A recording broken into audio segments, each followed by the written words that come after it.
We are so back. Alright, I'm just gonna run through the usual shit, make sure I've, like, pinged things.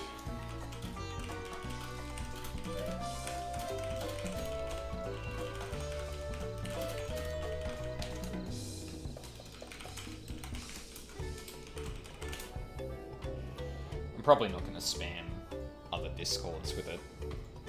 It's gonna be a bit obnoxious.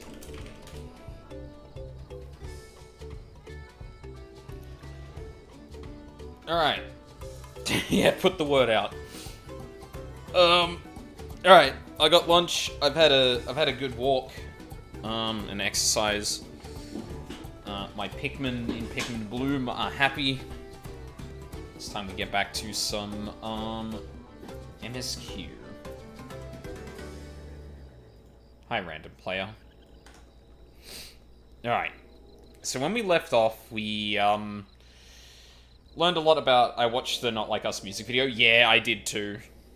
Like, not only did that open with, like, a new verse, but, yeah, a lot of imagery in there that's fucking fantastic.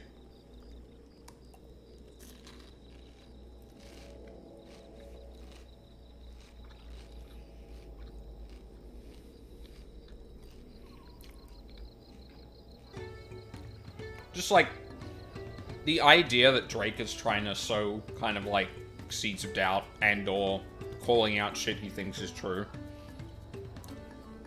And for Kendrick to turn around and just, like, unite all of LA on the West Coast. Bring his family into the video to dance on him. And then finish it off with, like, directed by Dave Free and Kendrick Lamar. Oh. Yeah, yeah, pretty much. Assuming he doesn't have an entire thing to put out as a result of this, like, yeah, that's probably it. We won't hear from him for a year or two at the very least. But yeah, 14. So we last left off learning about what we needed to fix the boat or the float. So we're going to continue doing that. Oh, look at that. Oh, I didn't realize it had, like, a thing on its head. Huh. There you go. 590 West. I should have gotten that when I was looking around. Hit him with the SF2 Guile wing quote, go home and be a family man, Drake. Yeah. Actually, it's funny you mentioned that, because someone I saw reacting to it said thing like, yeah, Drake does have a thing for going after people with families. Which, like, yeah, that's fucking weird. Why are you doing that? Why? Why would you be doing that? But, like, assuming the Kendrick side of the story is true, in terms of what he's claimed about Drake, then it kind of makes sense, because, like, he hasn't really been able to build a family. So, yeah. Anyway, enough about that rat beef shit. Actually, hang on. I need to look at my... Yeah, let's bring this down a bit. I think that's fine. I was messing around with the sound a little bit before because I realized it was kind of all over the place after I had fiddled around with it. And I kind of figured out what the problem was.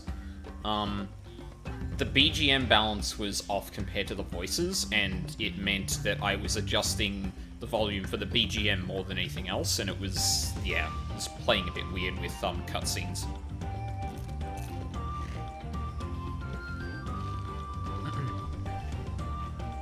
It was a bad idea. Take a bite right before a line.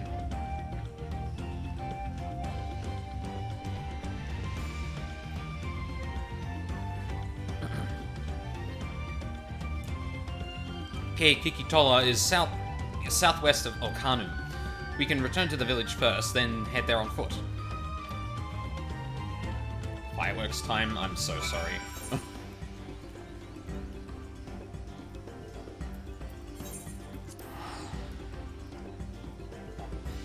Tonight this is gonna be fucking awful all night. Ugh. Yeah, I can only imagine. It sounds like it'd be hell with a lot of fireworks outside.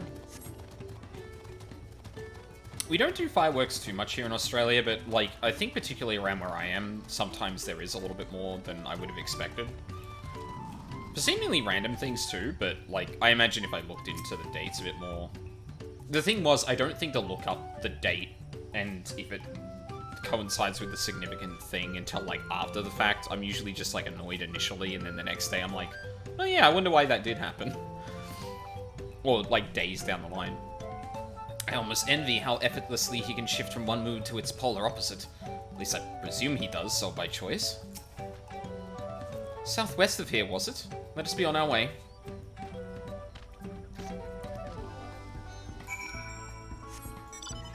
Alright.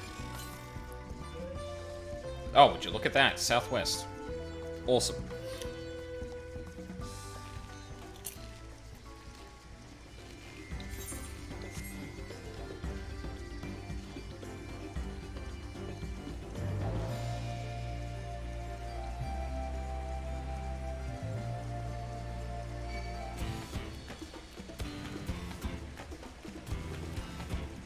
No.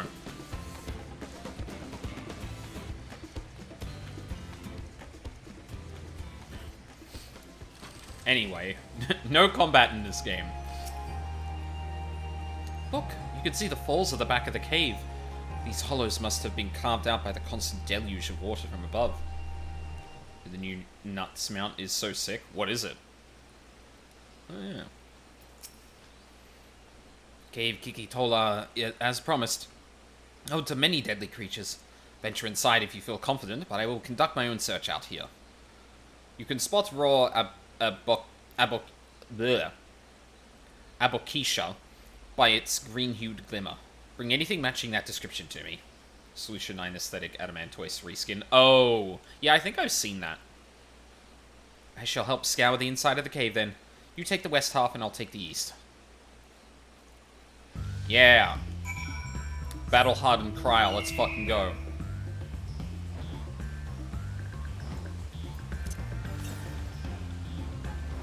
Directly west.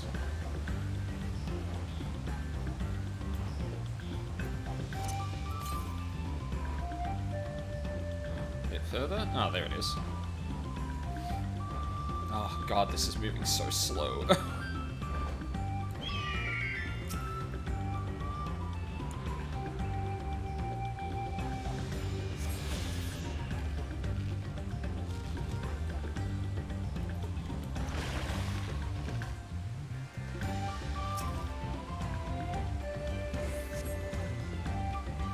Upon closer inspection, you find that the glimmer you spied was just light reflecting off the water. Oh. Okay.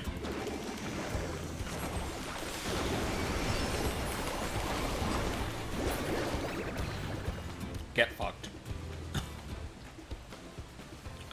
Combat in my FF14? Preposterous.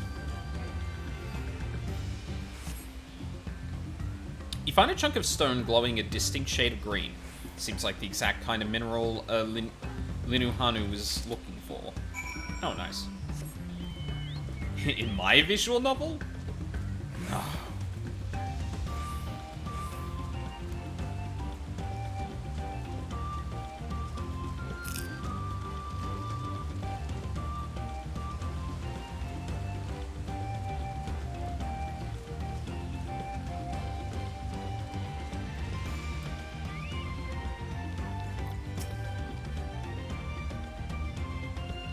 Some of the cave's inhabitants took umbrage at my presence, but it was nothing a few swishes of my brush couldn't handle.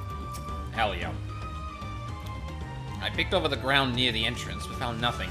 Did you have any better luck? Or did you have better luck inside the cave? Raw Abokisha. A green glowing rock containing what appears to be Abokisha.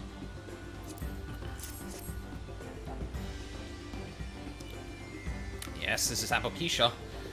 Along with Kryl's contribution, we have more than enough for our needs. The stones you brought shine very brightly. I thank you both. Yeah, hell yeah.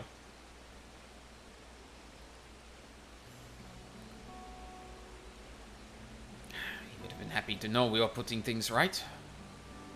Truth be told, a good friend of mine was meant to be festival leader for this year's Ihihana. But when the big storm hit, he did not survive. Fell me to carry on in his stead. That was why you agreed to Wook Lamat's request, despite your initial reluctance. Yes, it hurt to hear, but she was right. Though I must mourn, I cannot let my grief consume me. Her words made me realize that the path to my recovery, our recovery, is already laid out before me, and I will walk it, for myself and for my friend.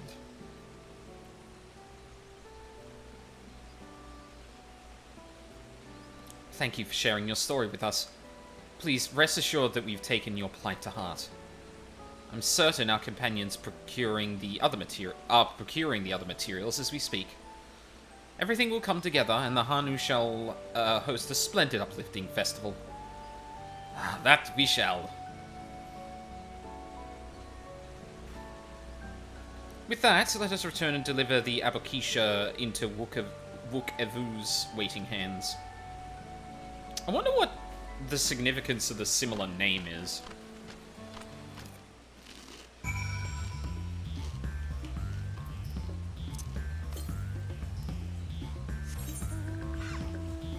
Northwest? That was probably the one from before, right?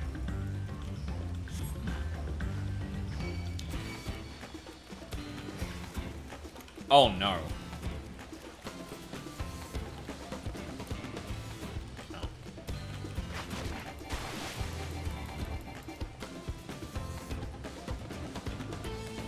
There we go.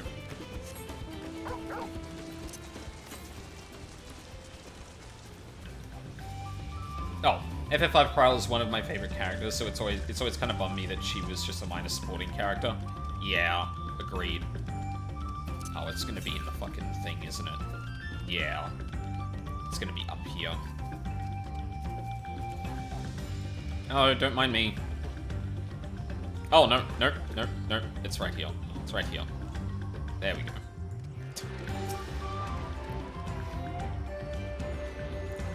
You know, in Shadowbringers and Endwalker, it would have made me go all the way to the top there. FF5 Kryl and 14 Kryl are nothing alike personality-wise, though. Okay, interesting. Yeah, I mean, I imagine they would take creative liberties where they want to, you know. 628 south, yeah, that might be in the other region. But yeah, it has always kind of sucked that Kryl kind of took a backseat. Now, I understood why, because she's definitely not the, combative kind. And obviously before now, she hasn't really showed, like, an exceptional aptitude for magic beyond, like, the basics. So we don't really know what she's like in combat.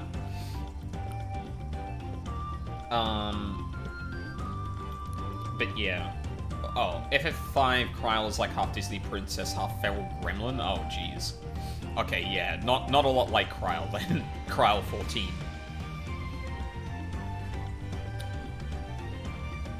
I'm glad she's finally getting time to shine. Because she feels a little bit like Y'shtola to me, in terms of, like, she is the person we come to see to further the plot. Like, the reason we come to her is not because she's just around and working with us and all that.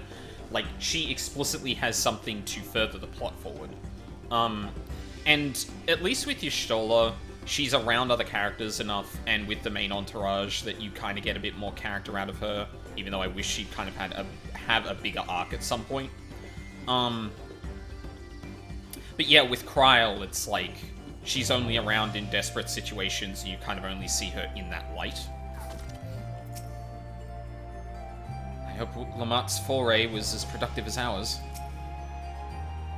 We just got back ourselves. Did you find the storm we needed?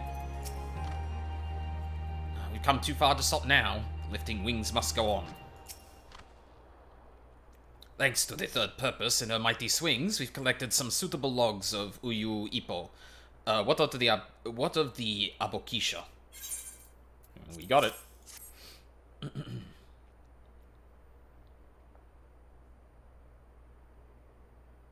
Yes, these are excellent samples.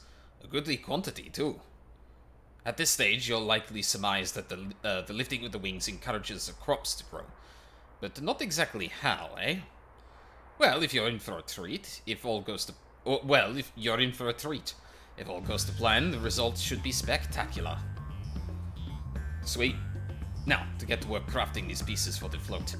I could use an assistant first in arcane arts to enhance the Uyu Ippo's conductivity. Alphino or Kryl could, and I'd be delighted to help. Everyone else should head back to Okanu. We'll join you at the float once the work here is complete. Yeah, I imagine Bakool is probably doing some shit at this point. Final touches are fairly routine and shouldn't take long. Go ahead and wait by the float.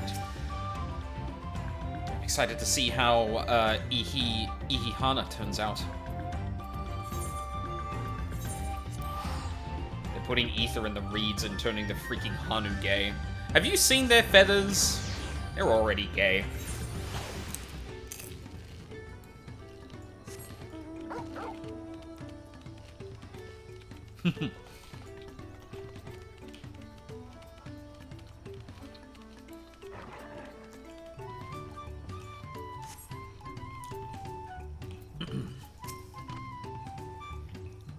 Gathering the Uyo Ippo was a trial in and of itself. At first, Wook Evu criticized everything I did. Then he suddenly yelled, I've spoken ill of the third promise and must punish myself.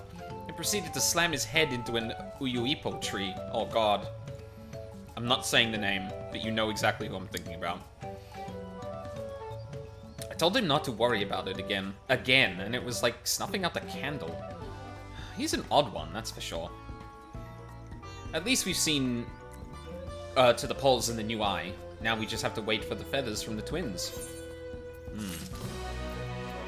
Lifting of wings. Well, Clamart settles down to rest before the festival gets underway.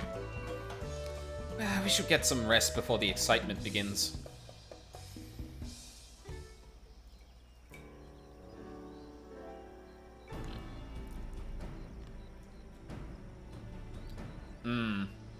Well, I think they already talked about them, right?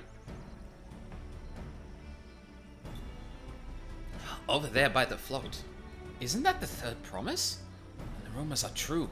She's trying to complete the feat of reeds by reviving Ihihana. The festival is a prayer for healthy crops, but does she honestly believe that would be enough to save our harvest? The second promise, meanwhile, barely glanced at the fields before leaving Okanu altogether. Maybe we asked too much of our young claimants.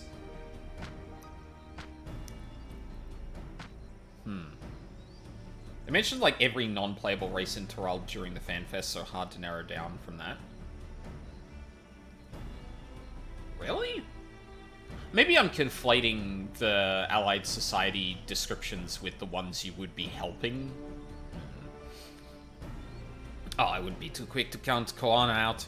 A friend of mine overheard him muttering by the reeds, something about what needs to be done. Is that so? Well, perhaps we'll get to see another of his innovations firsthand.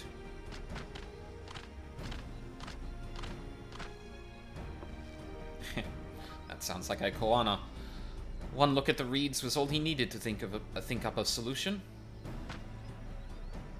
Well, be that as it may, our own solution is nearly ready. Indeed. As soon as the others get back, our long-awaited festival can begin.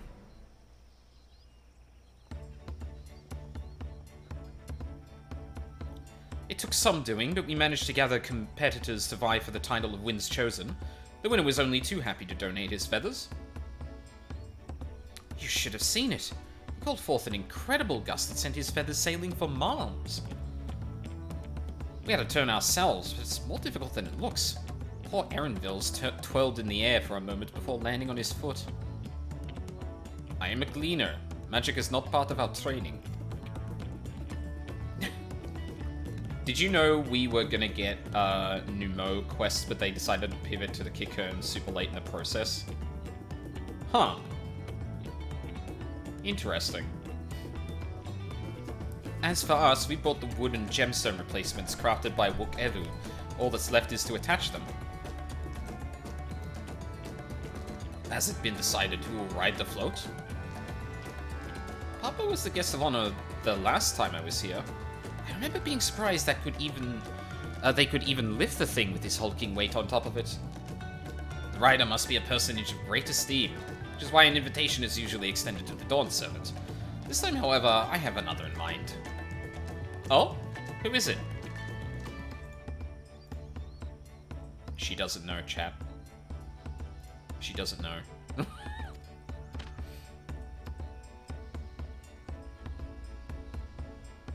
Our beloved Ihihana, the lifting of wings, is only being held because of you and your companions. Thus do I nominate you, Wuklamat, as our guest of honor. Huh? Me?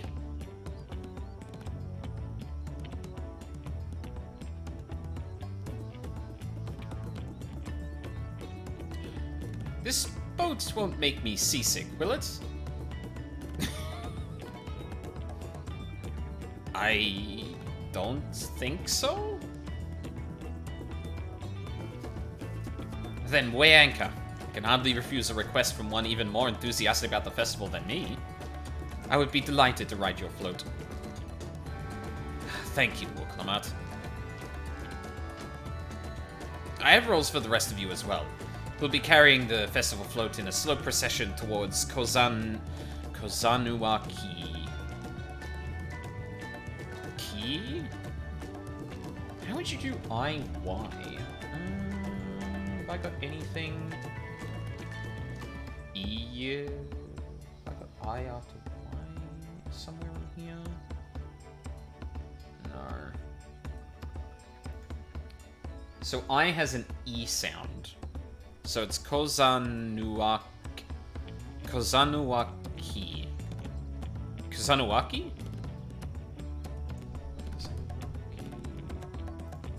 UA was it? Oh no, OA was the one that was Wa. Right. Yeah, like Oaxaca. Right. Give it up for round 2. Hello, Charles. Where the sacred likeness of the Kisha Ihi. Where the sacred likeness of the Kisha Ihi is ensconced. What I'd like you to do is clear the path of dangerous wildlife so that the procession can move along unimpeded. Consider it done. You expect me to sit still until Wook Evu has finished with the float? Let me come along and help with the clearing. As you know, I'm not much for fighting. I'll stay behind and assist Wook Evu with the repairs. Oh man, I've completely lost Bill's voice. If you aren't sure where you need to go, the path I spoke of begins at the south of the village and branches off to the east. That will lead you across the bridges to the Stride of the Sun. Then we shall see to clearing it end to end. Yep. Oh my god. MSQ mandated combat.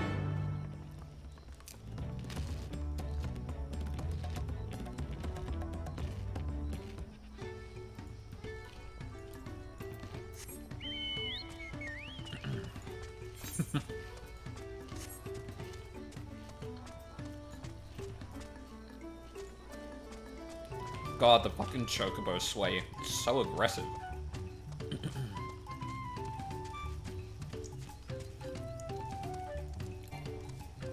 Oh, press the wrong button.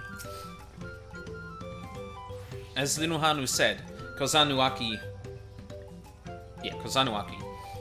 should be down this way, then off to the east when the path branches. Then something about bridges and the Stride of the Sun? Anyway, let's split up and get to work. Once you've culled all the threats you can find, we'll meet up in front of Kishaihi. Tissue.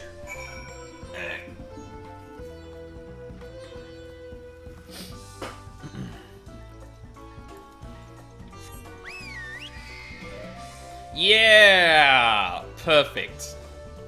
Excellent.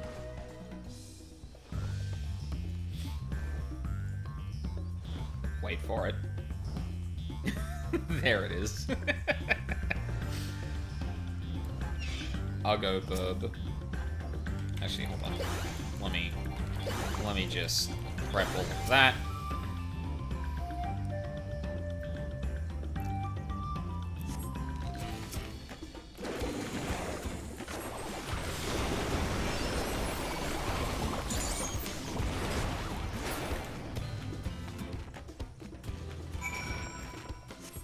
Damn, okay. Oh. I guess I am rocking, like, raid-ish gear. Also, Picto's just heavy on the damage when you can actually deal damage, so... At least you're not on an ult where you're more likely to get it in mount roulette. Yeah, true.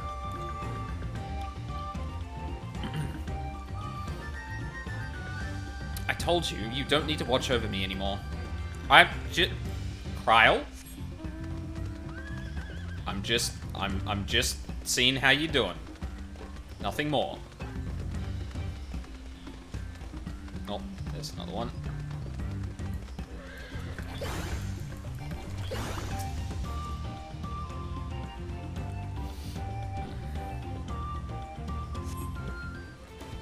Huh?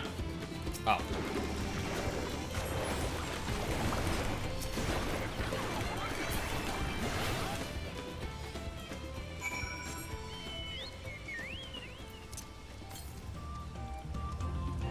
Northeast. Something right here.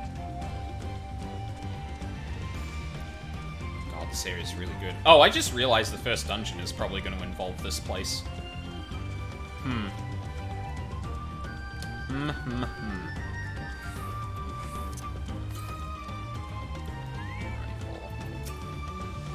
Ha! That one's down. Good job.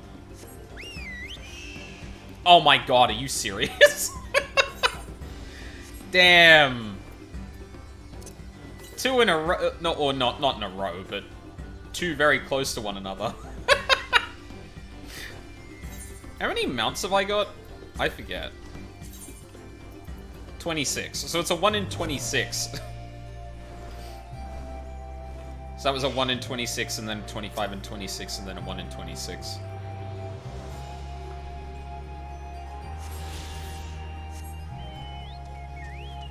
Or I guess like 2 of 3. Because that's not the only order in which that can occur.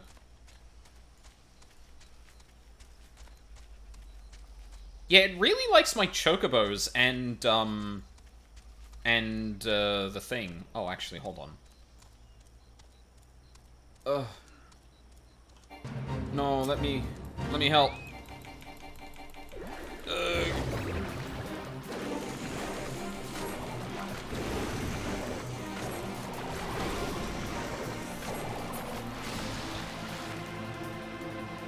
Yippee. Feathery dust up? Oh, I thought that said dubstep for a second. I was like, what the fuck? Well, there we go. Giraffe.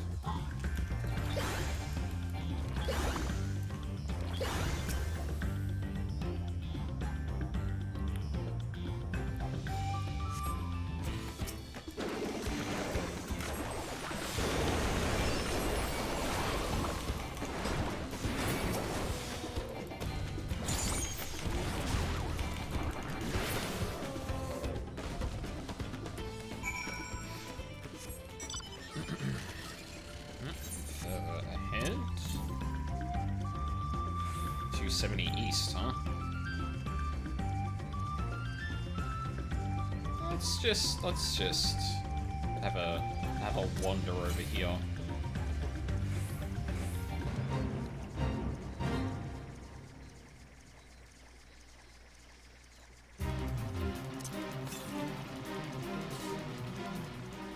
Ocelot? Oh no. Oh, there it is.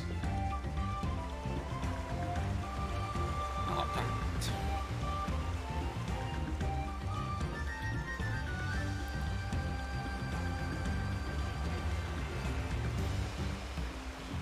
Vulgar Ocelot. Real...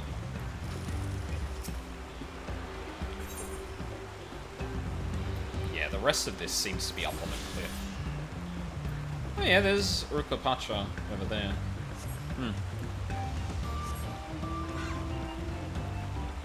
Yeah. Rat.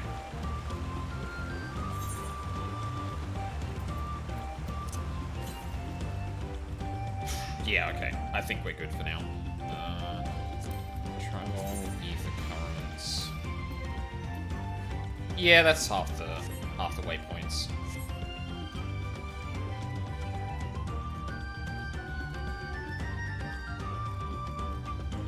Was kind of keeping a lookout just in case someone wandered up to that boss fight.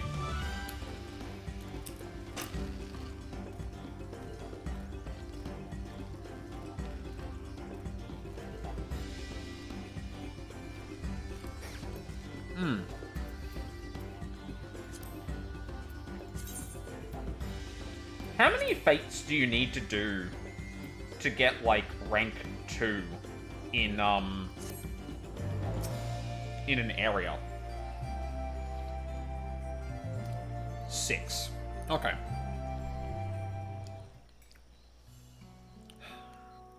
I might just do that in downtime. Oh, that looks like, hang on. Looks like Quetzalcoatl a bit. Oh, sorry. Quetzalcoatl. The L is silent.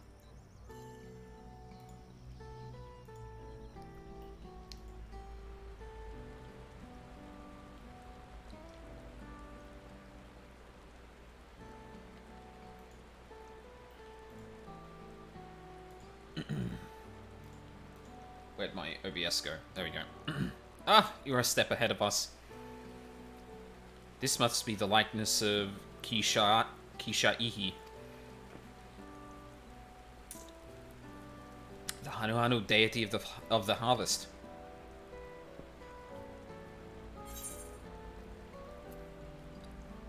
Oh yeah. Reminds me of something I saw in Academia Oneida.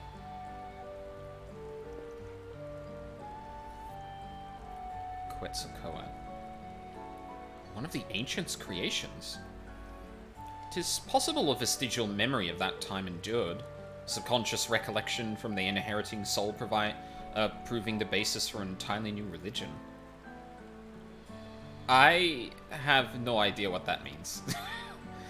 As far as I know, Kisha-Ihi was worshipped on another continent. This ancient faith was then brought to Tural by the first Hanu-Hanu.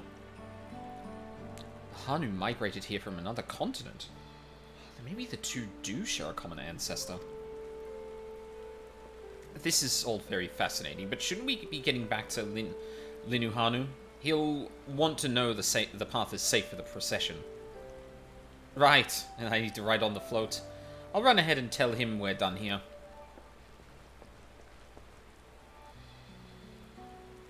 I feel like Bakool is going to come up in this somehow, but I don't know for what reason at this point. Oh. Just let the cutscene play, Wolfie. You'll see.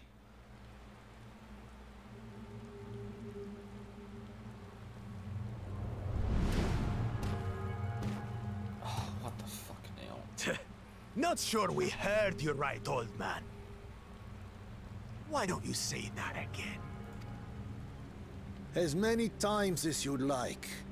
The third promise tasked me with repairing this float, and I'll not relinquish it to an uncultured brute like you. Much less one that can't even manage a simple greeting. We wanted to handle this in a civilized way, but we're more than willing to kill you. Sorry, newest girl, it's my preternatural ability. I can just tell where the plot is going and invoke the plot going there. I wish I could control this superpower, but I cannot.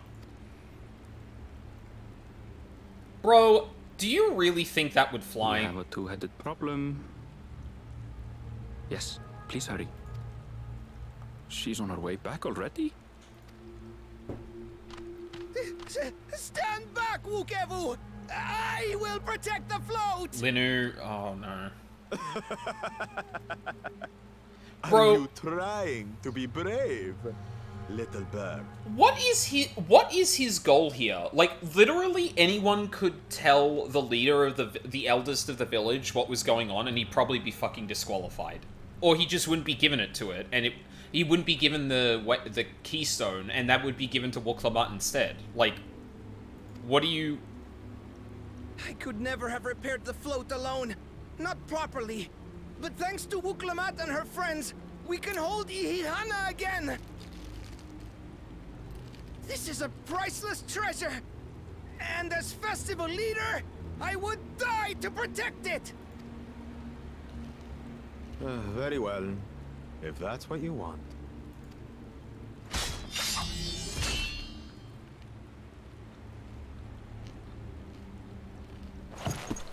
Bakool cha-cha!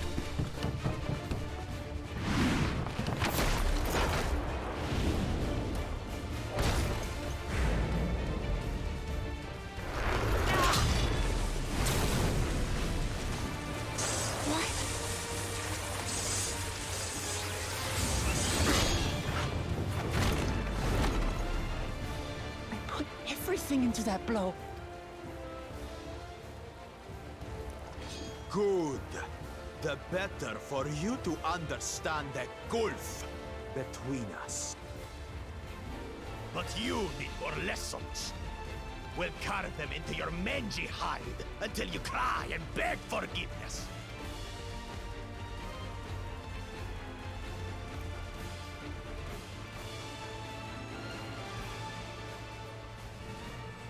If you insist. Your brilliant plan was to steal the float and take the credit. The so-called blessed siblings are nothing but cheats. Your scorn is sweet music. Come, weaklings. We'll crush you each in turn. Or all together, if you like. Hey, I don't think having a battle like this in the middle of a recovering city is the way to go. Calm yourself, Chosen One. If you fight in earnest, this will end in a massacre. Oh, yeah. What's more, we have word that our other prospect is on the verge of success. Then it would be foolish to expend effort sweating nuts. Lucky for you. Eh?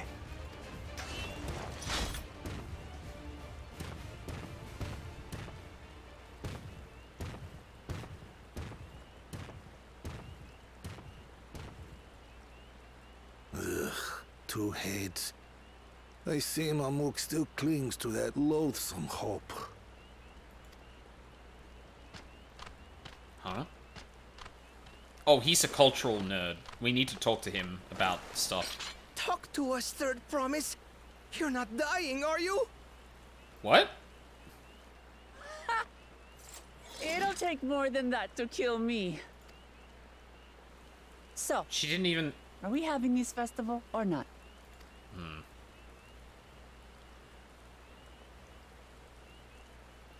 Yes! Yes, we are! In the middle of the rain.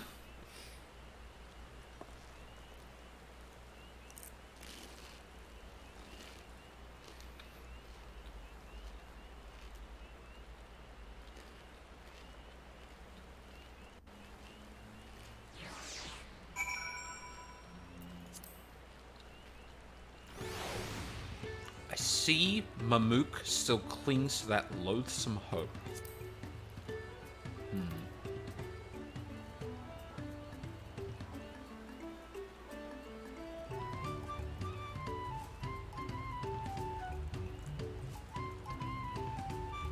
Like, trying to breed two-headed Mamusha?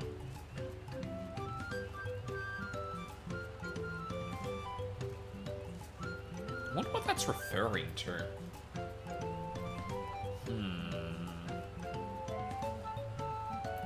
Alright, if I've learned one thing in my life, it's that poor manners often betray poor character. He waited for us to leave so he could steal the float. Coward and a thief. Given the nature of the writer's succession, I expect such altercations are inevitable. I'm thankful we made it back before anyone was seriously injured. I'm glad we kept the float out of Bakool, Jaja's clutches. But gods, brushed me aside like I was a bothersome gnat. Thank you for coming to our rescue. I tried to protect the float, but against the two-head, I may as well not have been there at all. Nonsense. You stood your ground and brought us the time we needed to make it back. You're incredibly brave. Yippee. Oh, hang on. Green? Green dye? For Aldine? Yes, please. Ooh. Knowing the Hanu Hanu. Wook Evu wishes to spread word that the festival will soon be held. With that exciting interlude over, you'll be pleased to know that my repairs are finished as well. Before we commence the festival, however, it would be a courtesy to inform the villagers that Ihihana will be held after all. Go forth, but do not forget your greetings. At this stage, I should hope the reminder is unnecessary. Ohakali. See? I remember. Yes. We definitely didn't forget. Wilclamart. Oh, bye, Aaronville.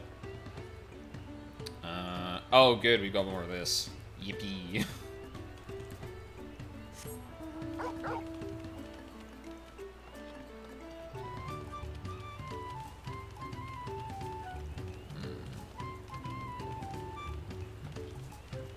Do I... Hang on. This area isn't in my shared fates yet. Do I have to do something in the area before that counts?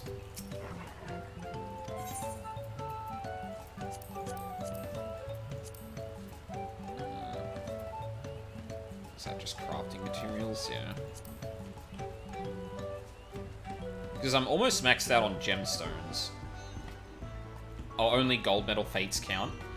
Okay, gotcha. But in terms of the shed, in terms of it appearing here, like, I don't even have the page for Dawntrail right now. Oh, right. You can buy stuff without it. Right, but I want the writing map. Oh, you need to gold a fate first. Okay, gotcha. Thanks, Stoey. Just need a gold medal of fate for it to pop up. Yeah, alright. Noted.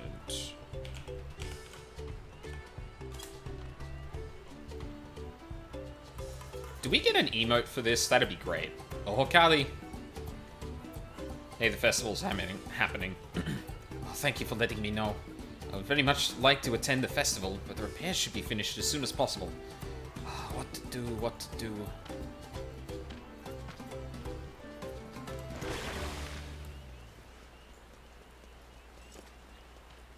Oh, you again.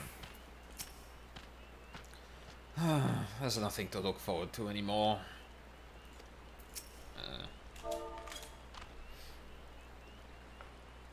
Oh, Kali. Festival's on there. The festival is about to begin? Well, what do you expect me to say? Besides, of course I'll be there. Cleaning up the storm's aftermath may have been hard on us all, but the lifting of wings is tradition, and a joyous one at that. I won't sit here brooding my days away. Give me a moment to get ready.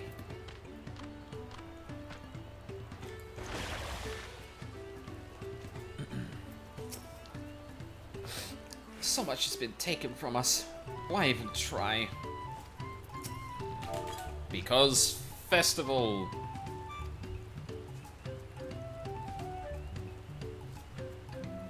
What? The float is fixed? Our fallen friends would be glad to know that Ihihana will soon be underway. They would have wanted us to honor them with celebration, not let their loss deter us from it. I must go and enjoy the festival for those who no longer can. Hell yeah.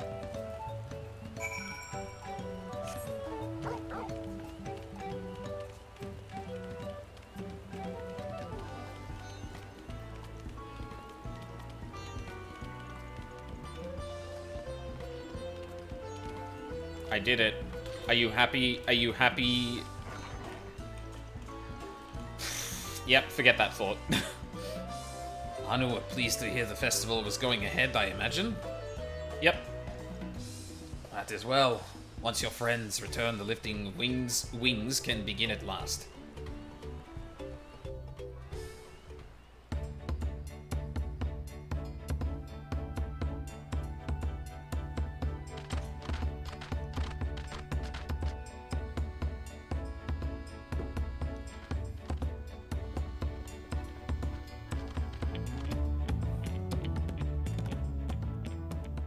So few have come. Patience. Once Ihihana gets underway, no Hanu will be able to resist joining in. Just so. Ukewu knows well the heart of the Hanu. Have faith, Third Promise, and climb aboard the float. It is time for the lifting of wings. Right. Off we go.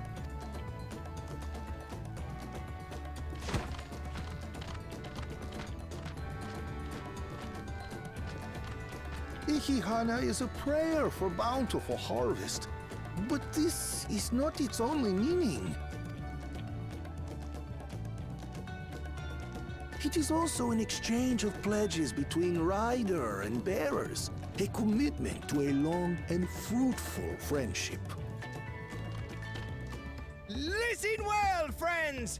The personage we bear today is Wuklamat, the savior of our beloved festival! Let your shoulders burn, or your feathers fall out, but do not even think of dropping her!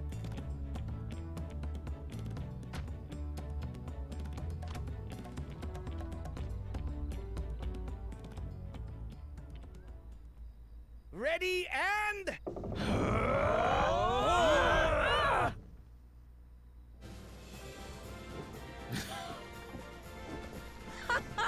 I could get used to this. She's gonna get fucking motion sick from that, I bet.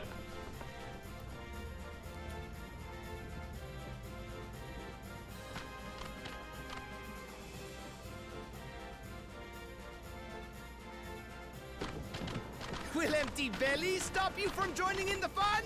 Come and help us carry the float!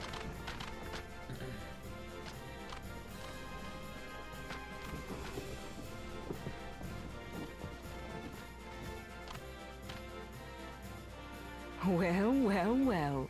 To see the day that Dawn's promise would ride our boat again. We've not had the honor since you were here, Gulul Jaja.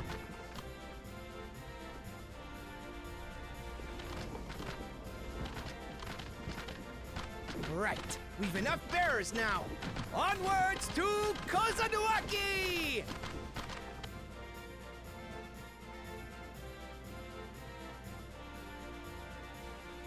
I'm kind of surprised they're only doing the Final Fantasy fanfare and not something like more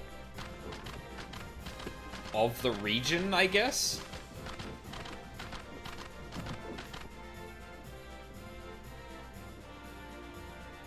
Can't wait until we accidentally summon Quetzalcoatl.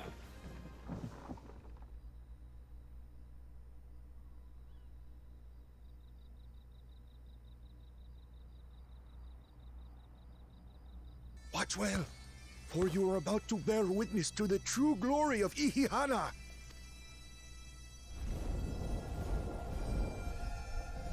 Oh. Hey, how did y'all not notice that this was happening?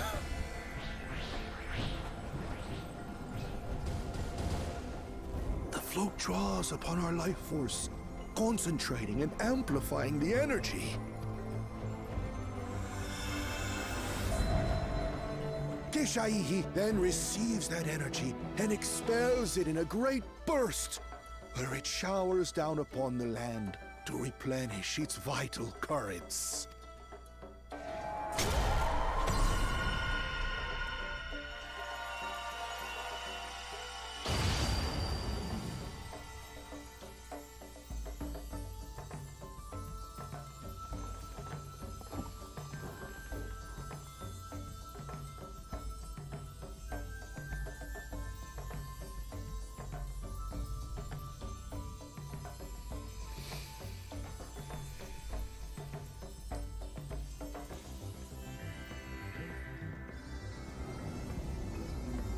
go.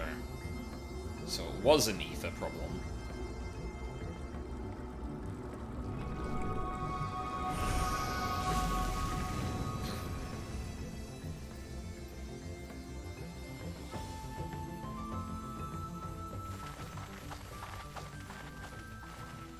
It worked. Like a literal charm. The float really was helping the reeds. That was amazing! To think that such a thing was even possible.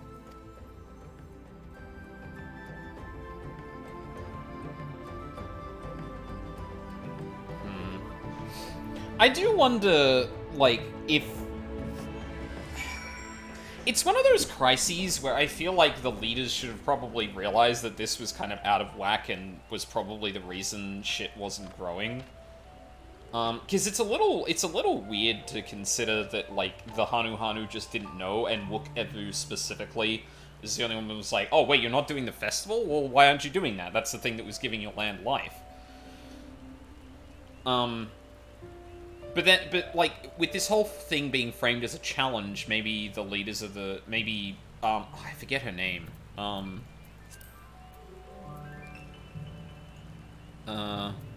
Zanuhali, that's it. Maybe Zanuhali knew that this was part of it, but obviously because of the immediacy of the storm and the festival, just kind of left it to be like, okay, let's see if you can kind of understand and maybe help fix this. But it is kind of framed a bit weirdly, where, like, this one guy who's more knowledgeable in the culture than the people themselves is the person that actually fixes it. It's like... I don't know, it seems a bit odd, personally, but... should I have left the float behind like that? I was so excited to see the reeds. Nothing to worry yourself over. My brethren have been swept up by festival fever. Last I saw, they were taking turns at the carrying poles on the way back to the village. Please, feel free to look over the fields and enjoy the sight of what you've accomplished.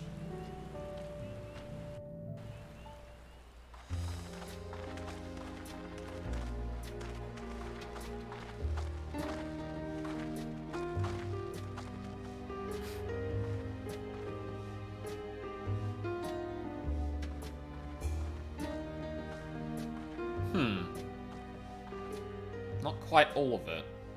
Some of them still look a bit sickly. I imagine even the harvest magic has its limits. If the Hanu continue their festival tradition year after year, though, the entire field should eventually recover.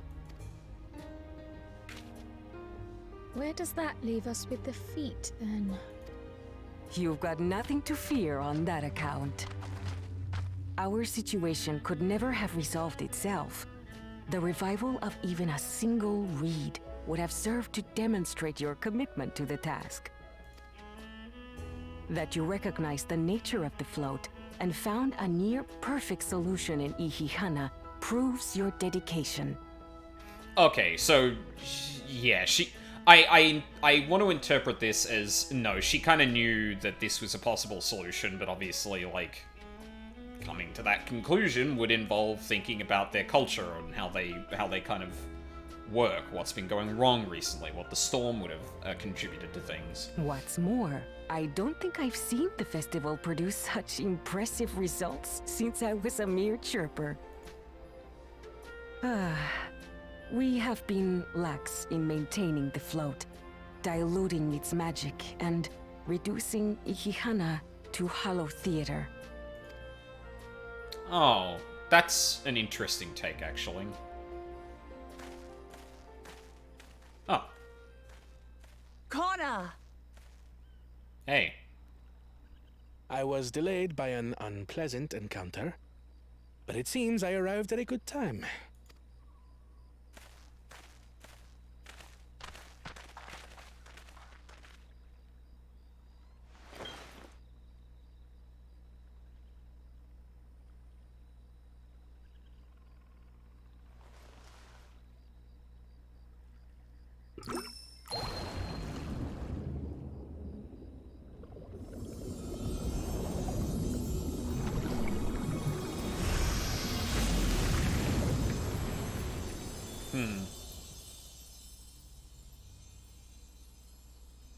Oh, isn't that wonderful?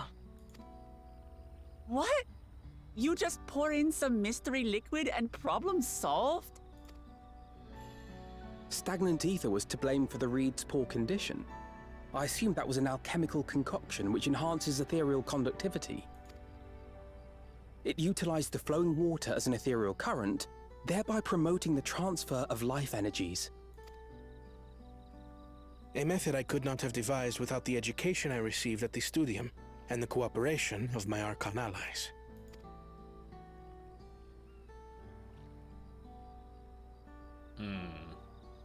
Archon allies? You see, Lamachi, this is why we need to embrace foreign knowledge and technology. Employed appropriately, they make light work of what would otherwise be arduous labor. There's no need to lug around heavy floats. Okay, yeah, alright. I see where this is going. I think. Well, you always were the clever one, brother. Your approach was no less effective, Wooklamat. It achieved the same result. Indeed it did. And you enjoyed the festival, yes? I did. It was so much fun. Having visited your village before, I thought I knew everything about it. As it turns out, I knew very little. About the reeds, about Ihihana. With all I've learned this time, I feel as though I've really come to know the Hanu. And I like you even more now than I did before.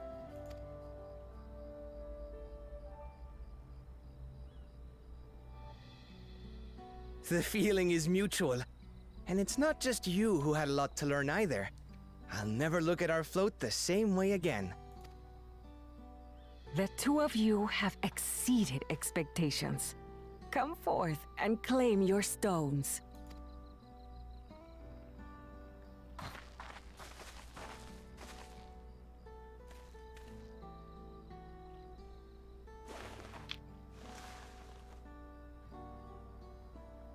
So this is what they look like.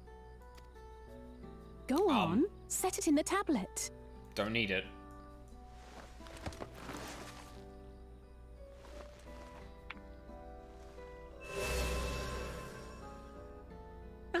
A perfect fit. That leaves 6 more. And on to the next. Okay, see ya. Not even a moment of celebration. That's Kona for you. A third promise? You must join us for Ihihana next season. As Dawn servant, of course. Right. It's back to Tulihiola for now. Thank you for having us. I look forward to seeing you all again.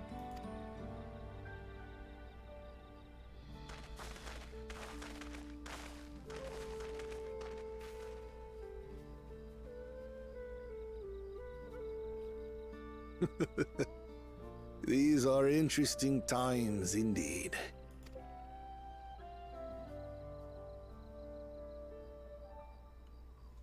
Okay. Time to throw a dart. Oh. Never mind. The concoction was brewed by Kona himself. It's a test vial, but it should contain the same reagents.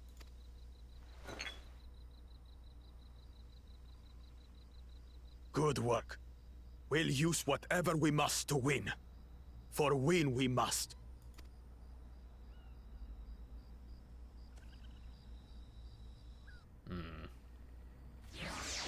Yeah, okay. So the difference between, yeah, like, Kawana is looking at this from the perspective of, like, kind of the learned person of, like, hey, I have these fancy ways of doing these things that use technology and, technology and developed nations' knowledge to try and solve issues. Sorry. Just scratching something off my mouse. And in effect, what he's doing is missing the forest for the trees somewhat. So he is hyper-focused on the outcome, right? The literal problem in front of him and what you can do to solve it directly, right? So, stagnant ether. Pump more ether. And yeah, that's like a pretty obvious thing there. But what you miss with his approach is the fact that the reeds not growing was a symptom of a deeper problem. Not only that, but, like, he misses the significance of the festival beyond its literal application as a thing to solve the problem. And in that sense, he misses that the festival serves multiple purposes of lifting people's spirits, of keeping them happy, celebrating and emphasizing cooperation with other peoples because of their whole honored guest thing. And there's just a lot you miss from that if you're only looking at this from the crops aren't growing perspective. And I imagine this is the kind of, like, juxtaposition they're going to make with Wuk-Lamat and Kana, where Kawana is very much, like, thinking about the practical, the literal problems, whereas Wuk-Lamat is much more ingrained with the people and wants to solve the problems because they're problems for people, not because they are just problems, if that makes sense. That's my initial read on it, at the very least. Well, Kawana seems a decent sort. He strikes me as a man who likes to keep others at a distance. Two-headed troubles aside, Wuk-Lamat completed the feat and earned the keystone. That's all that matters. Curious as to who these Archons the second promise mentioned could possibly be. Where has Bakool Jar Jar gone, I wonder? And what did his follower mean by their other prospect? My journey has just started, and already I've met so many wonderful people. Ukevu, for one. He's a bit eccentric, but everyone could stand to be as respectful of other cultures as he is. And Linuhanu, it warmed my heart to see him honor his departed friend through Ihihana, and to help others do the same. I can't help but feel excited thinking about, who else I might meet over the course of the contest. Come on, let's head back to Eshbeliev Tai.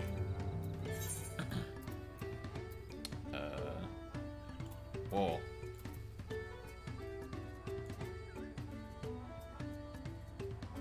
Oh, cool. Okay. Yep, let's head back. Oh, actually, I've got you. Alright. First initial quest down. Or initial set of quests down. Only took 5-ish hours.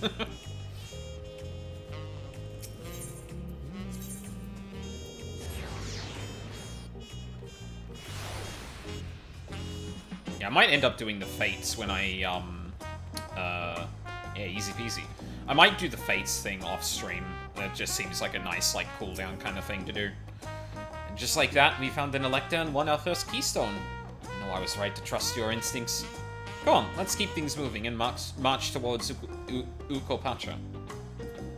Chances are good we'll find an Elector there as well. Before we do anything, however, we should see that what your opportunistic Pelu friend has to say. Ukopacha. The approachable Pelu is awaiting your questions. I've been waiting for what feels like days. I've eaten enough of Bruck Evu's tacos to feed an army. What is it you'd like to know? Our main concern was confirming the state of the road ahead. As I recall, to reach Ukopacha, we depart from the Arch of the Dawn, then take the road west at the first fort. Should we be wary of anything along the way? That is indeed the way to Ukopacha. After the damage wrought by the recent downpour, however, you'll be doing more stumbling than walking.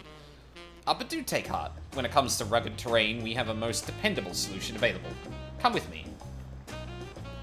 Oh, alpacas. It'll be the alpacas. Wuk-Lamat's worst nightmare for some reason? sure. It's a little bit further in.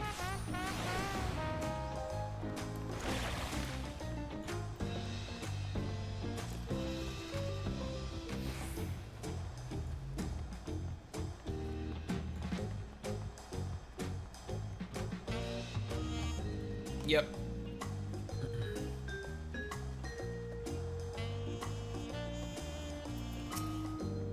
Ugh, why did it have to be alpacas? Pelu Pelu, while being small, is confusing enough, but those masks make it almost impossible to tell men from women, let alone guess at their age.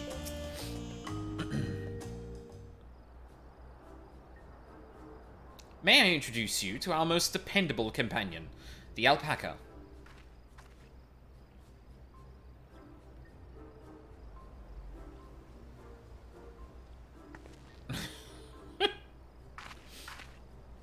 These animals can traverse Ukapacha's steep mountain trails as if they were gentle fields, and all while carrying heavy loads. Our merchants would be lost without them.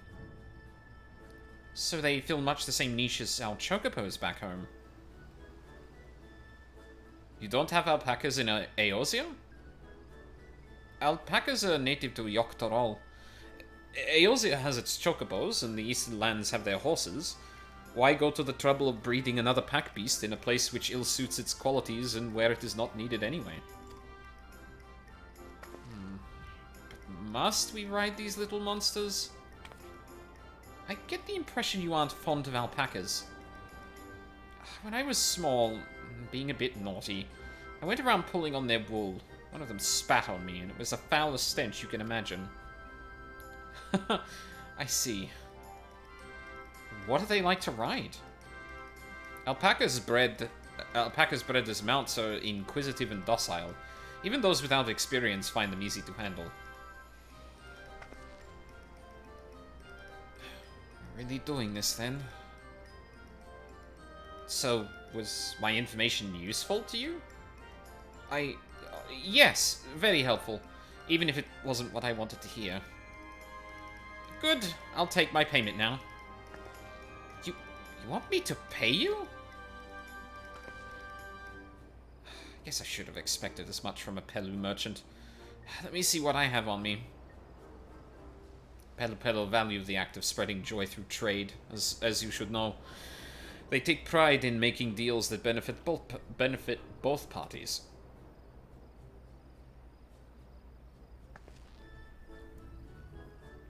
Here you go. Fair price for your fair advice. Yes, I made a trade with the Third Promise herself. My friends will never believe this. I shall be on my way now. I wish you safe travels. Off you go then, and thank you.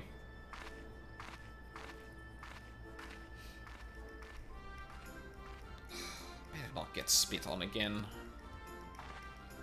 You brought that on yourself. Remain calm and gentle, and so will they.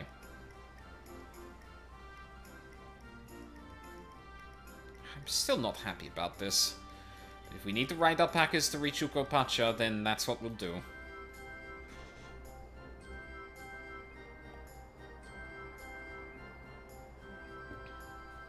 Yeah.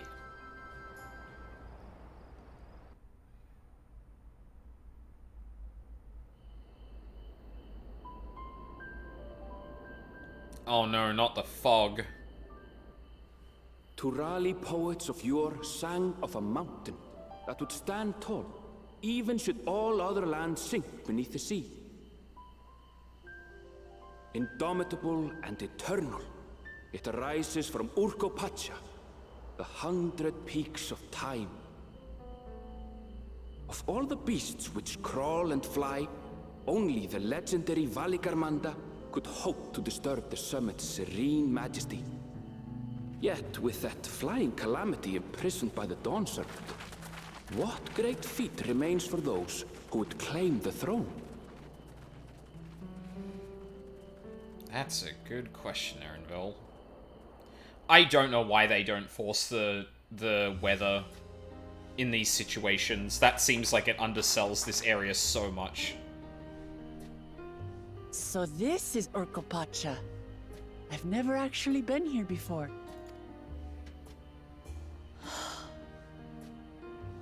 The air is so crisp and clear. No, it isn't, Kryl. What are you talking about? Mountains everywhere you look. That one massive peak in particular has quite the presence. It puts me in mind of Som Al. Why would you do this? Like, it's one of those things where you end up trusting your engine too much to just, we don't need to worry about this because it might fuck cutscenes. Like, but I mean, yeah, here we are. Yeah, behold the night sky currently storming. Yeah, exactly. That is Workor Sormor, the tallest mountain in Yogg-Tural. Its sheer height makes it an imposing climb. But there are other reasons the ambitious keep their distance. That's where the Yogg, Oh? Do tell. Yogg-we come from? Maybe? Where to begin? Excuse me, but you're Wuk Lamat, are you not? I hadn't thought to encounter one of the Dawn's promise here of all places. Reminds me of all the streamers getting to Elpis and it being foggy. Yeah. Yeah. Oh.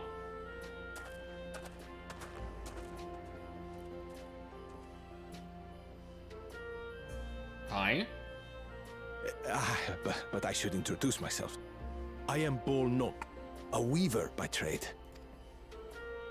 Well met, Bolnok. We're on our way to Watranpello. Truly, I've just come from there, as it happens. I'd asked the Pelu who sell me their wool to give me a tour of their alpaca ranch. The head rancher and I shared a bottle of mezcal while he explained the finer points of wool production.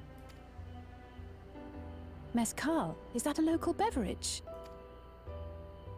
It's an Urgopacha specialty. A spirit made from distilled agave heart juice. Yes, and it must have done wonders for my mood, for I tripled my usual order of alpaca wool. They did offer me a discount, though, so it wasn't a bad deal in the end. Here comes the sun. I'm not looking, I just want to say hello and how dare you stream at a time I can watch, but I'm not allowed to. Yeah, I know, it's unfortunate. I mean, I try and do that on the weekends. I'm enjoying it so far. Yeah, we got done with the first area. Well, half the first area, kind of like in Walker and Shadowbringers.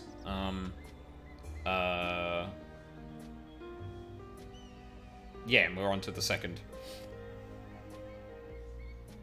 But listen to me, boring you with my tedious stories. Oh no, I Fog's will still leave here. you before you are lulled to sleep. Goodbye, and safe travels. Yeah? Oh, silly me. I almost forgot to say the thing I actually wanted to say. Peace for Tural. I agree with your vision, Third Promise. You have my support in your bid for the throne.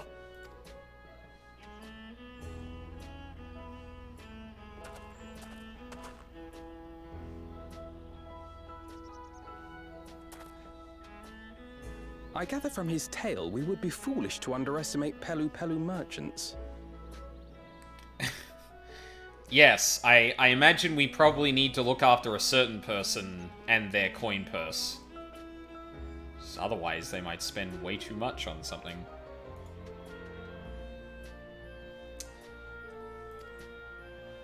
Yes, they do more than run the markets in Tuliyola. Pelu peddlers can be found everywhere in Tural, traveling from place to place on their sturdy alpacas. They are effusive and engaging speakers, and many's the customer who's been talked into spending more than they bargained for. They won't find this customer so easily charmed.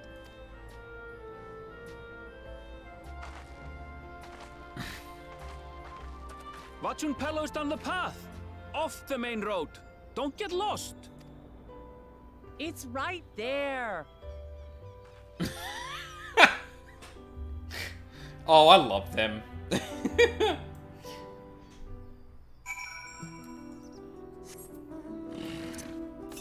Oh, this music was in the benchmark.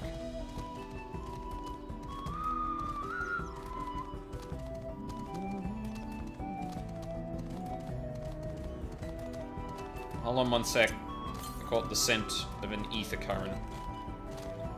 I'm gonna Skyrim my way over there. What? Camera? Hello? Oh my fucking god, dude. Oh, there it is. Oh, I probably would have come here anyway, but no. Best do it now. Do people tend to try and do 6 fates while they're in areas for the first time to try and get writing maps? Fucking ears, man. Oh no, what happened? Did I do something? Is sound okay? No. Fireworks. Oh, right, yeah. Yeah. Yeah. No, I hear you. I hear you. Palace crowds were more supportive of her brothers, but Wooklamot's peaceful politics do have their quiet adherents, I see. Something freedom, yeah. This is it, Wanshun Pelo, home of the Pelu Pelu. Wooklamat should have arrived before us.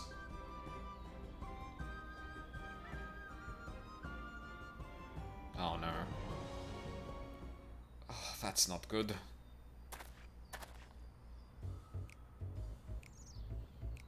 You've come all this way for the right of succession? Oh, so this means I'm exchanging words with the future Dawn Servant. Please, the outcome is far from decided, but it is a possibility. How fortunate, then, that I deal in cloaks woven from especially luxurious alpaca wool.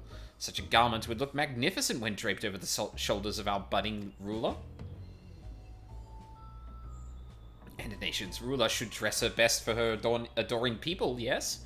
Finery for our finest lady, that's right. Come, third promise. My well-stocked shelves are but a few steps away. Finest lady? I like the sound of that. Alright, I suppose a quick look couldn't hurt. What did we just talk about? Erenville, when did you...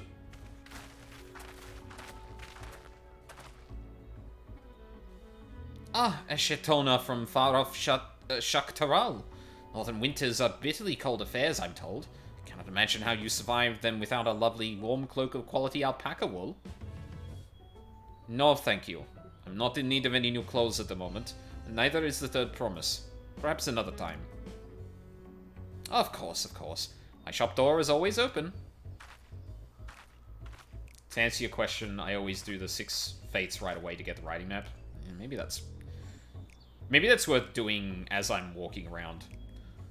You were saying something about not being easily charmed? I was just... Oh good, snow. As I mentioned previously, the Pelu people live for bringing happiness through trade. They won't cheat you or sell you defective goods. They will, however, disarm you and with their deft turns of phrase, and unwitting customers like Wooklamat fall prey to this affable approach time and time again. Your only recourse is a clear and firm refusal. They won't pursue the matter should you make your disinterest plain. A valuable insight into the minds of the Pelu Pelu. Let us all take Erenville's words of caution to heart.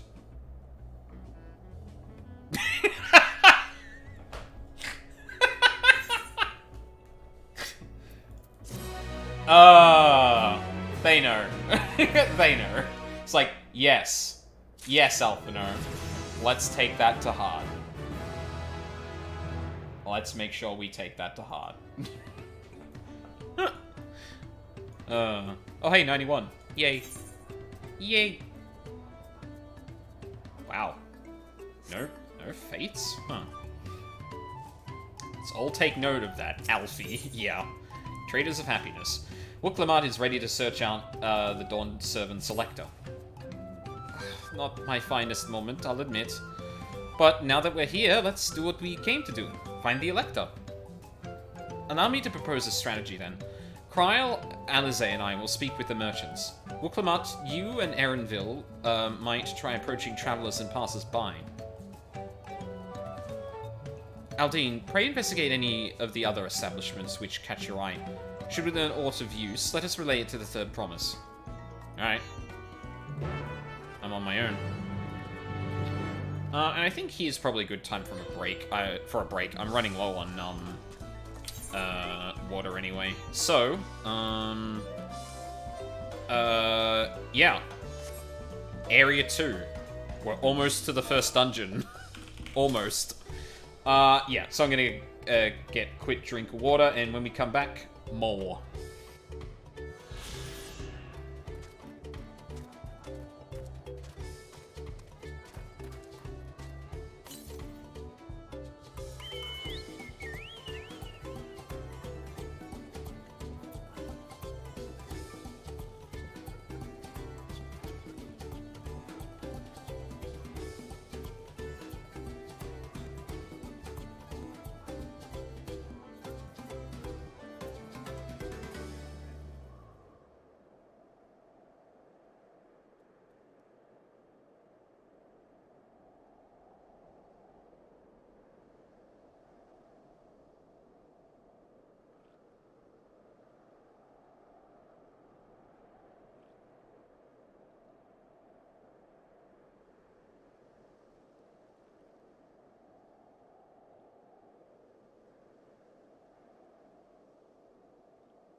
I'm back. Wait, did the music die? Huh?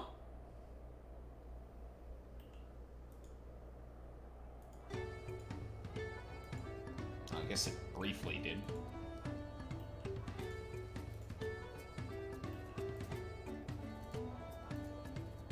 Alright.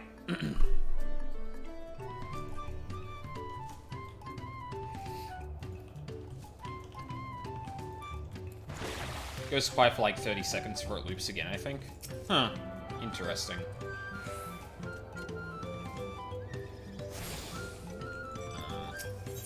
Set this as the free destination.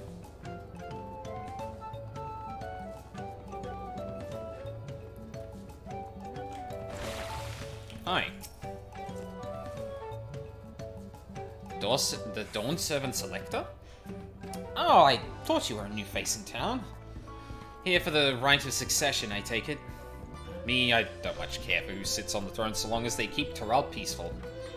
People tend not to be in the mood to relax and sip our excellent mezcal once arrows and spears start flying, if you know what I mean. Speaking of which, would you like a cup? A joy shared is a joy doubled, I say. I'm on the job. Oh, right, yes, you were asking about that Elector business. Being but freshly returned from my trading route, I've heard that there's a contest afoot. Not much else. Our head leader, Tobley, could probably tell you more about it. There we go. It had only just gone off right before you got back. Nice. Good. Sir? You look like you can handle yourself. If you're interested in joining the hunt, I reckon you and I might meet again. Oh, okay. Going this way. I'm on a mount. I can mount. Gorilla. Patient Porter. Electors? Oh, yes, I've heard all about the right of succession. They're looking to put a new ruler on the throne, eh? Personally, I'm rooting for Zoraljar. If the first promise wins, he'll look to expand our sphere of influence. That means access to more resources and more customers. In the thousands column, potentially. So many new trading opportunities to spread happiness far and wide. Others have been coming around to my way of thinking, so I've begun crafting goods inspired by the resilient sun. Would you care to purchase something? No, I would not. Very well. You said you wanted to know about the Elector? I could help you, but I won't. I can tell you're no supporter of Zoraljar or his policies. Alright.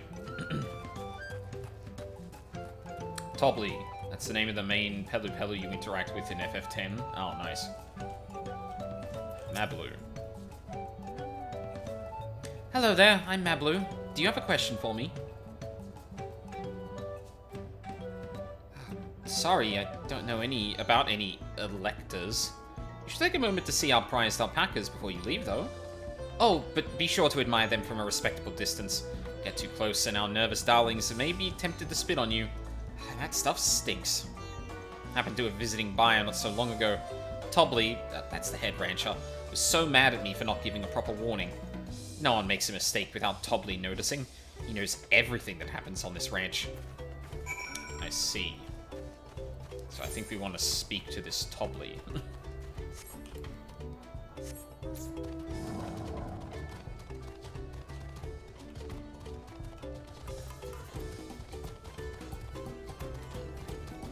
We're getting back to... yeah. Hi. You really have to watch yourself around these silver-tongued peddlers. Almost bought a bottle of mezcal, a sack of blankets. And there was this enchanting ornament. Anyway, I did manage to learn that Tobley is the man to talk about the contest. Now, if they share where this head legend of theirs is to be found. I don't know. Really? He's also the head rancher? Well, the alpaca ranch is not far from here. I say we pay it a visit before the others return. Okay. Where did we come from? Oh, northeast, right. For some reason I kept seeing us going northwest, and I'm like, isn't that the way we came from? But no. No.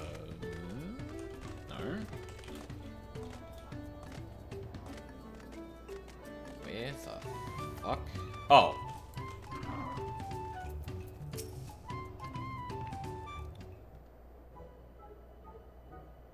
Oh no.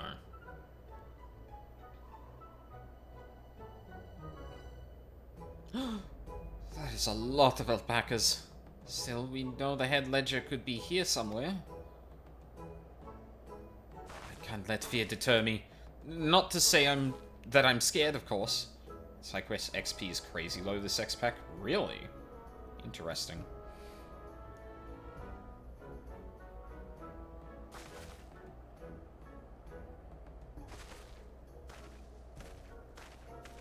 Excuse me, is one of these workers Tobley? Tobley? Oh, yes, he likes to mingle with the ranch hands and keep an eye on things. I can't tell you which one he is, though. You can't? Is this part of the contest? All I can say is that Tobley often mentions his favorite pungent subject. He also can't resist a profitable trade.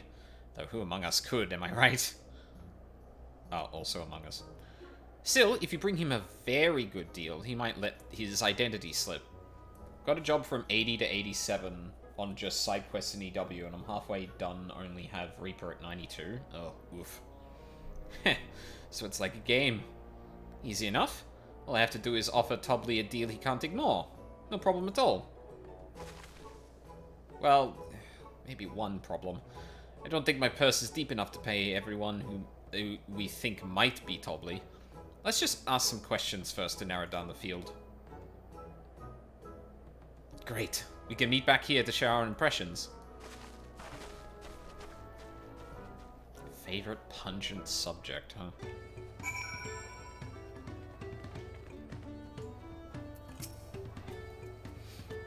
You think I might be Tobley? Well, maybe. Maybe I am. All I will say is that this village, in this village, none have reared more alpacas than I. Okay. Am I a Tobley? Yes. Yes, that's me. Excellent work from the Third Promise and her entourage. Sharp instincts. Shall we commence the rite of succession, then? Yeah, I don't know about that. I don't know about that one. I don't know about that one. A visitor from across the salt, if I'm not mistaken. Be warned, the alpacas will spit if you startle them. I suggest you keep your movements slow and deliberate.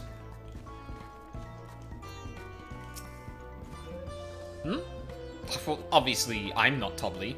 I mean... oops. I shouldn't have said that. You're meant to find out for yourself who Tobley is, or if an elector is even in the village at all. Good luck. Okay, so it's either them, or it's Marblu. Because Marblu also unprompted talked about the spitting. And, crucially, actually brought up the smell compared to the others. I see we're both done with our interrogations. So, who do you think it is? I have my suspicions, but let's hear you pick.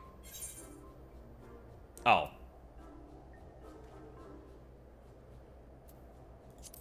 I guess Marblu is not an option. Diligent. The worker so intent on stable chores. I had my eye on that one too. Time to rip the mask off of our mystery ranch hand, so to speak.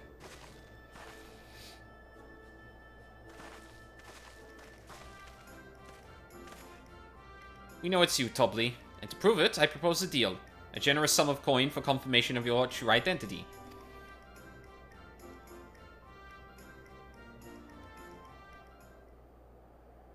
An offer I can gladly accept. As you have correctly guessed, I am indeed Tobley, head leader of Wachun Pelo, and head rancher of the family ranch. I am also one of Galul Jaja's chosen electors. Nice.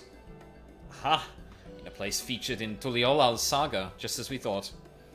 I was right to trust in your instincts. I wager this won't be the last time.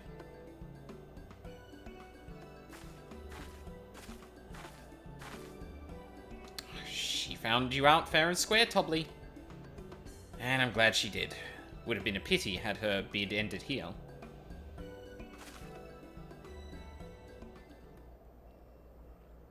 Yeah?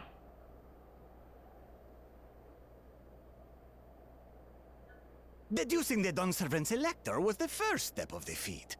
Too simple a task for this aspiring ruler, eh? Right. Not hard at all.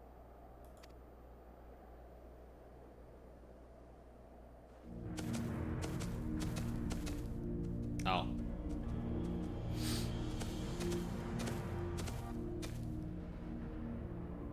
Zorolja.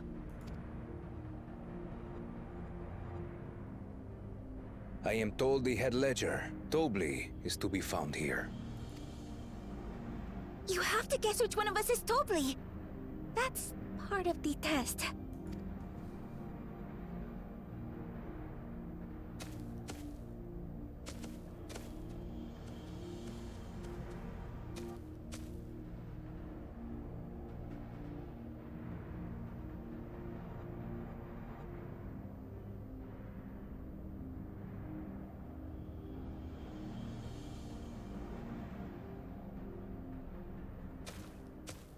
You're Tobley.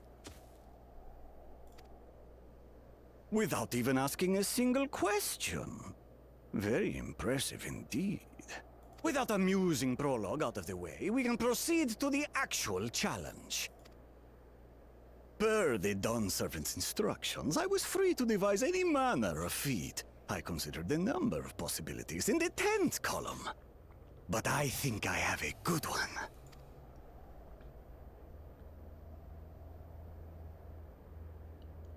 You must go forth and capture for me an alpaca.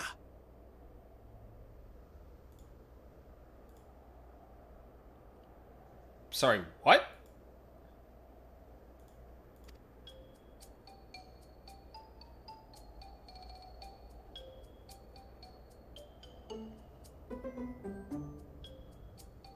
While I've not had the best experiences with alpacas, aren't they generally docile creatures?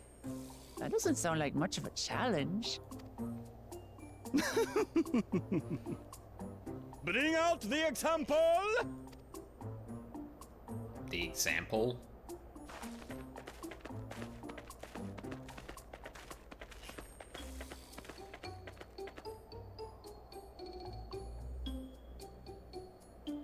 This is a special kind of alpaca.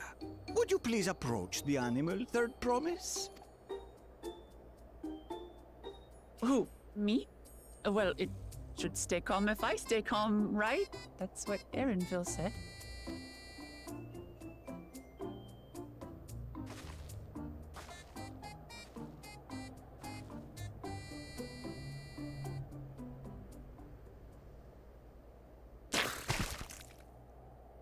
Ah! The little monster spat on me! Ah, oh, that stinks. I can't.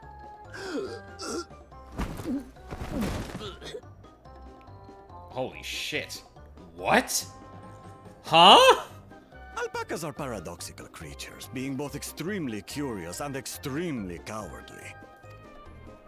Press your luck when they're frightened, and you'll get a face full of spit, as you've all just witnessed. Has an awful stench, their expectoration.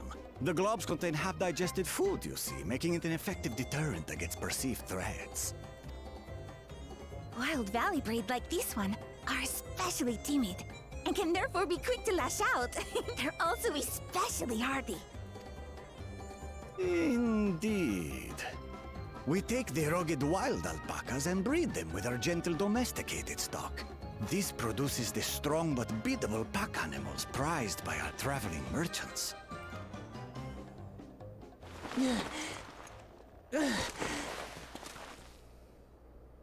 That's all well and good, but did I need to bathe an alpaca spit for you to make your point? So, the task is to catch a wild alpaca. That is correct.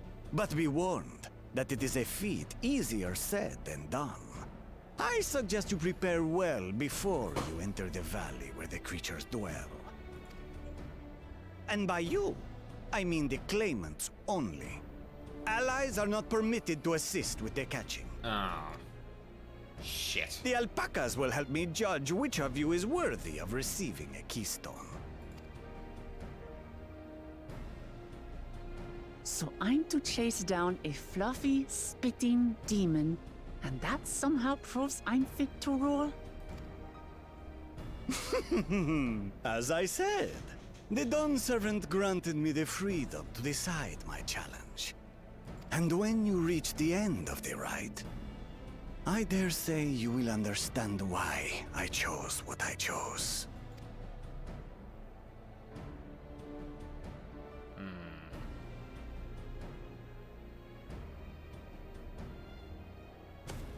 Very well. This won't take long. Wait! Didn't I warn you this was easier said than done? There are preparations to be made, factors to consider. A beast is a beast. All yield to strength.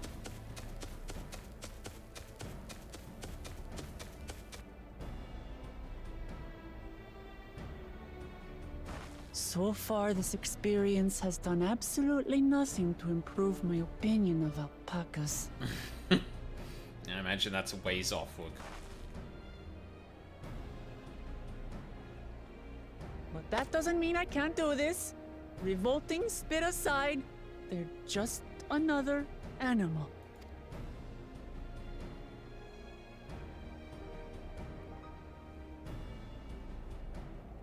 Hey. Are you alright, Orclamat? We thought we heard you scream.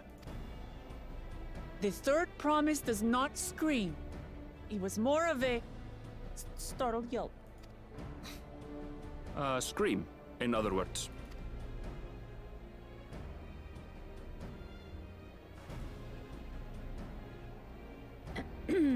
Did you find the Elector? Oh, we certainly did.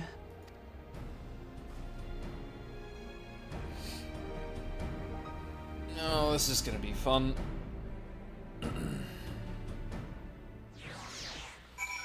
I imagine this will probably be us going through the motions of how they tend to catch alpacas and kind of learning from that. That would be my guess anyway. Oh yeah, look at the beautiful region now that it's not covered in fucking fog.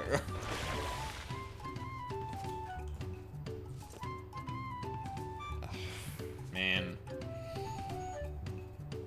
Kinda sucks, but it happens. Alright.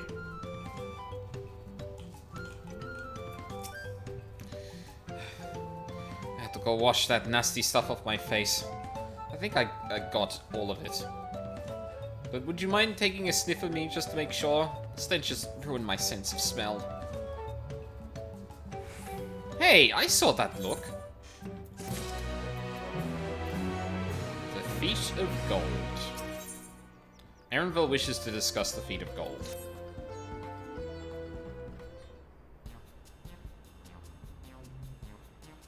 As Wuklamut helped demonstrate, the Valley Alpaca are wary of people. Getting close enough to catch one will not be an easy task. You might have warned me about that earlier. I have enough trouble with tame alpacas. How do you expect me to wrangle a wild one? With the proper saddle, we infuse the leather with a relaxing scent that soothes the spitting beasts.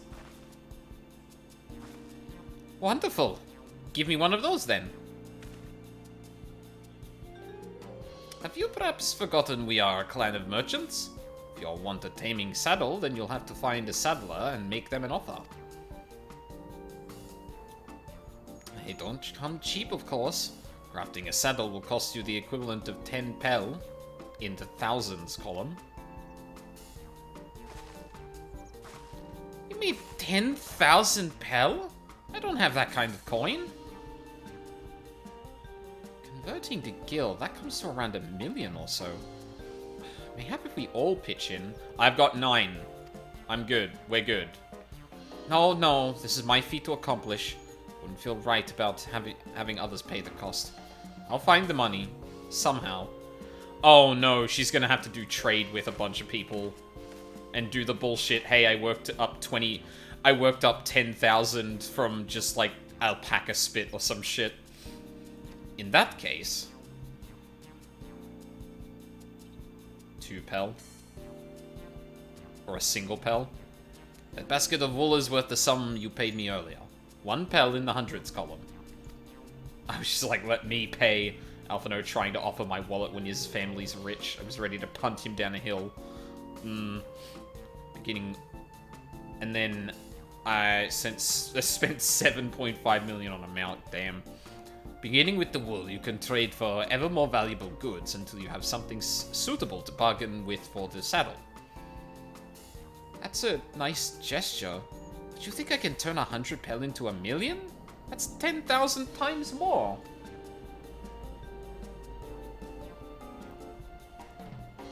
We need 10,000 pel, not 1,000,000. So we're looking at 100 times more. Oh, right. I panicked and got confused with Alphino's million gil.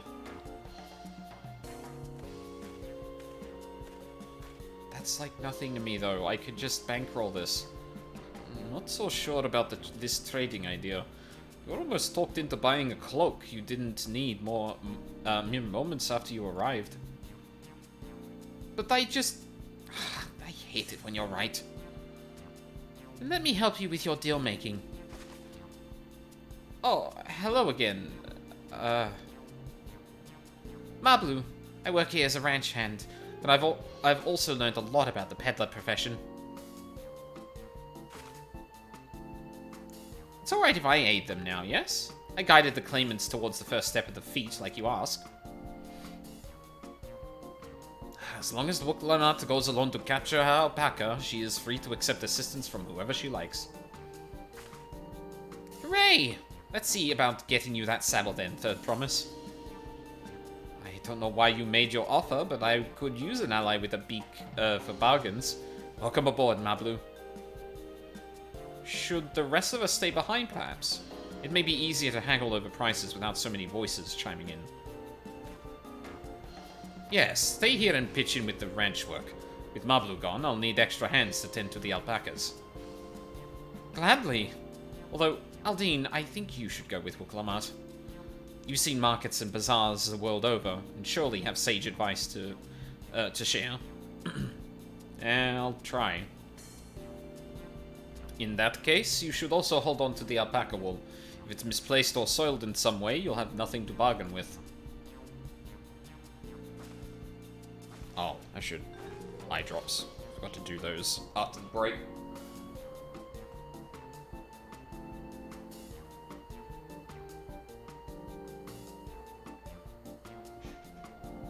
Ugh. Good. As if I'd do such a thing. I'll leave the wool with Aldine anyway. The better to keep my hands free.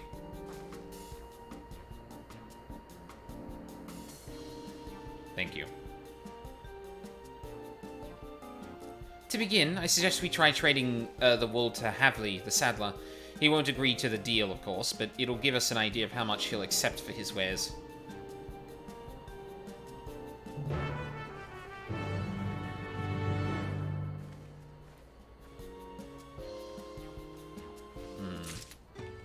Whoa. Spin. That's a lot of fates.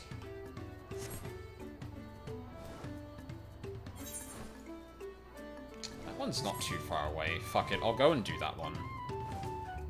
But then again, this one is in a pretty dense area. Maybe I don't really need the speed at this point. Fuck it.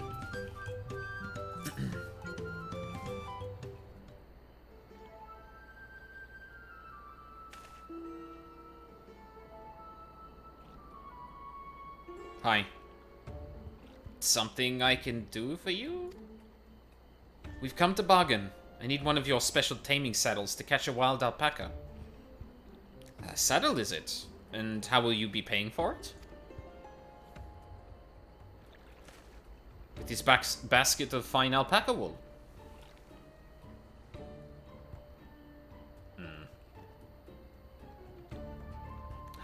used as a saddle maker, have for wool. Besides, this would barely cover the cost of a single strap buckle. Offer me something I actually want. Okay, like what? And what might that be? Mezcal. I like to nurse a cup at day's end while I inspect my finished work. Bring me a jug of quality stuff, and you've got yourself a deal. This bodes well for us, third promise. Such mezcal can be had for only 5 pel in the thousands column. Okay. Oh, don't say that in front of him. Fuck. Hold on. Did you say third promise? Then my offer has changed. Saddle's going to cost you a jug of premium mezcal, aged 3 years at least. Oh, fuck off. 3 years? That stuff is valued at 10,000 pel or more. Why have you doubled the price? Because I must support the man of ambition who will see my business prosper. Zural Jar will go to war, and his cavalry will need saddles. Lots of saddles. Ugh. It's nothing personal, third promise. But I won't sell you my craft for anything less than my asking price. God damn it. We need to have conversations away from the people we're trying to trade with. The fuck are you two doing? Well, Wooklamat didn't know, but Mablu... Come on. Yeah, or also just like... Yeah, I hope that... Oh, fuck. Yeah, I hope there's war so I can profit from it. Like, fuck me, dude. I can't say that I blame him. I'm known for championing peace, and peace is unlikely to bring him more customers. Those of our grandparents' generation remember the dark days when the clans were at war.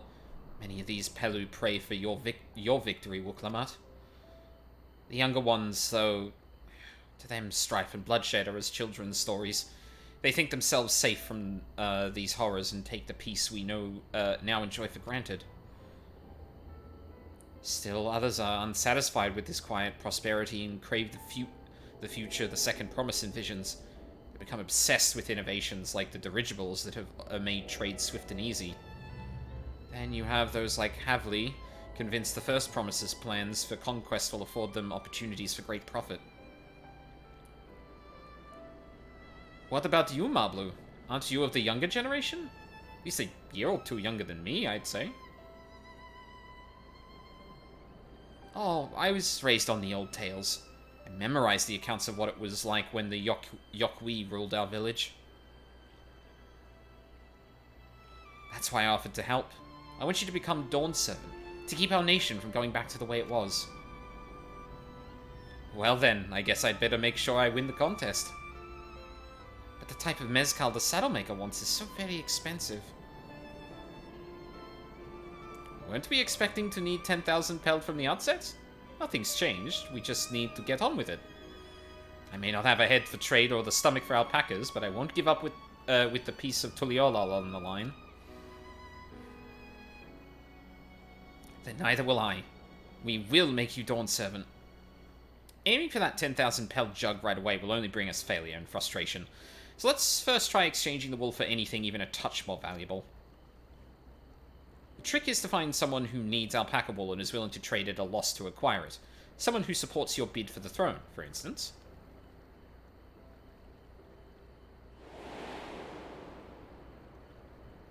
Oh yeah. What about the guy we walked past? Of course, the Weaver. Bolnok was his name, I believe. He went out of his way to say he agreed with my vision, and he was there to buy wool. I think I remember the direction he was going. But for now, let's head back to the road where we first met him.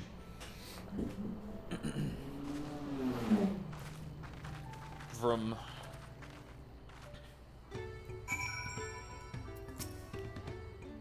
As you can see, only the finest leather for my saddles. I bet.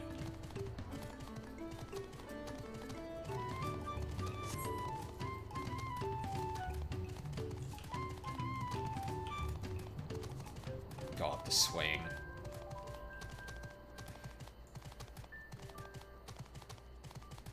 Did he take a different path? Oh, yeah, he must have.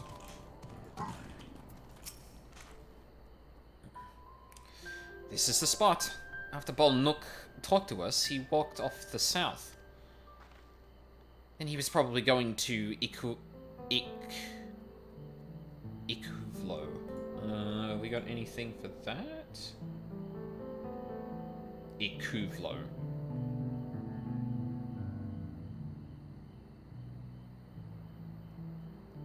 It could be Iquare. No. It couldn't be Iquare. It could be Iquevlo, actually.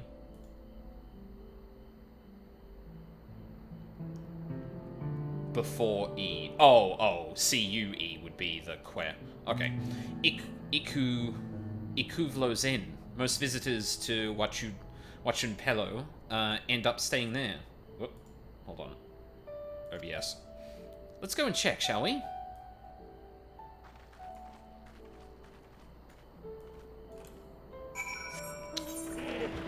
If I was a bit faster, the fate would have been just on the hill over there.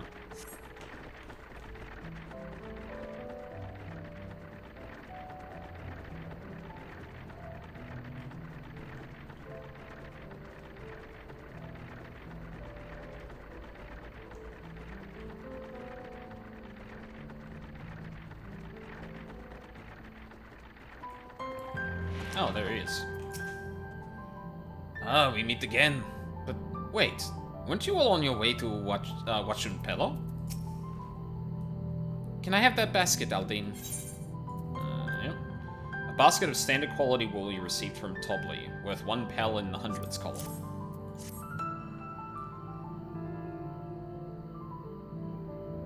Thanks. Now let's see if we can turn a profit.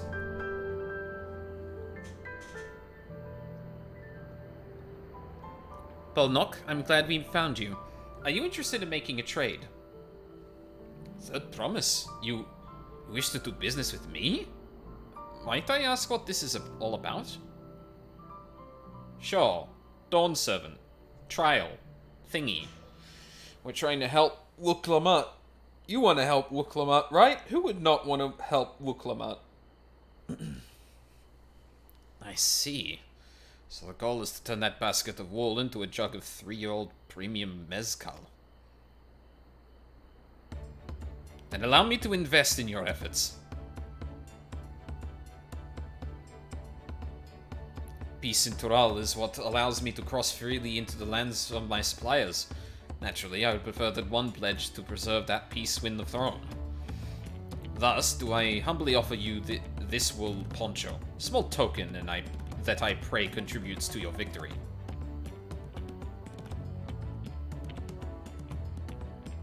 Oh, that's fine craftsmanship. A garment like that would easily fetch 5 pel in the hundreds column. That's very generous, Balnock. Thank you. I promise I won't let you down. Alright, we managed to quintuple our money. I have faith in you, third promise. May fortune bless your future dealings.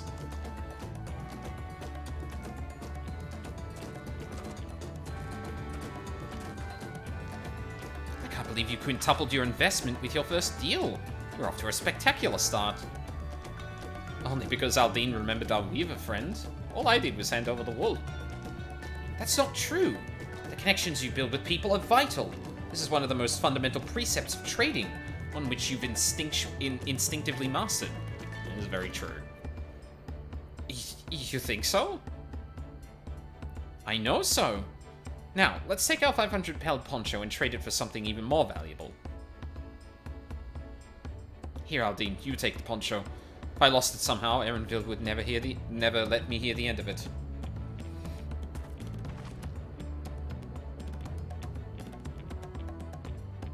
All set? Our next deal is waiting to be found.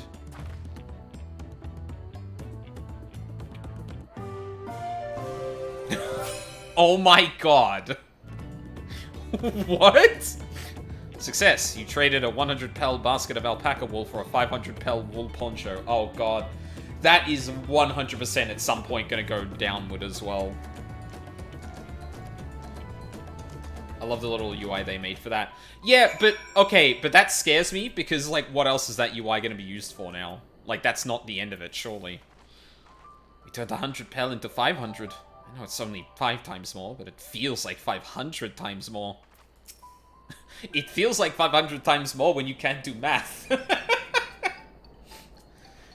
Leveraging connections is a sound strategy, but we should also consider supply and demand.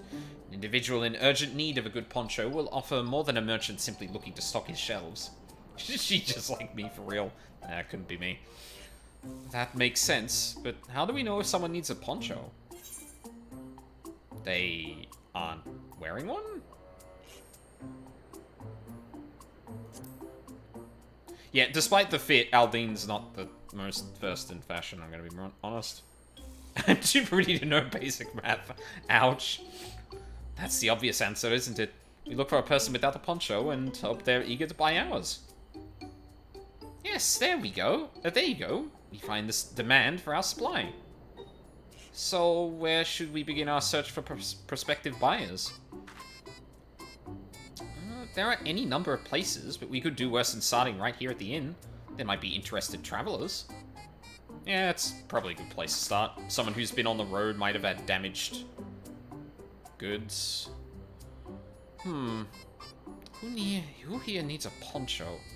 Well, the Mamulja hardly wear anything to begin with. Those are probably Landsguard or sellswords.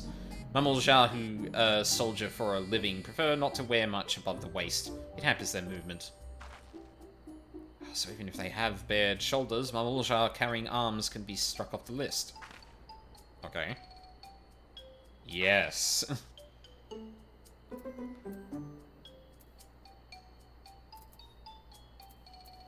Can I zoom in?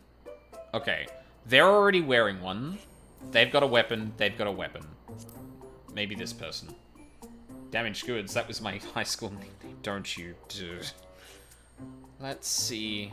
No coat or cloak, but also no weapon? Oh, we might have a winner. Hold there, friend. You're not a mercenary by trade, right? I was curious about your bold choice of dress, or lack thereof. Oh, it was no choice of mine, believe me. I was attacked by beasts on the way here and barely escaped with my scales intact. My coat was not so lucky. I'm actually a toolmaker from Tuliolal and was dressed quite smartly. All the better to show the Pelu I am a man who takes pride in his appearance and therefore his work as well. But now look at me. Well, sir, this is your lucky day. Just Vanna White the coat. What a splendid poncho. This would be the perfect replacement for the coat I lost. We'd be willing to part with it if you'd like to make a trade for one of your fine tools, perhaps. What about this hatchet? I crafted it myself and will vouch for its quality.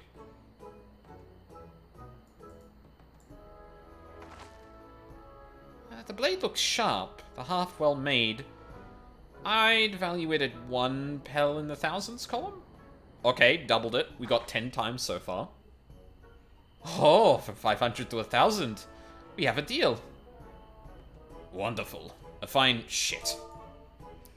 garment such as this should put me on even footing with any Pelu merchant. Like the eponymous owner of Miplu's mate garden, for one.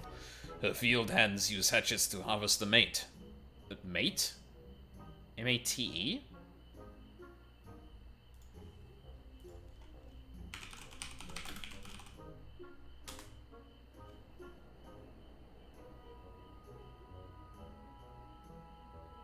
Yerba mate, or yerba mate,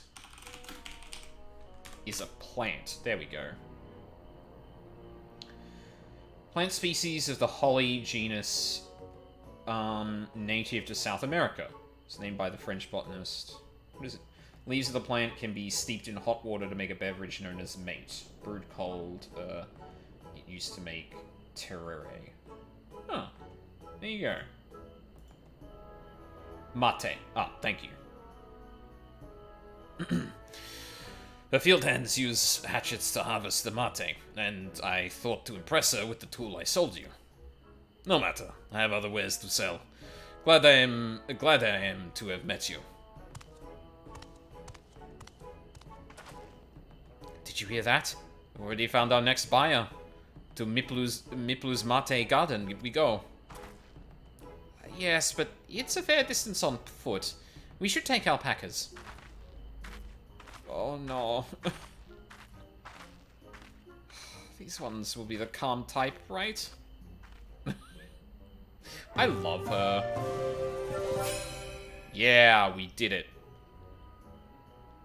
Oh! Wait, I wonder if that's gonna be like a basic UI for the... Shit. I wonder if that's gonna be like UI they're testing for the... exploration thing. The thing that's meant to be a bit like, cosmic exploration? Is that what it was going with? I can't remember. That thing. Success, you have traded a 500 pel wool poncho for a 1,000 pel hatchet. Yippee!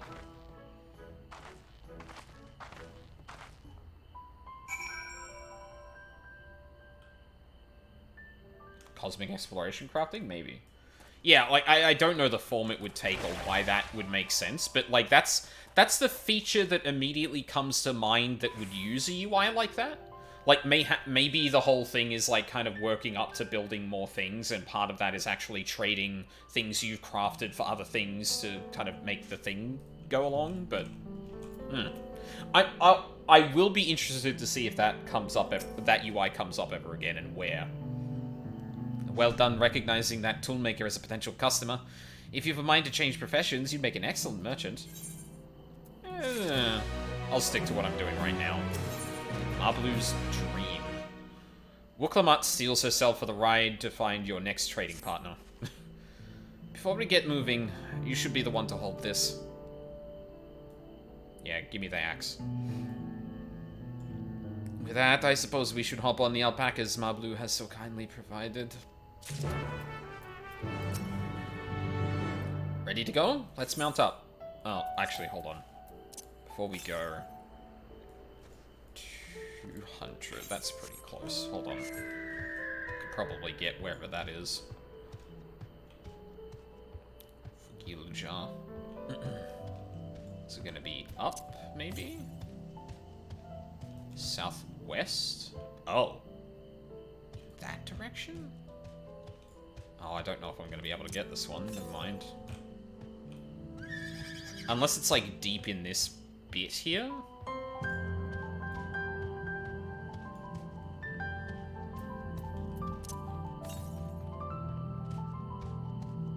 Oh, but it's beyond the cliff, maybe.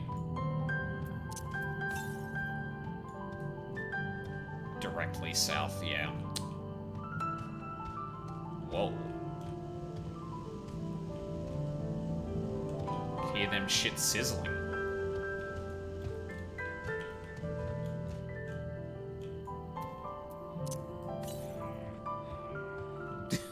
Same, dude. Ow. Nah, it was worth a try.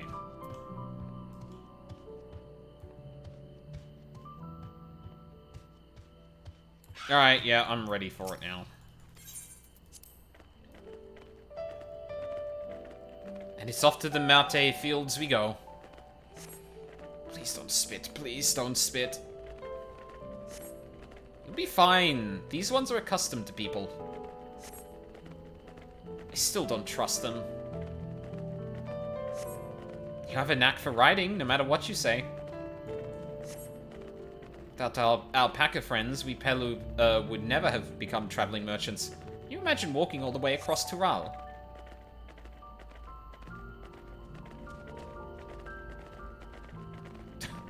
I swear that mountain is too tall to be real, he says as the fucking mount flies over. Hey, look, it's Koana. Walkor Zolmor. Fuck. Foreboding sight, isn't it?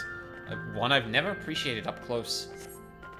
You have to take the long way around the cliffs to get there, to the highlands belonging to the Yokwi.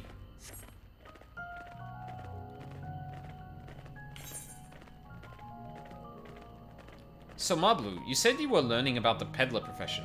You don't care for ranch work? No, I love it. I love working with alpacas.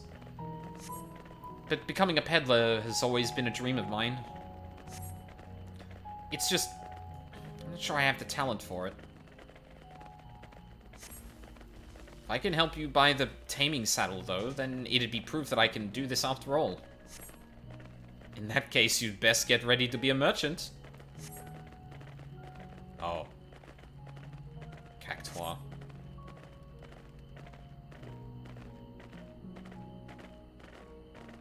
Just standing there menacingly.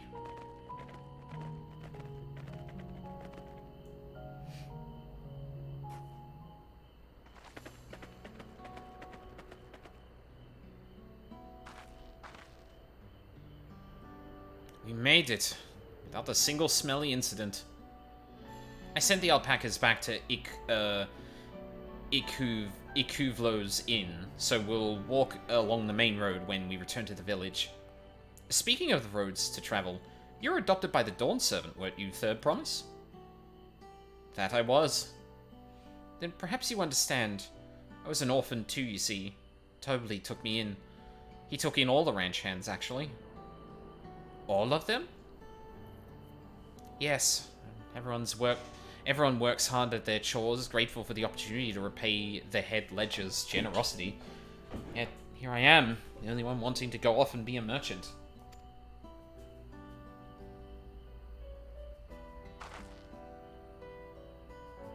I'm sorry, I don't know why I'm telling you this. We need to keep trading things for your saddle, if you're to prepare for the Feat of Gold. As it's mate harvesting season, there can't be too many quality. They can't have too many quality hatchets. Add to that, walk Lamat's way with people, and we should have no trouble making a favorable deal. That's Miplu over there.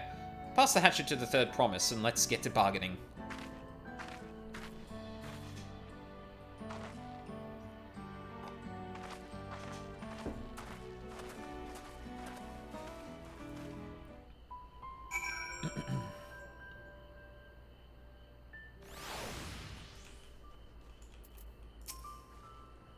You have that little axe for me? I do. A finely crafted hatchet you received in trade for a wool poncho worth 1 pel in the thousands column.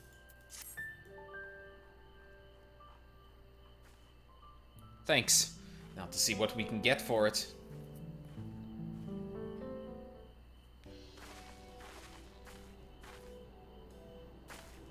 You're Miplu, the owner of these fields? I have a mind to trade if you're interested. Well, the Third Promise. I might be convinced to entertain a proposal. What do you have on offer? This hatchet, forged by a seasoned artisan, the razor's edge of this exceptional tool will make light work of your crops. She can certainly sell it. Quality is acceptable, I suppose. I offer you a large sack of mate leaves in exchange. Sack of mate leaves is valued at 1 pel in the thousands column, the same price as the hatchet. Still will bring us no closer to the mezcal. If I may, Mistress Miplu, it's harvesting season, is it not? Does not the demand for hatchets afford them a higher value? It is indeed the season, which is why I procured an ample batch of tools well in advance. Missed the window for demand. In that case, we'll have to fall back on connections. Well, but wouldn't the mate leaves be easier to sell to people than the hatchet, though? That seems like an equitable trade in that regard. You don't necessarily need to go up every step. If you get something that's more in demand, that you can find someone... Like, if no one has need of a hatchet, but some people have need for the mate leaves, like, do that. Think of it this way. A generous deal here will put you in the Third Promise's good graces. Surely that's worthy of consideration? I do not wish to give offense, but I must tell you that I stand with the Second Promise. His innovations will improve every aspect of our lives, I believe, including farming, and I will no longer have need of hatchets. I assure you that I have nothing but respect for Wook Lamat, That is why I'm prepared to purchase a spare hatchet at a fair price. I suppose it is fair given your reasons. But we ourselves would be no better off for the transaction. How about this then? If we were to help bring in your harvest, would you give us a better deal? As a matter of fact, I would. Until Koana's reforms come about, I can always use more hands in the fields. Then you can go ahead and add our labor to the bargain.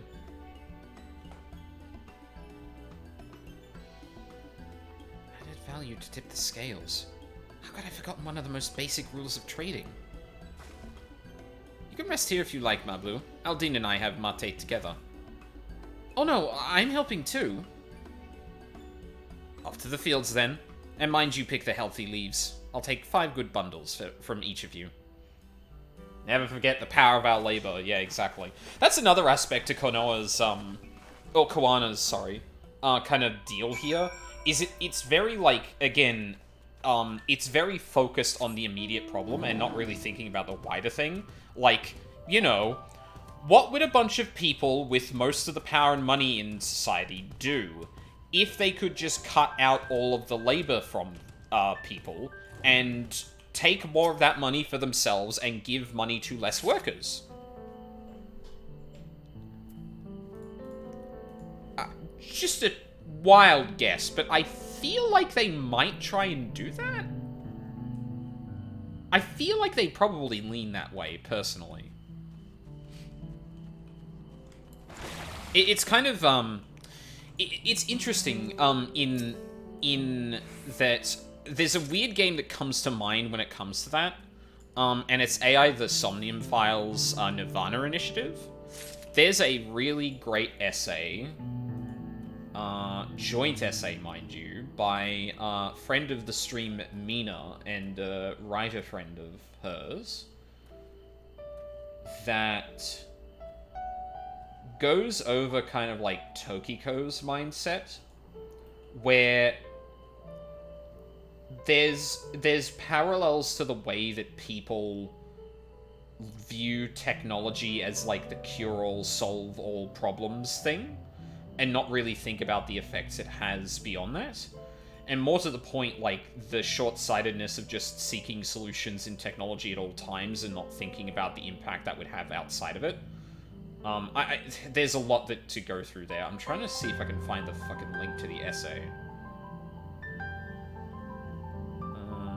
It's in here somewhere, god damn it.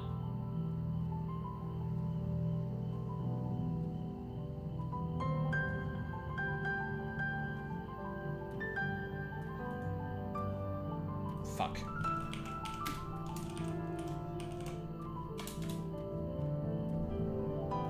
What? Oh, cool. Discord's search is just fucked again. Love that. Love that for it. Never mind. I can't find the goddamn...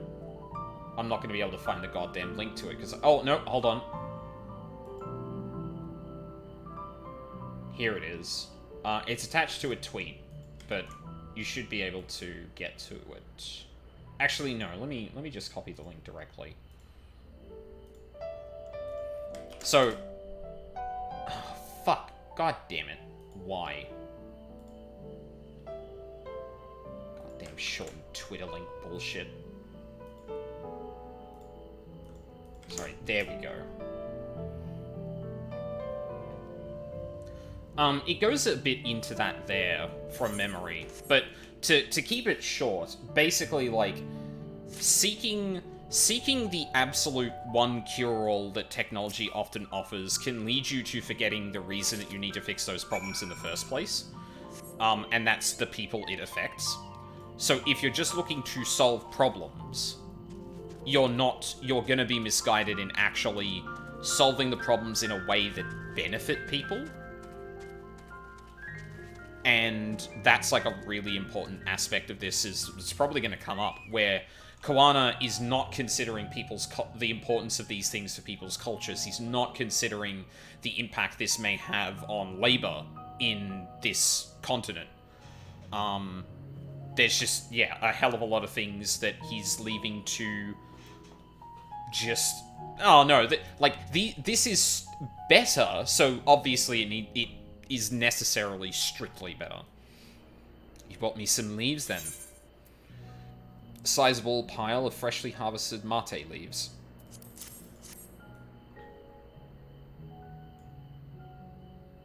An acceptable harvest. We'll see how your companions fared before I make any decision, though. I'm always good with it.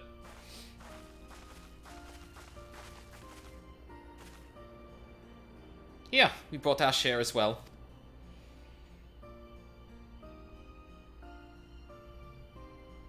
Thank you, Third Promise. This is more than enough to hold up your end of the bargain. Now, it's time to honor mine. After adding the value of your labor to the price of the hatchet, I am prepared to offer you a full sack of our highest grade mate leaves. Premium mate? Bought at the shop, one sack of those leaves would cost no less than 5 pel in the thousands column. God damn. Then we can bid farewell to this hatchet.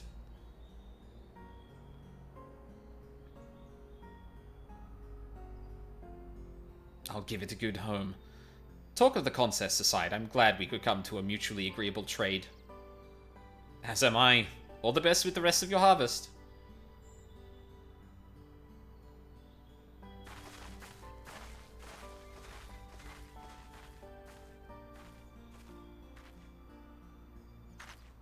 Oh, there we go. I was wondering why that was lingering on black for a fair while. Oh.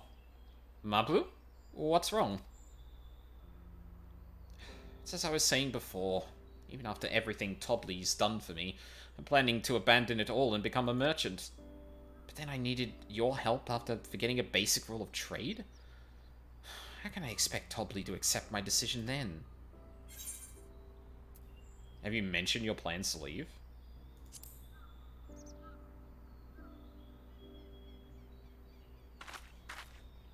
Not exactly. I wanted to prove I could succeed as a peddler before I declared my intentions.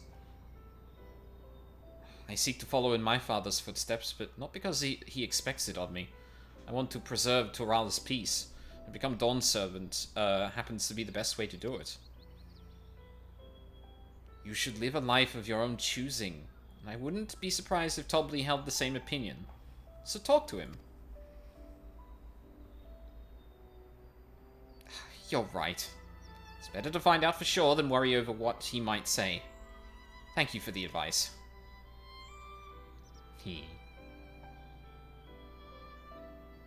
But first, we have a saddle to buy. I want that success under my belt so I can be sure of my decision. What's next, then? We try to trade our tea leaves for something halfway to 10,000 pel? No, I think we're close enough now. I say we go straight for the premium mezcal. Bargain our way into double the value, eh? Think you can do it? Trust me, I will make this trade work. I admire you, Third Promise. That you're holding your own against such strong competition for the throne is inspiring. Am I really holding my own against Koana and Zoralja?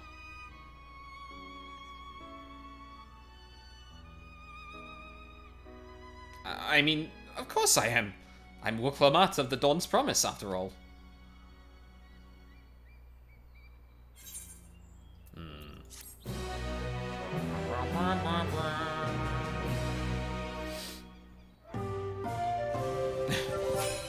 Excellent trade. Success, you traded 1,000 pel hatchet for a 5,000 pel sack of top-grade mate leaves.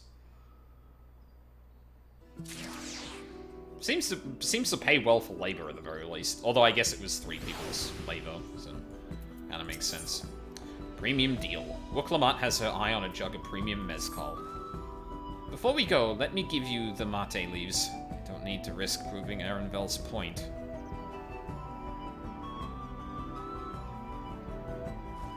Ready then? Our next stop is the Mezcal Distillery.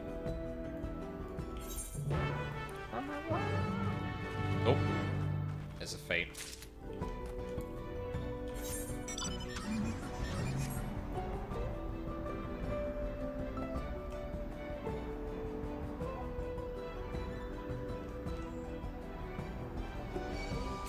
No. No, not here. Oh. Ooh. Mega Magway.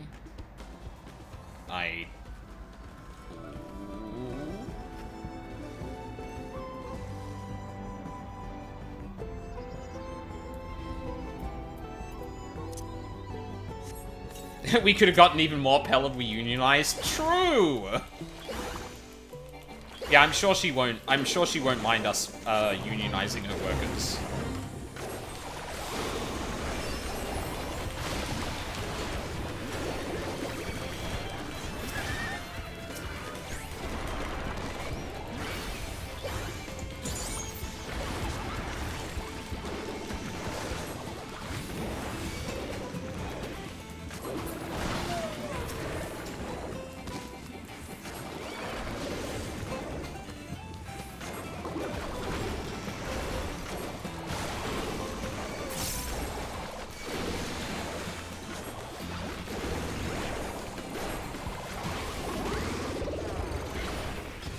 Oh, I thought that would have done it.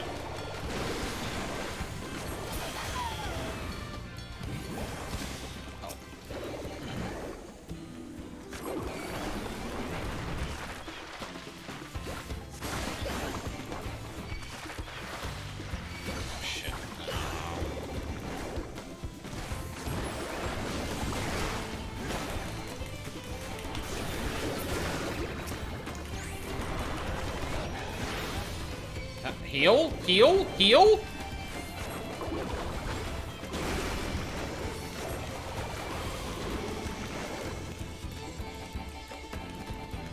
What? Oh, fucking... I really wish I could use Holy and White if I had a fucking Comet charge going.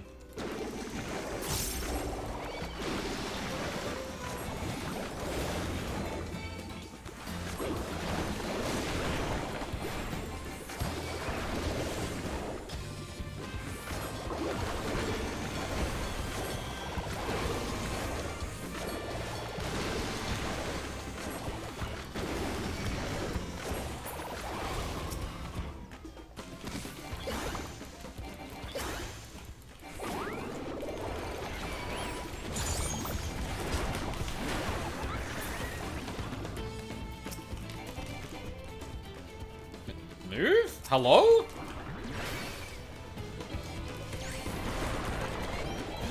Have you seen people already dooming about Viper getting adjusted? Wasn't the point of those changes that, like, it was just a bit too busy?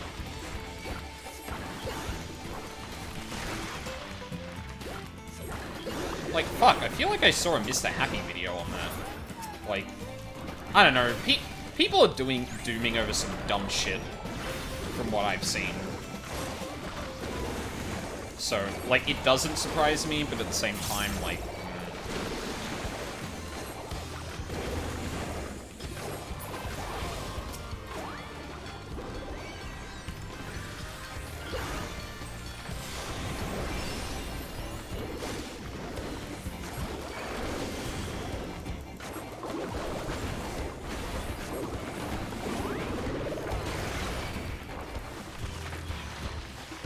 A lot of Doomers came over in the Shadowbringers boom, I guess. Yeah, maybe. That might realistically be all there is to it too, you know? Whoop. No.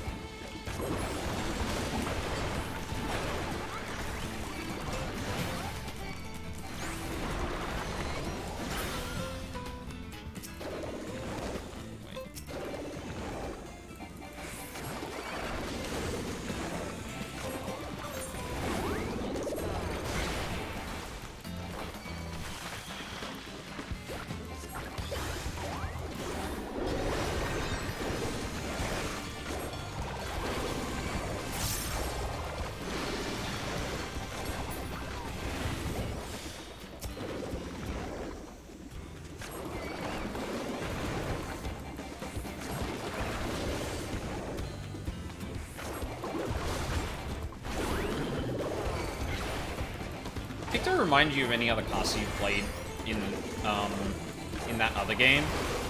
No, not really.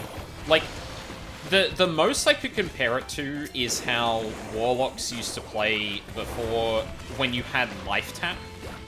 So basically, in that, you would need to cast life tap to gain mana back, which would allow you to cast spells. And in a similar way, you had, like, buttons that dealt no damage that you needed to press to deal your other damage, right? And in that sense, there's a lot of planning that goes into that. Because because it's on the GCD2, you can essentially use it as a movement tool.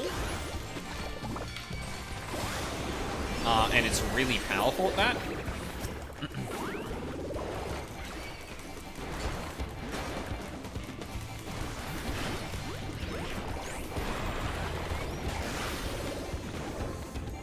But no, this is, like, there's way more emphasis on setup and things like that in this than there ever was in WoW Warlock. So, it's one of the most interesting jobs I've played in a while, honestly. I like how it flows a lot. Like, if anything, it reminds me a bit of how Shadowbringer's Summoner worked in terms of, like, balancing a bunch of cooldowns and the like to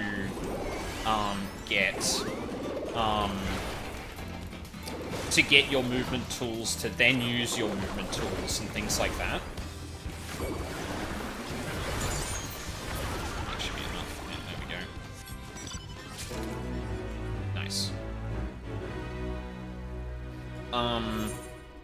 Yeah, jeez, that took fucking forever. I'm gonna do that off stream. There's no way I'm doing that on stream. But yeah, like, it's not something I can easily compare. Like, I'd have to strip away a lot of the aesthetic side of it, and even then, like, I struggle to kind of think of one. Like I said, I feel like Shadowbringer's Summoner is probably a bit closer, but, like, the lengthy casts that essentially set up other things, I don't think there's too much of that. Especially in WoW, a while ago there was a while ago what they wanted to do was make sure you didn't have buttons that did nothing, right? So you know, you just press a button and it gives you a damage buff, or you just press a button and it gives you a charge to use something else. They wanted every button to deal damage, and personally, I definitely see in some circumstances that not working for some classes and specs. However, I do feel it removed design space that could have done stuff like this, where it's like, actually, no. You're gonna do that long cast, and that's gonna give you something later on, and you're gonna deal with it. Because the reality is, you have to be balanced to deal so much damage every minute, 2 minutes, right? If you've got a cast in your job that has a incredibly lengthy cast and doesn't deal damage, the damage you would otherwise need to deal in that spot has to be moved into other spells. So you have to, like, because of the way that ends up balancing, it's actually fine if you think about it from the broad perspective, but a lot of people don't like that, you know, you don't have buttons that deal damage.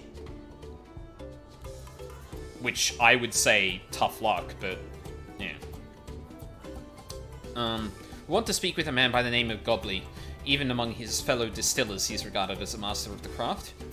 He knows the value of his products, so if we're to convince him to trade for twice that, what the leaves are worth, we're going to need targeted information. That means asking around and taking in the gossip. If you could talk to the people here in the distillery, Aldine, perhaps Wooklamat could do the same at the village entrance. Meanwhile, I'll head to the north side and see what I can learn. Alright. Sounds good.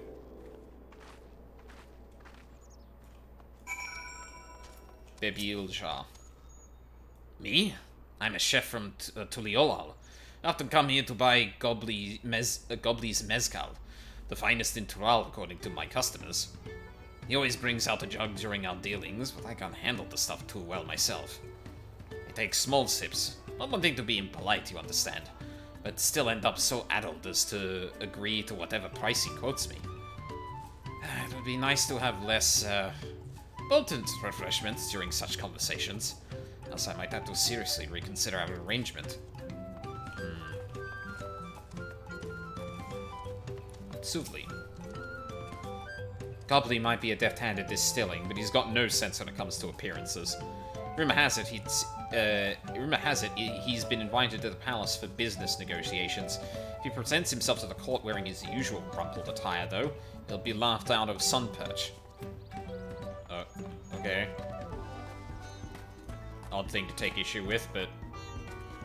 Wait. Oh my god, these are little dirigibles. Right. Damn. Or... yeah. There's not much I can say about Gobbly. I can tell you what Gobbly's been saying.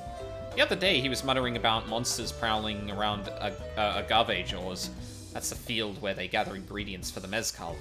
Their presence has made it harder to procure said ingredients, and thus driven up the price of his product.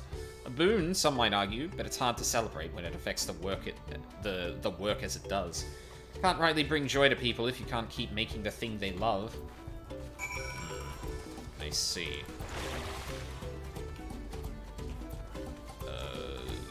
Huh? Am I stupid? Oh, right behind the fucking thing.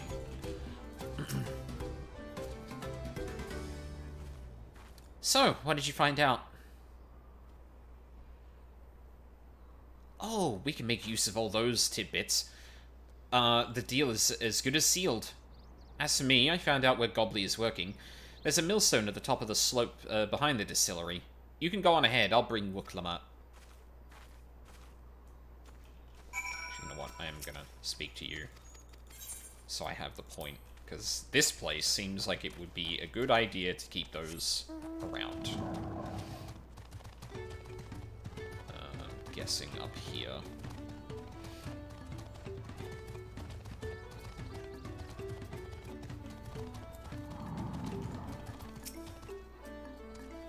You have business with me, sir?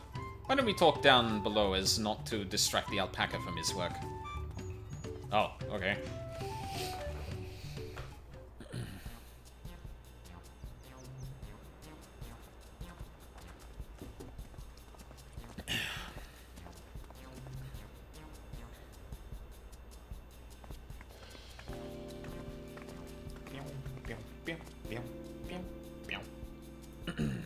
Now, what's this about? Keep it brief, if you would. I'm a busy man. We're in the market for a 3-year-old jug of premium mezcal. Assuming you have any on hand, that is. Ah, an excellent choice. Must warn you, though, it doesn't come cheap. We don't have Pel, but we can offer a sack of mate leaves in exchange. It's top-grade stuff, like the mezcal. No deal. Mate leaves are well and good, but I don't have any use for them. Ah. Yeah, that kind of becomes a problem. No deal? Just like that? Still, I'd hate to say, send you away empty-handed. Why don't we sit and chat a while over a cup of mezcal? That's a trap. Now the bargaining begins. Which of our cards do you want to play first? Hobbigo's chef's distaste for strong drink, Gobbly's invitation to the palace, monsters in the agave fields.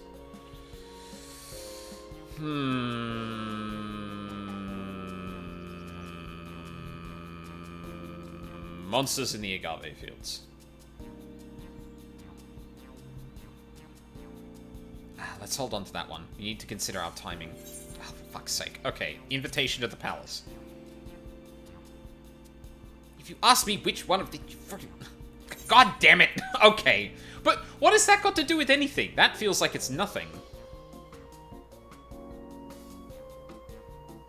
What has this got to... Huh? I appreciate your hospitality, but I'm afraid I can't hold my drink.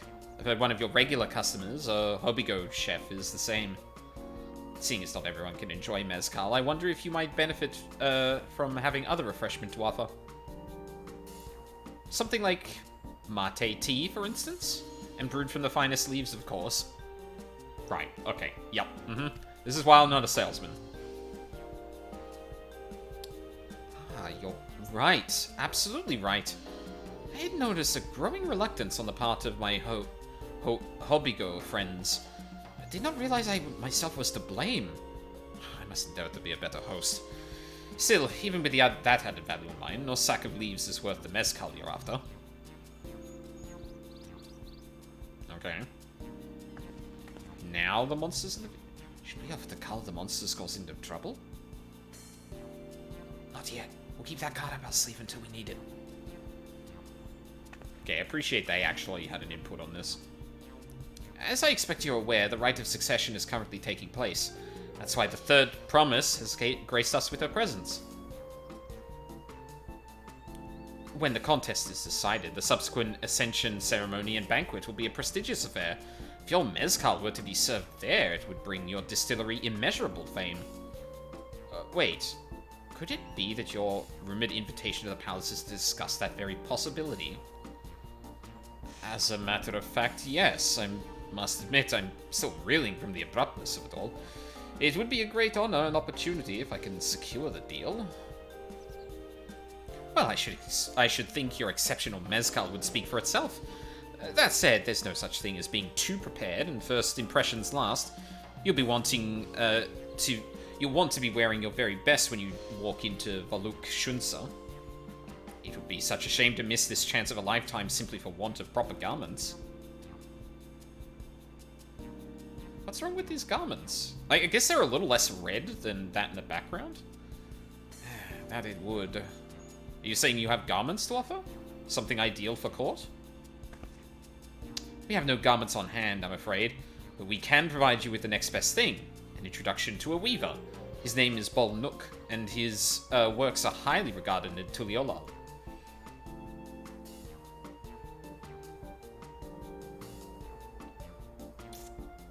As a supporter of Wooklamat and keen observer of palace politics, he will doubtless be happy to guide you in the selection of an outfit to fit this golden occasion. That is certainly a tempting proposal, and one of which I should like to take full advantage. But the scales still aren't quite balancing. And here's where we play that. Say, what the monsters running amok in Agave Jaws? That's a problem we could easily solve for you.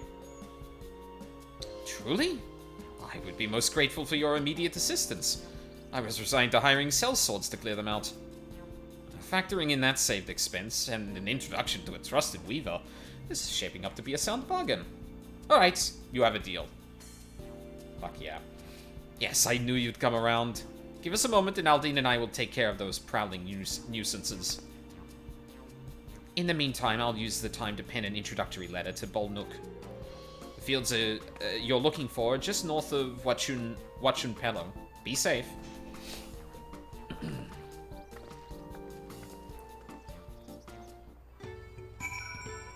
You know what? I'll take a break here.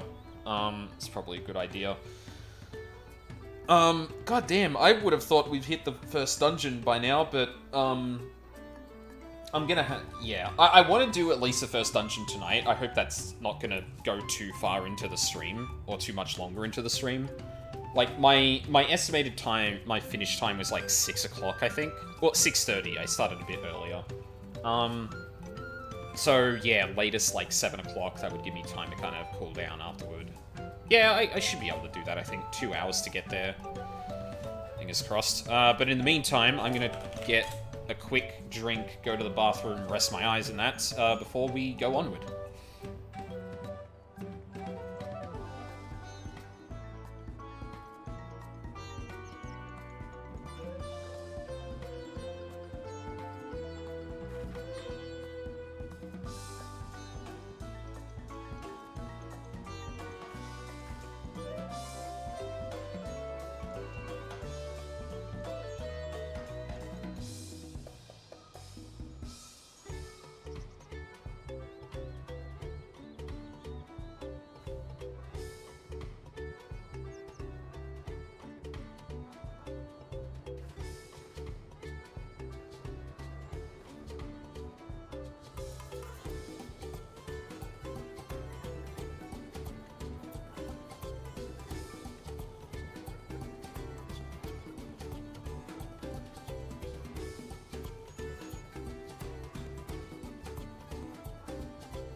Alright, I'm back.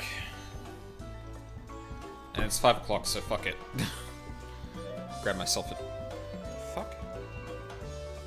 Oh. I gotta clean this fucking desk. Look, I haven't wiped it down in a bit. Alrighty then.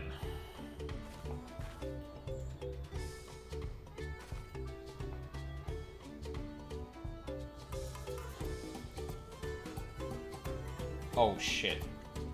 Wait, did I already do that? Hold on, sorry, I need to check something real quick. Someone just reminded me of something.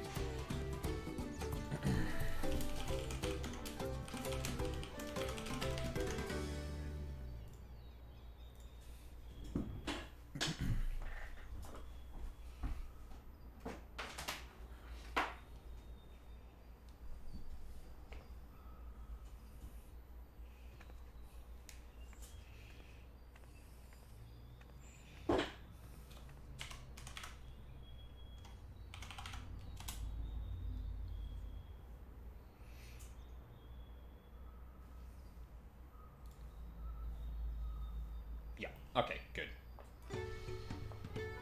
Okay, I'm glad I remembered to do that already. Sorry, unrelated to 14, but important to check in on at the moment. Alright, let's sell this agave, or let's sell this Melcav and be on with it.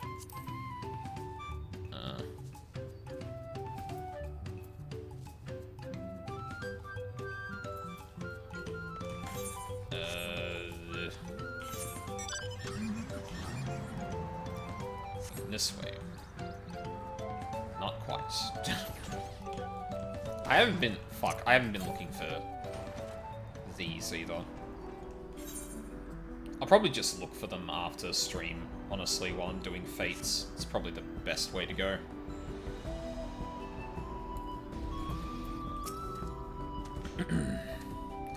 That should be Agave Jaws, just over there. This will go faster if we split up. Come and find me once you've finished clearing out your share of the pests.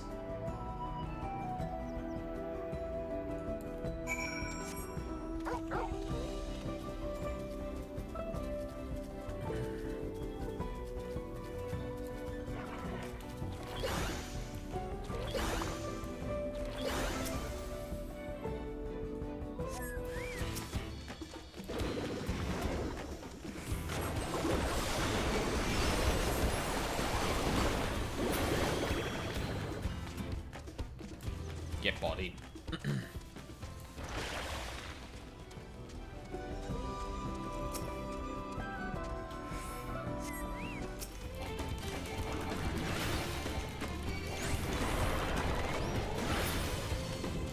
God damn, that's strong.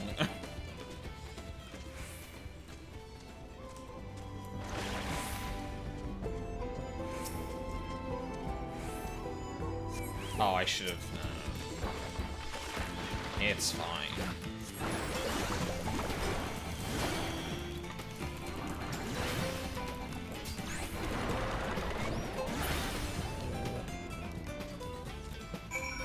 Did it. No match for painting.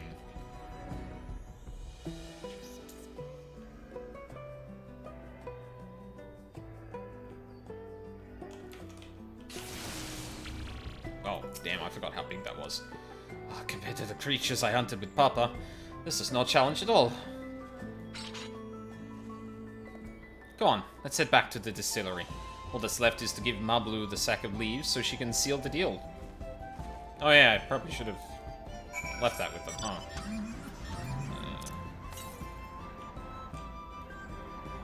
East. Up here? Up there. Oh god damn it. Okay, I'm probably gonna have to... Oh! How does he do it? How does... Fucking... You asshole!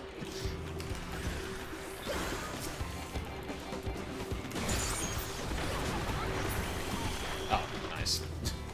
Get shit on.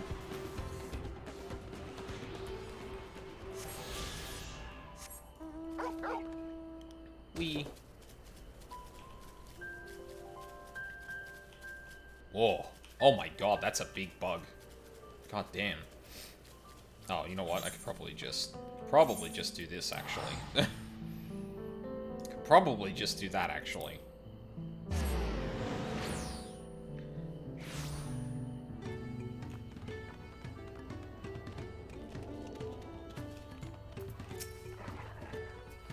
Those monsters were no trouble for you, it seems.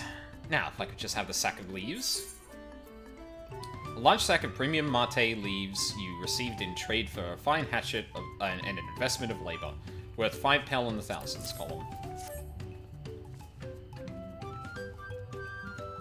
Thank you for looking after our precious trading goods. No probalo. Your monster problem has been resolved, Master Gobbly. Here are the mate leaves and a written introduction to Bol Nook, as agreed.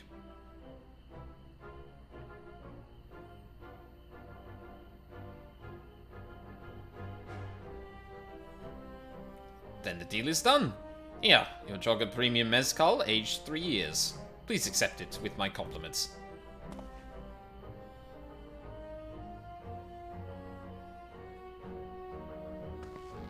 Yes, we finally have the mezcal. Great work, especially you, Mablu. You were the one that inspired me to come this far, third promise. But let's not celebrate until we have the saddle in hand. Mablu, is it? A drive a hard bargain, young peddler. I look forward to doing business with you in the future. Thank you, but truth be told, I'm just a ranch hand. For now. Should I ever become a proper merchant, though, I'll be back to strike more deals with you.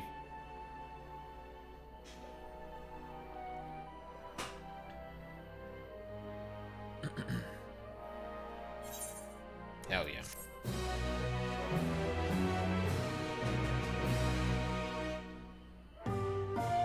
Excellent trade. We did it.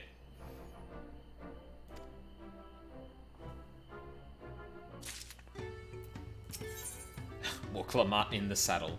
Wooklamat is ready to return to Happily. Even at the palace, I don't think I've held a 10,000 pel jug of anything before. My hands won't stop shaking. Here, you better hold on to it until we get to the saddle maker. Agreed. Thank you.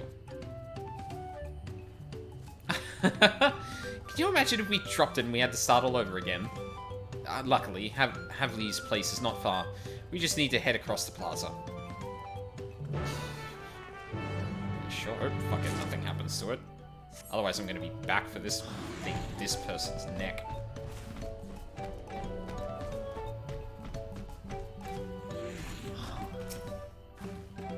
This is it.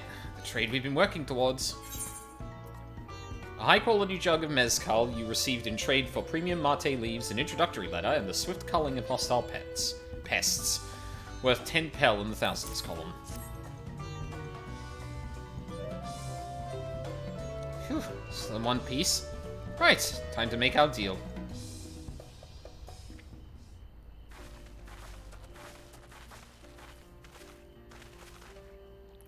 Get your tools ready, Saddler. We brought out your precious mezcal.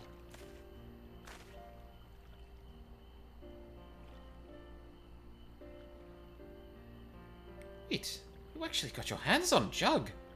But you had nothing. A few measly clumps of wool. What we had was an aspiring trader with a gift for negotiation.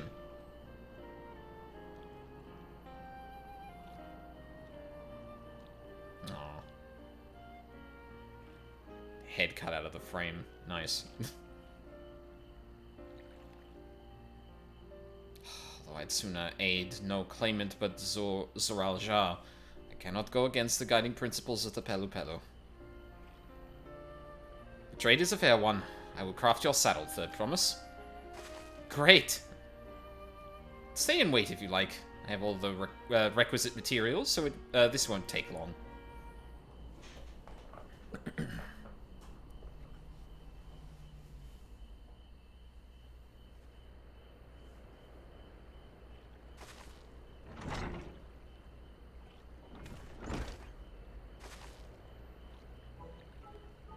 Your commission is ready. Catching a wild alpaca is never a simple affair, but you'll have an easier time of it with one of my saddles. Now, if you don't mind, I have other work that needs finishing. I can taste that smooth mezcal already.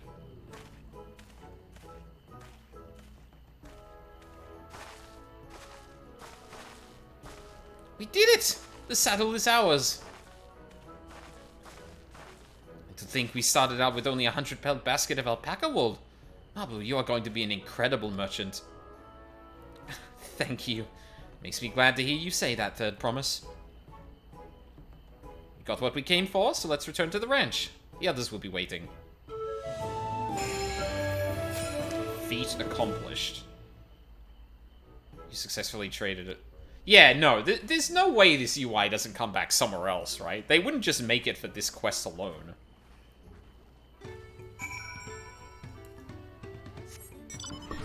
Like, it might be related specifically to Pelu Pelu, society quests, but... yeah, like, I don't know, that just seems like a no-brainer, honestly. Maybe. You've been away for some time. I assume trading was productive? I made a mistake of startling one and caught a gob of spittle from my trouble. I'm beginning to understand Wooklamat's aversion to the animals. Tobley and Aaronville have been teaching us how to care for our packers. One gentle girl ate the feed straight from my hand. They rarely use thing once in this game, just a matter of where it's gonna end up. Yeah, exactly. Exactly.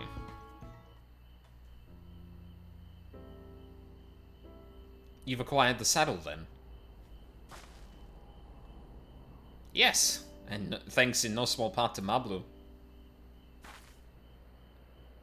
Before you rush off to catch an alpaca, though, let me teach you how to saddle one. I'll bring out one of our wild-born friends so you can practice. Yeah, it's a good idea.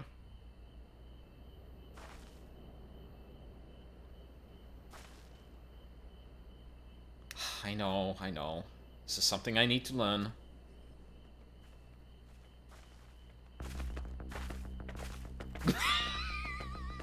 The fucking music! God. Really looking forward to that post-launch patch roadmap live letter. Yeah, same.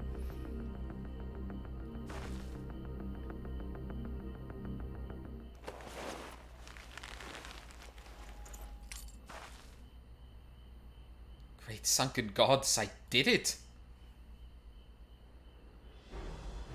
Hell yeah.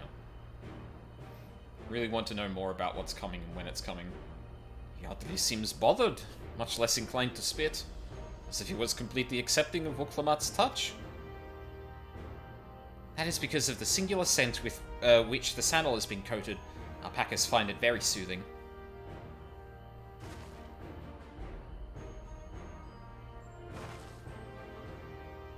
You know, I've never taken a good long look at one of you before, but... actually kind of cute.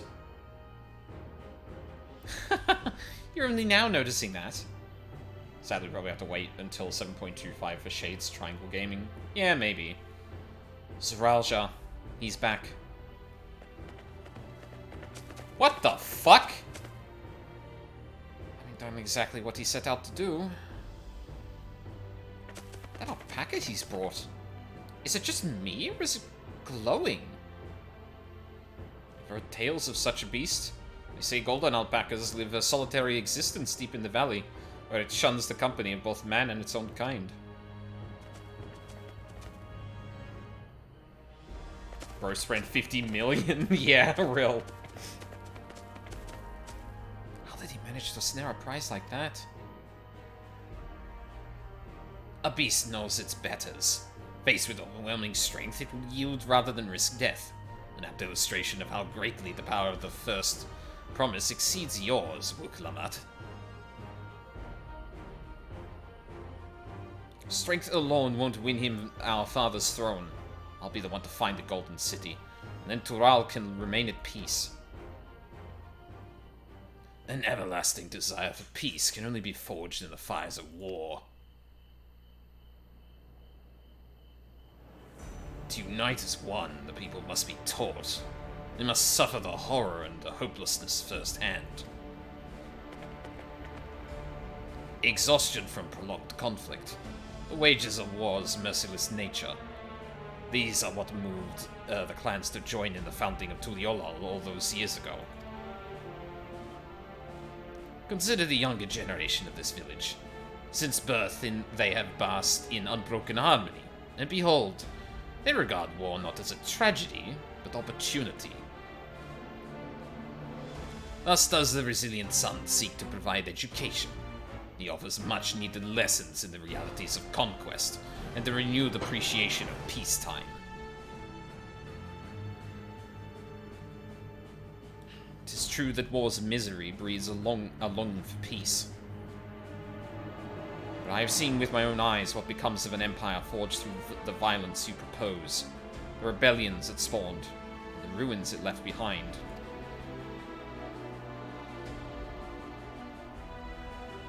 Guardian Empire was a congregation of simpletons.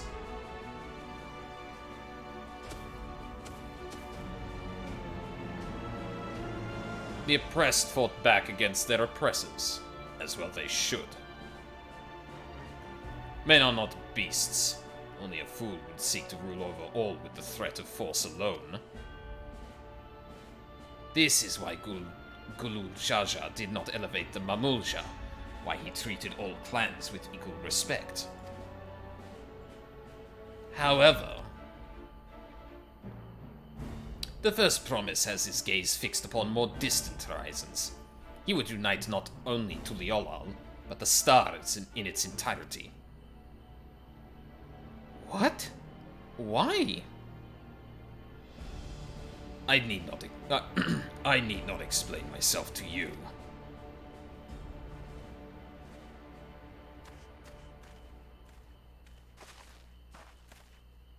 Oh, well done indeed.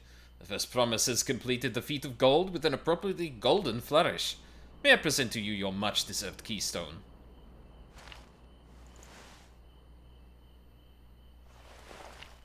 It's a different color. Interesting.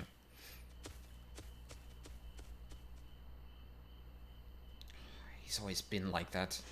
Never sharing his innermost thoughts with me or even Koana. It's like we're not even family.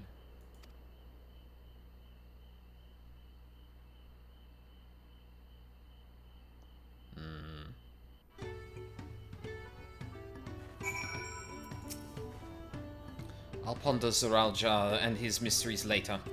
Right now, I need to think about finishing the Feat of Gold. I have my saddle, and I've practiced how to use it, so I'll lead on to where the wild alpacas roam. The valley of Orankanka is northwest of here. Come on, everyone. Even if we can't enter ourselves, we can see Wuklamat off on her hunt.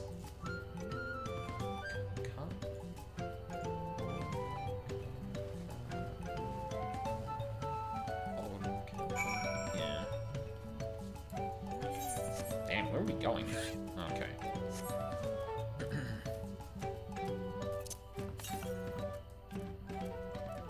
Oh, west, you say? How far west? Well, actually, it told me, but...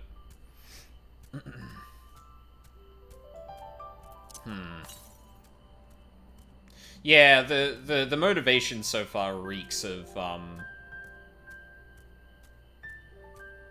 like... It's kind of war for its own sake, because it'll remind people that war is horrible, but, like...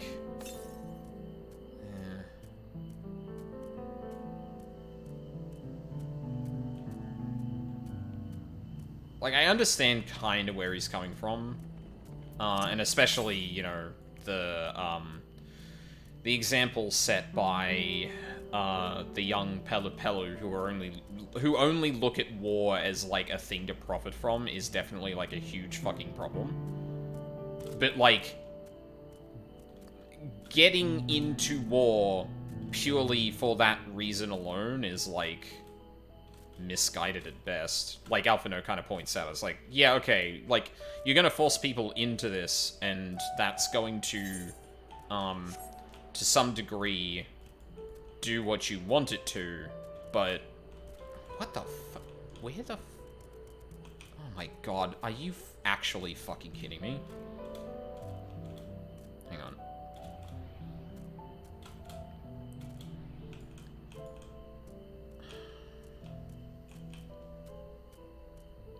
God, this is Stormblood all over again.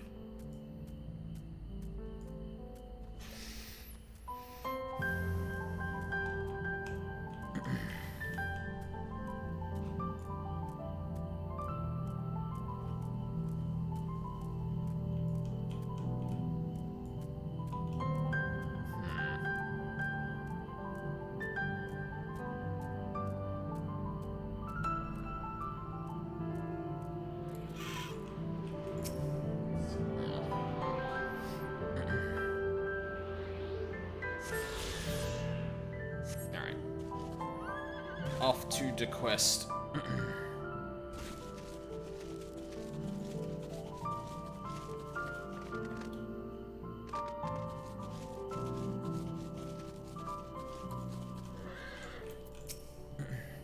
I can do this. I know I can. Gee, look Lamont on. Oh yeah, they added this thing. Yippee!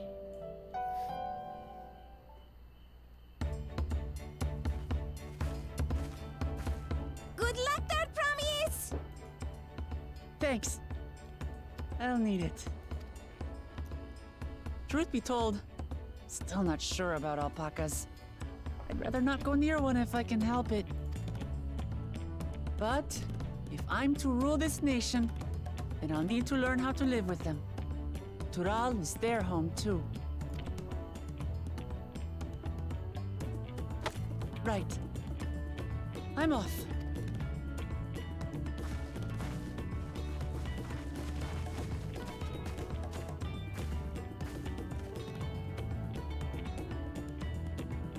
So, shall we head back to the ranch, or...? I'm staying here. As will I. Wooklamart is alone in this. The least we can do is stand watch and await her return.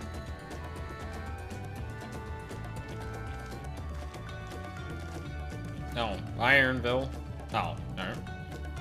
It may be a while yet. Help me pitch the tent. Oh. Fair.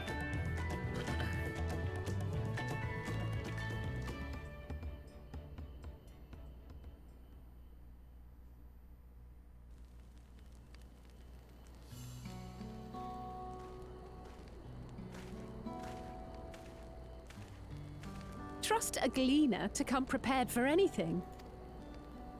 What's a gleaner? Someone whose job it is to travel the world and procure uncommon things for their employers. Erenville specializes in finding animals, I believe.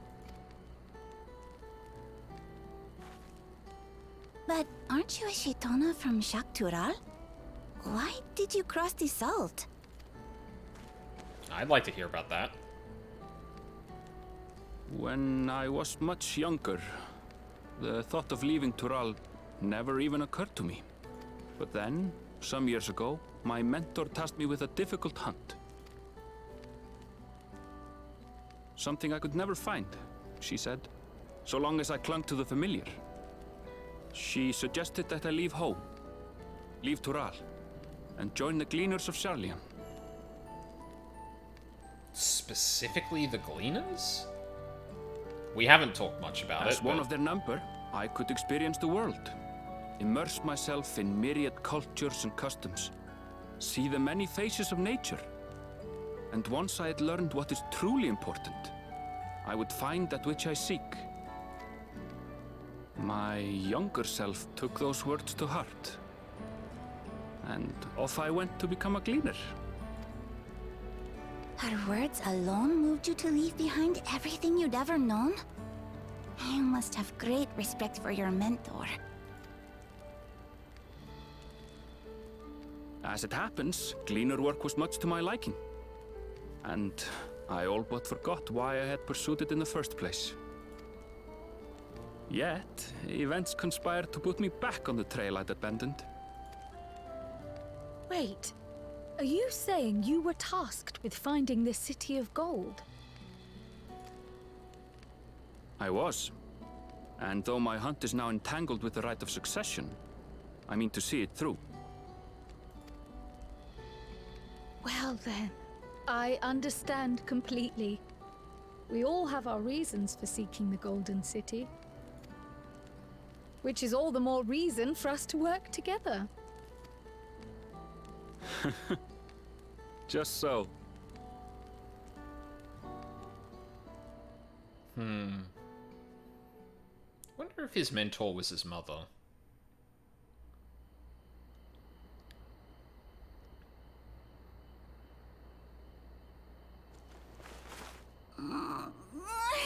She should have been back by now. What if something's happened to her? We need to tell Tobli and arrange a search party. She probably went after the fucking golden one. Do you hear that?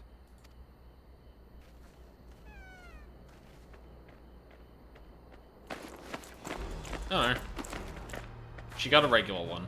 I was gonna say she probably went off and got to the golden one because she's not gonna be shown up, but... They did it. I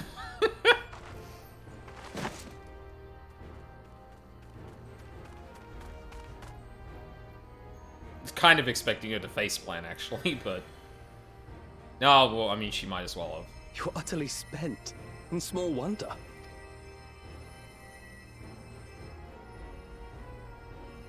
Well done, Third Promise.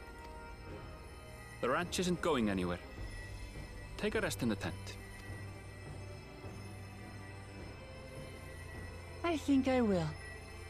Thank you all for believing in me.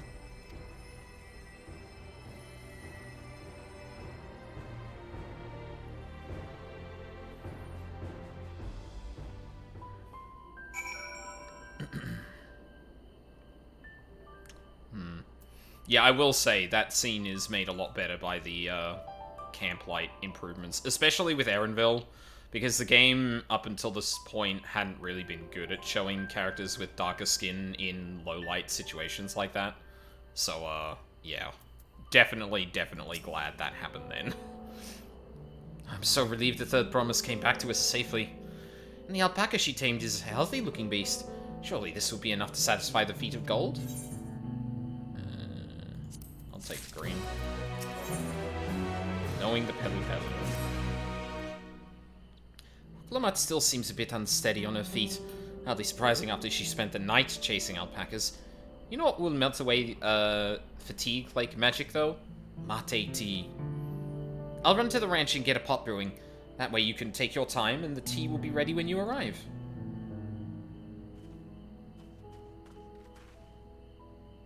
As Ma Blue so wisely suggested, we should set a slower pace for our exhausted Third Promise. I mean, she's got the alpaca. Can't she just ride the She can ride the alpaca. She can... Okay. Sure. That's fine.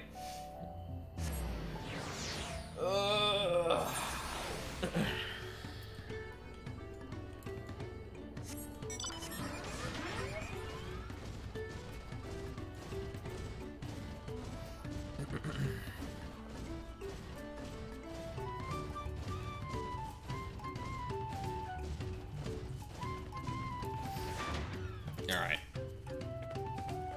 Came back ahead of the others, did you? I should hurry along with the tea, then. Wuklamar can't be that far behind.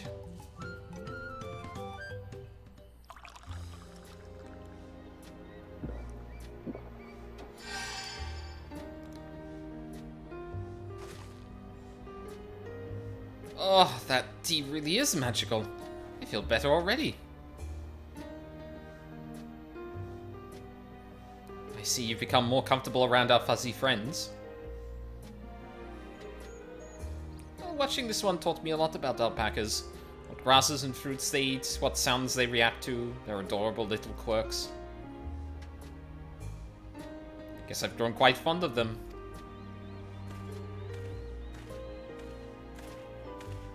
Welcome back, Third Promise. Accomplished the feat of gold, have you?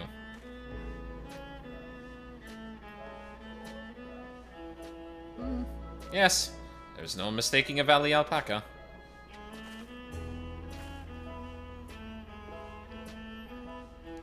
I commend you on your success. Well done. Yes, we did it!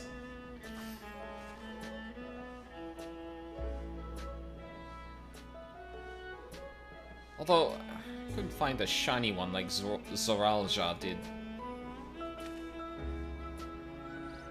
I'd be surprised if you had. Golden alpacas are born once every few decades. They are elusive, solitary creatures that are rarely seen, much less captured, thanks to their innate physical and magical gifts. Only a single other person is known to have caught one before, that being Golulu Jaja himself. Papa was chasing alpacas too? So my grandfather's stories say. It was before the founding of Tuliolal, in a time when the mountain giants, the Yokwi, held our people in thrall. Compelled by their overlords, our forebears would ride their alpaca mounts to the highlands to deliver gifts of food and other tributes.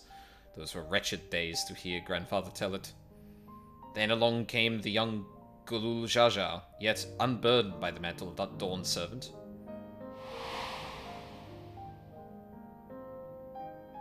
Our people were amazed by this imposing two-headed figure, equal to the Yokwi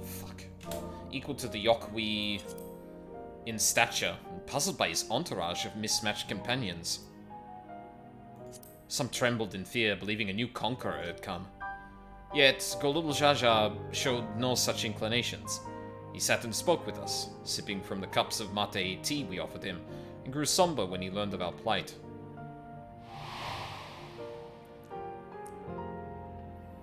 None could have anticipated what their visitor decided to do next. Golulu Jaja ascended the cliffs to face the giants and freed the Pelu Pelu from the Yokwi's subjugation. He then turned an appraising eye upon our riders and proposed we take to the road to peddle our beverages. The suggestion seemed obvious for one who had traveled as he did, intent on fostering amity between the clans.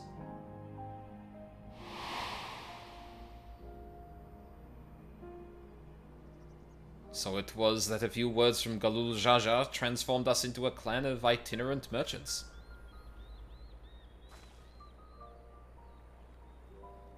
I've never heard that bond Papa forged with the Pelu Pelu spoken of in that way before. The saga is not so detailed. Then you may not know that Golulu Jaja sought a sure-footed guide for his trek up into the highlands. Thus did he capture a golden alpaca. So both my brother and father caught the rarest of creatures, while an ordinary one was the best I could manage. The feat required no more than that, Third Promise, and you brought back a perfectly wonderful beast. Mablu's right. You're a perfectly wonderful beast. If anyone's ordinary, it's me.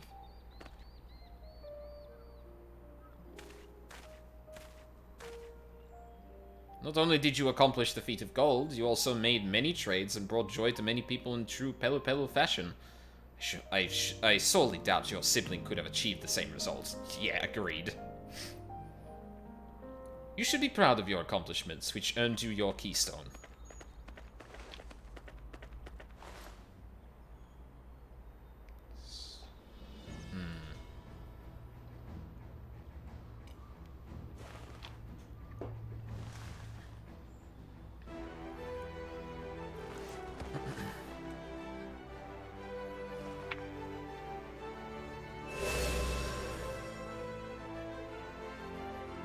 More to go.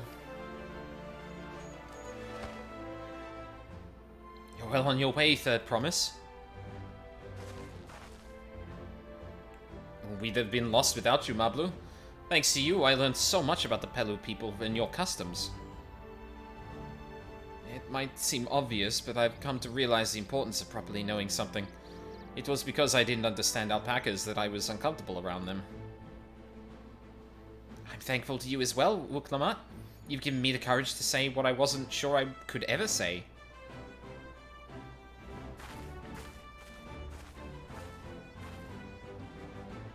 Topley, I want to leave the ranch and become a merchant. I appreciate everything you've done for me, and I've loved every moment caring for the alpacas. But this is something I need to do. I need to walk my own path, and make my own trades.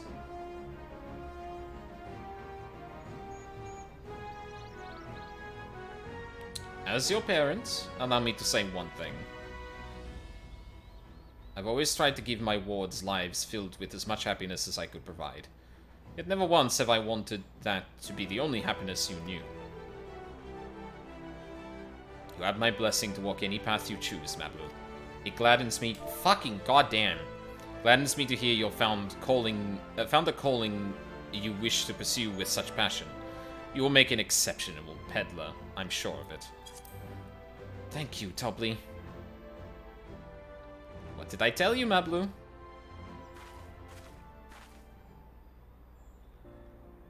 There's one last thing I can help you with, Third Promise. You need to find the Golden City, right? That's the end goal. Then I suggest you talk to the Yokhui. Huh. They once ruled over far more than just Ukopacha and the Pelu Pelu. 1,000 years ago, they were the overlords of Yoktorol and all its peoples. During that era, the Pelu Pelu were commanded to search for a city of gold. They scoured every corner of the continent, but never found any trace of that fabled place. But if they didn't find anything, what could the Yokhui have to tell us? They might not have found it, but the fact that they thought to look for it at all makes me curious. Perhaps there's value in delving into how the legend originated. I would agree. We lose nothing from asking the question. Besides, if we're determined to follow the path of the saga, we'll be visiting the giants eventually.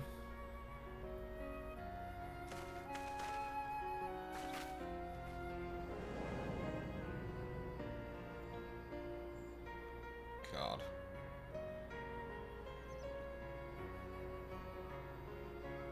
Oh, Kryl! I have a question I've been meaning to ask. And since we finished with the feat, where did you acquire that earring? There it is. My earring? Do you recognize it? Yes, pieces just like it first became fashionable in Yoktorol around 20 years ago. Since then, it's become common to wear one as a charm for safe travel. 20 years ago. Right about the time my grandfather made his journey. Yet the Dawn Servant implied the earring was connected to the Golden City in some way. Surely there was more to its significance than simple fashion. If you want to know how it first came to be crafted, I could try to find out. Seeing as it's a regular seller for many merchants, I'm curious to learn about it myself.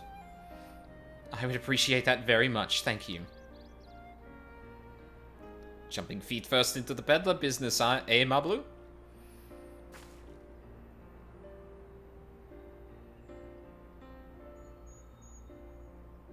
Right then. That's 2 keystones down. I say we head back to Tuliolol and plan our next move.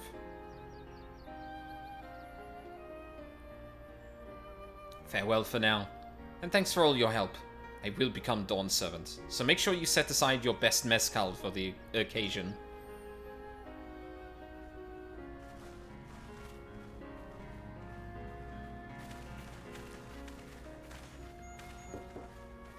She has a fearsome opponent in that brother of hers.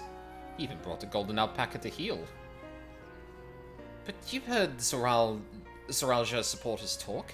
They might see opportunity in his expansionist ambitions, but they find the man himself intimidating. Terrifying, even. Whereas I've grown to love Wuklamart. Even everyone she meets will come to love her too. And that's why she'll win the throne. You might be right, Mablu. You might be right.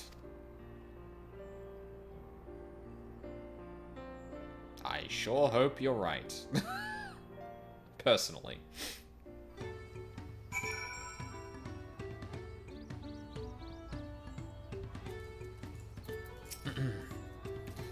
It feels good to have the feet of gold safely under our belt, even if my victory pales beside Zorulja and his shiny golden alpaca. I know I shouldn't let it bother me, and gods know you've all been so supportive, but I want to be strong, or wise, like my brothers, to be a promise that people respect. Which is not likely if I stand here carrying on about things. Let's move on. Back to Ishbalyav Tai with us. The contest has hardly begun. Yep.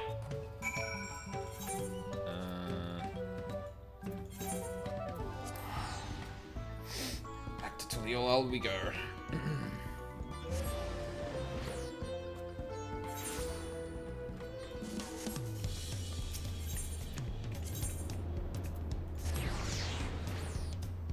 Alright.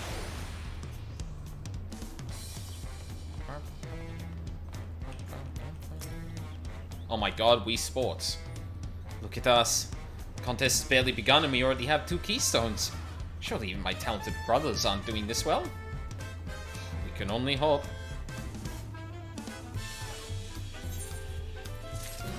Alright.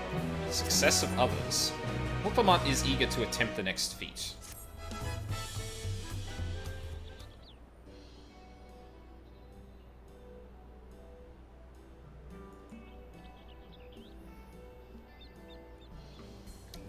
We've now won keystones from both the Feat of Reeds and the Feat of Gold. Surely that means our approach to the contest was the right one. So it would seem. By continuing to retrace Gulul Jaja's journey as presented in the saga, we should find the remaining electors in turn. And let's visit the Giants next. Like Cryo said, the fact they were searching for the Golden City might mean they know something useful. The home of the Yokwi is in the upper reaches of Ukarpacha. Unless you're keen on scaling the cliffs, we'll have to take the long way around, through Kozamaoka. This route will take us close to the Moblin village, which is another important location in the saga. Since we'll need all keystones eventually, it makes sense to pay them a visit while we're passing through. So we call on the Moblins first then. Let's head there right now. I'm afraid right now is going to be a problem. Huh?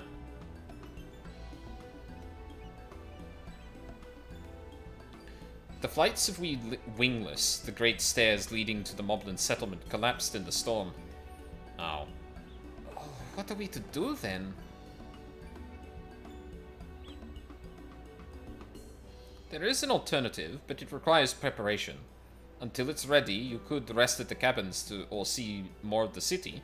Whatever you prefer. Okay. What preparations? Just to be sure, you'll accept any method of travel as long as it gets us to our destination. Of course! Who do you take me for? And as your guide, I will see to the arrangements. Do you need help with that, Aaron? Okay. Well, it seems we have some free time on our hands. Let us make the most of it. Okay. What are we gonna do? I need to get my axe repaired.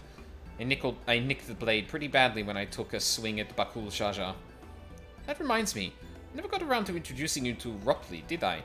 He's the man in charge of what you Meki, and a good person to know. Want to come along? Sure. Let's go then.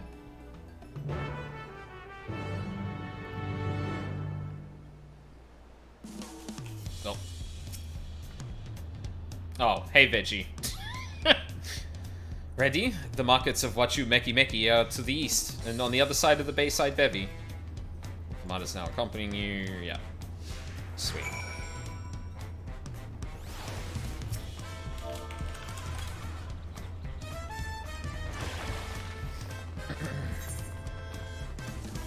I don't think I unlocked that Aetheryte, did I? No.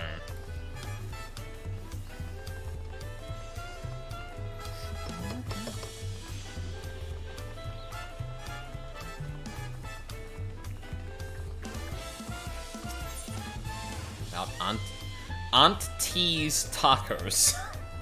This is Aunt T's Tacos, named for its owner here, the lovely Tisol. If you're after the best tacos in Tuliolo, this place sits at the top with Ishbalyev Thai. You say that, Third Promise, but you only ever eat old Brook Evu's food. Come and buy mine for a change. Sorry, Tisol. It has been a while, hasn't it? I swear I'll stop for a bite once the contest is over. I have to go right around to get that etherite. Or ethernet. Hi.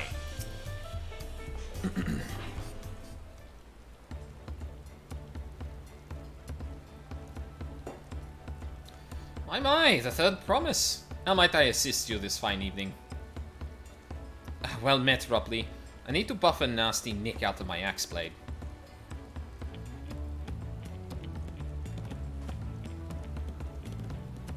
Yes, it's been chipped quite terribly. Trying to cleave rocks again, were we? Something like that. Think you can fix it? You stand among Terral's most prestigious gathering of artisans and ask this question? It is child's play. We'll have it repaired for you in 2 shakes of an alpaca's tail. Good to hear. I leave it in your capable hands. Who's your companion, if I may ask? This is Aldine, a great adventurer I recruited from across the salt. I brought him here to meet you, actually. Thought he might have reason to visit Wachu Meki Meki sooner or later. Then allow me to introduce myself. I am Rupley, humble representative of this grand center of trade. Pleasure to meet you, Aldine. Hi. So what is this exactly? You there! Stop dithering in the shadows and announce your business already.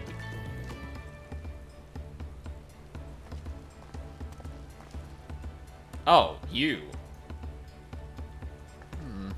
I've seen that man somewhere before.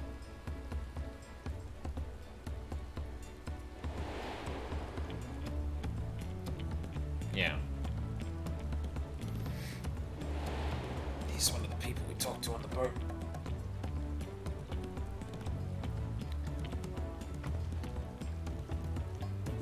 A jewelry maker? You met on the voyage over? Oh, I remember. I spoke with him too. Fong Shing Tain? Yes, that was his name. You've been loitering like a flighty admirer who can't pluck up the courage to confess his feelings. Out with it then. Why are you here? That is to say... Oh my god, dude. No closer to solving that enigma. I wonder if we could use someone to talk to. I say we go ask. Let me know by Link Pearl if you find him first.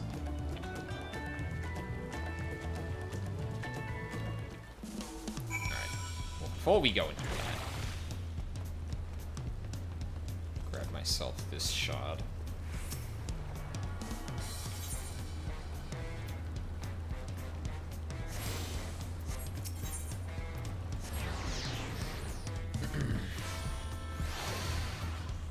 Alright, jackass, where'd you go?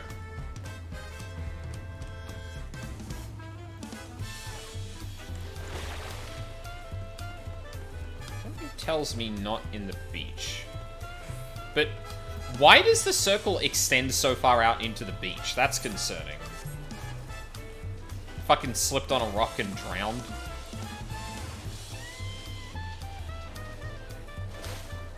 Oh.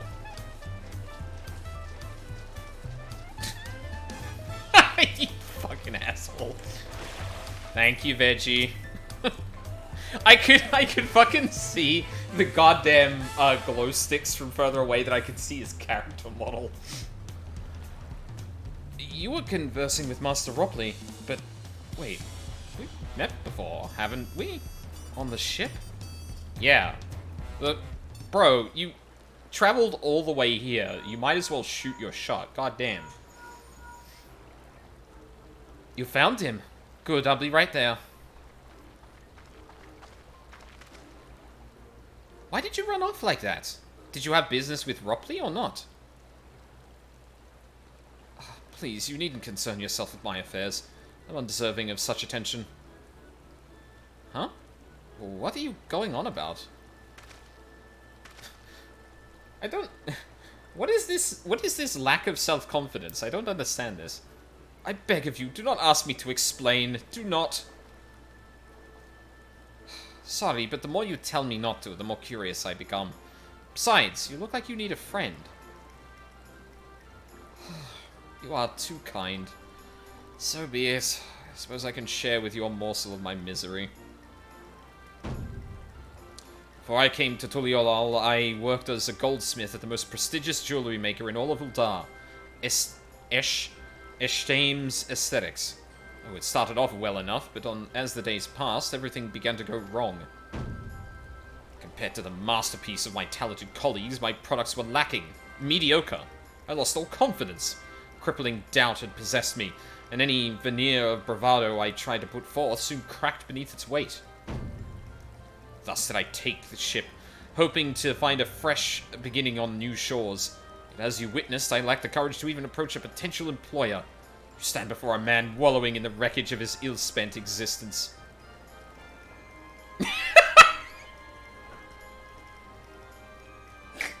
Oh, that's good. Alright then.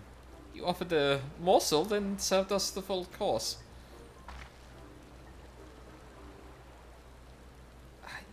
You must have really wanted someone to hear your story. If you like, I could try to give you a few words of advice. Then, you have experience with my predicament? Feeling terribly inadequate compared to your undeniably superior peers?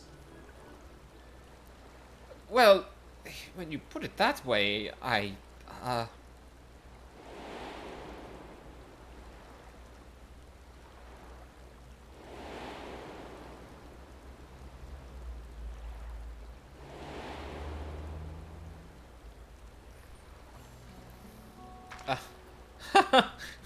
not me. I'm Wuklamat, third promise of Tuliolal. Girl. Daughter of the Dawn Servant. Of course, you're a member of the royal family. Please forgive my presumptuousness. But what of you? Have you ever measured your work against that of your colleagues and found yourself wanting?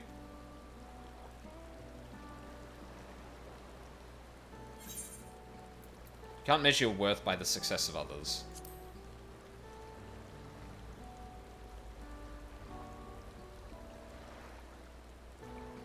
How can I not? Should my work not meet the same exacting standards, no commissions will be forthcoming. What then was the point of my becoming a goldsmith?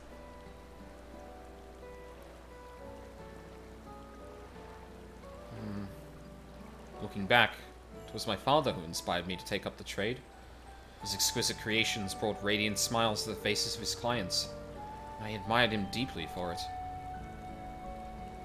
But in the course of striving to be as great as a goldsmith as him, I lost sight of my original motivation. All I ever wanted was to spread joy through my craft as he did. This feels like very Persona music for some reason to me. Perhaps I will give this one last try. Thank you both for reminding me of what is truly important.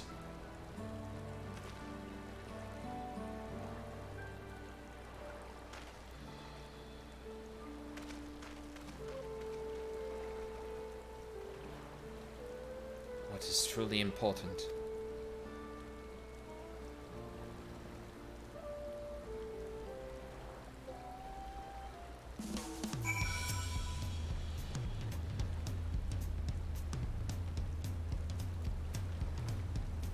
Oh, sorry, Aldine.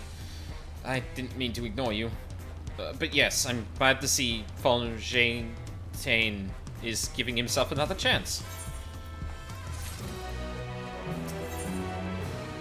For all Terali, Wuklamat wonders how Fontaine is getting on. Fontaine.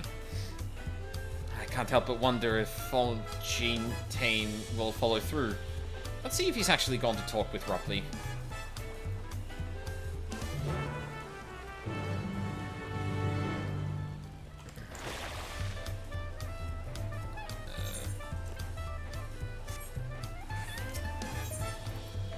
Winky fantasy? I hate that. I hate that so much.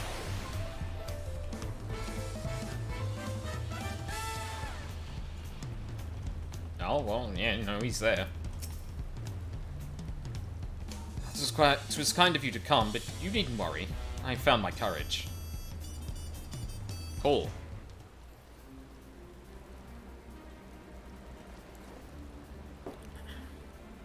Pray, accept my apologies for my earlier behavior. My name is Fonjontaine, and I am a goldsmith from Ul'dah in faraway Aelzia. I realize this is a bold request, but I should like to continue practicing my trade here in Wachu Meki Meki. If you will have me. I ask only for the opportunity to bring happiness to others with my creations.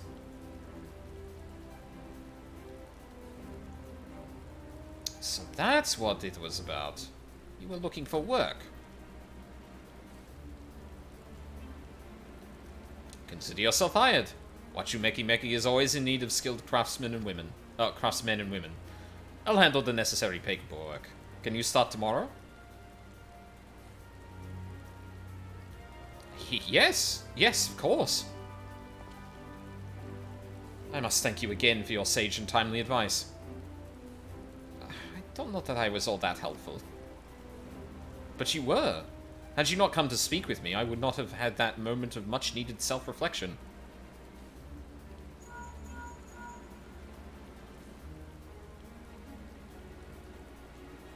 The arrangements have been made. Come and meet me at the entrance of the High Tide Harbor.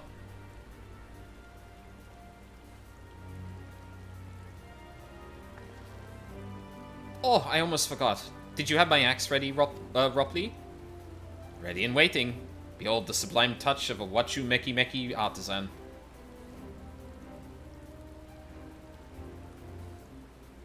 Oh, it's as sharp and deadly as the day I first held it. Thank you.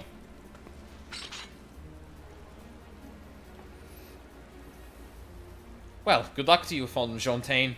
Let me know if that doubt creeps back in. I'd be happy to talk you out of it. As for us, we should head for the harbor. Wouldn't want to keep Erenville waiting.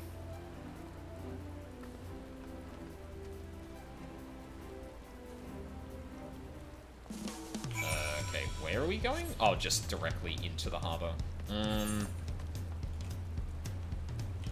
it's about the same distance.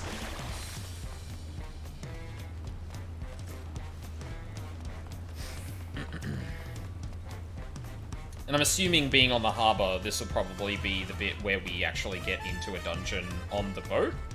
Because I'm pretty sure the boat one is the first dungeon? Oh shit, I walked right past it.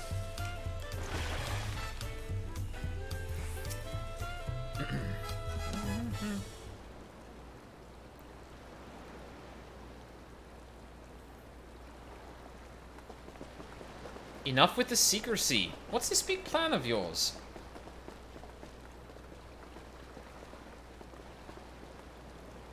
Look there. That is my big plan. Yeah, the barge. What is that? It's a punuti. It's a punuti. Should be pulling our boat upriver. How do we know she won't thrash about and sink us instead? They're gentle and timid creatures, for the most part. She's unlikely to cause a fuss unless you give her reason to.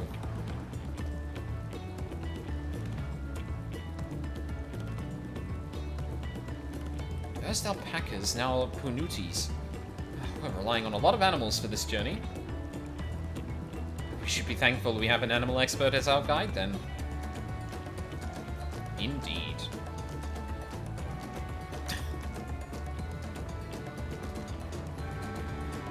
But did it have to be my old nemesis?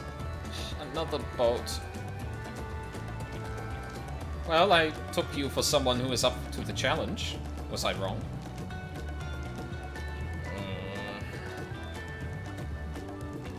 Long ago, when fighting still raged between the clans, the inhabitants of Kozamaoka rode these riverboats to move swiftly through hostile territory. But the vessels see little use with Toral now at peace, so I was able to borrow one of the few which remain. Did consider it dirigible, but the pilots warned me that updrafts near the falls would make landing difficult.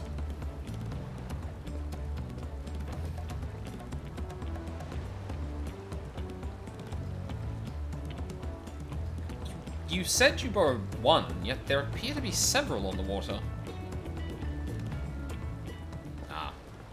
Koana!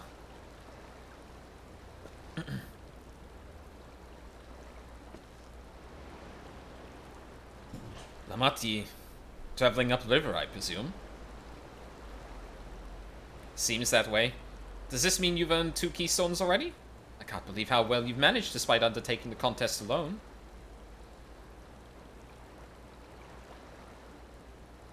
I was never alone. I've had my own entourage with me since the beginning. My friends! It's been, well, not that long.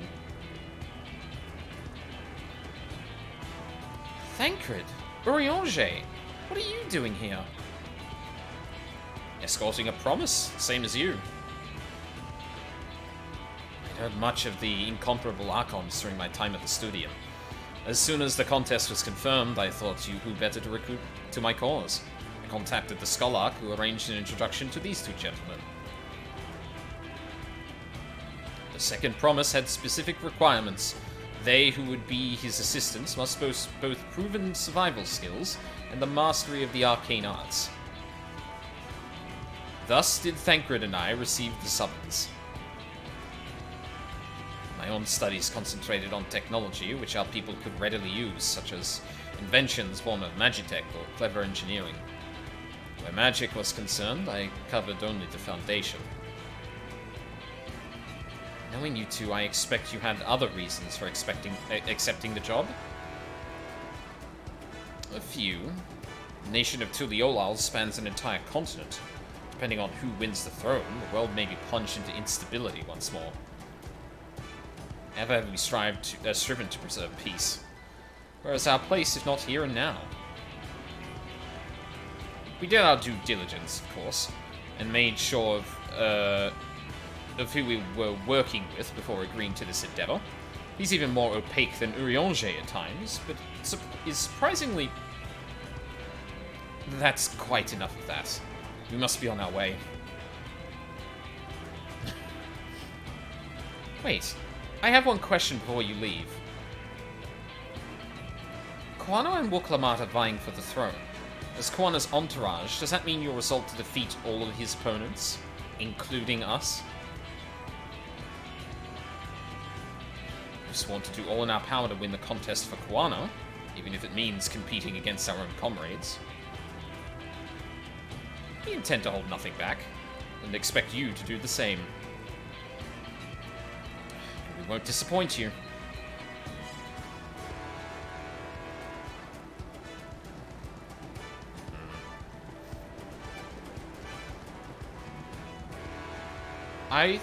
I thought you were taking a boat. If even you have been forced to travel on water, then the others will be doing the same.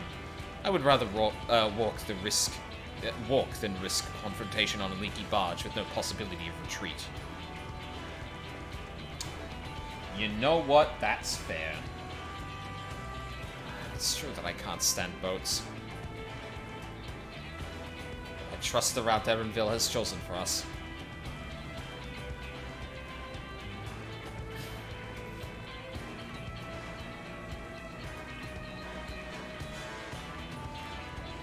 Leave the handling of the Punuti to me. Should other wildlife attack us, however, I may have difficulty keeping her under control. Do your best to draw them away, as far from the front of the boat as possible. Okay. I'm not going to be the tank, but we can work with that. And we shall remain on deck and stand guard. Although it may be wise to have at least one of us sit up front with Erenville, just in case. I'd like to stay on the deck. I'm eager to put my pictomancy to the proof. And I'll take any chance to show you that I can hold my own on the battlefield. Crow will stand on guard with Aldine. Yeah, Pictomancer buddies, let's go. I'll keep Erenville company then. My blade, I can respond more quickly to threats than Alphino. Thank you. If a fight breaks out, I'll try to stay out of your way. I shall endeavor to provide aid where it is needed. I can do that as well. That should cover most eventualities. Secure your gear and board the boats when you're ready. Yippee!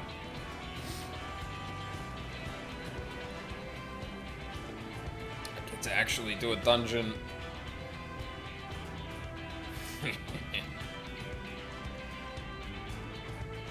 Let the hunt begin. That fucking smile on the right. Holy shit. Ihui... Hang on.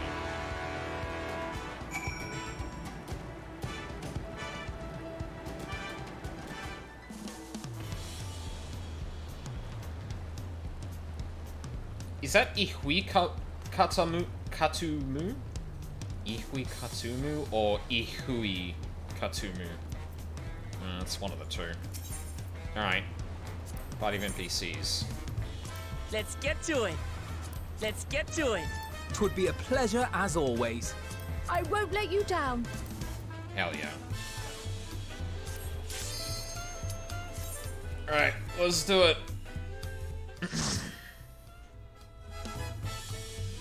Oh yeah, I gotta make a portrait for my Pictomancer.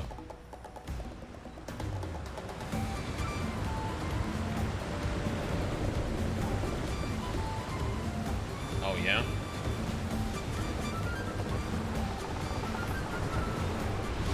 Oh, good.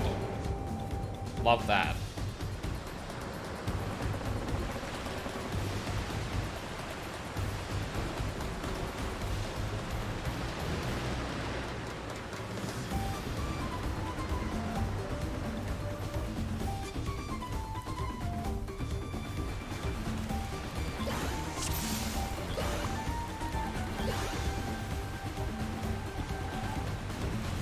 Like ours up ahead could be Soralja or oh god, is it Bakool Jaja?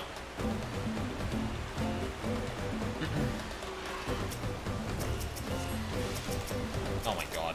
Fucking wait, there are oh I thought there were 4. Whoops.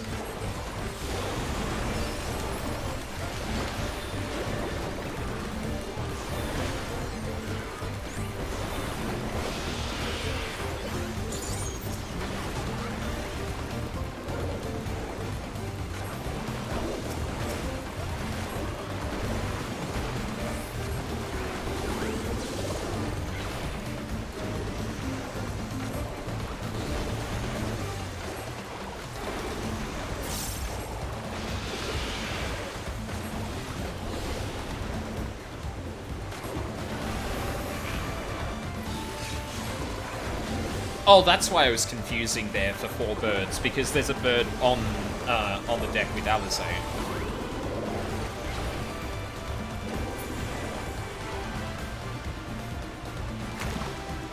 Oh. I thought I could get in there before that happened.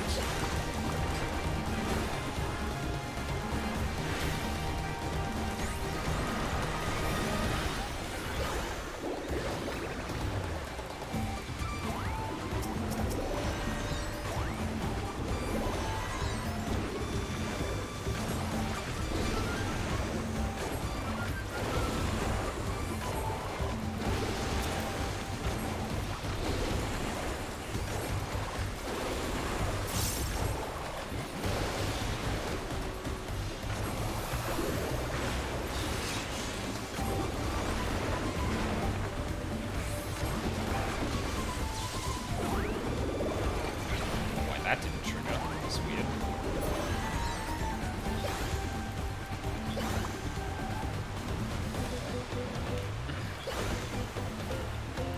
Some rain, it seems.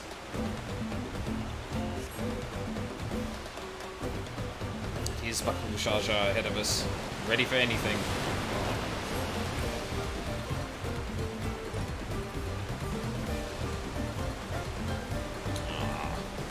Uh-huh.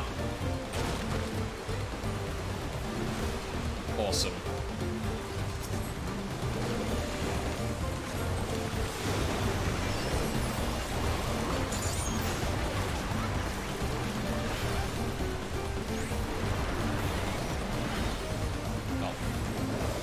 Oh no.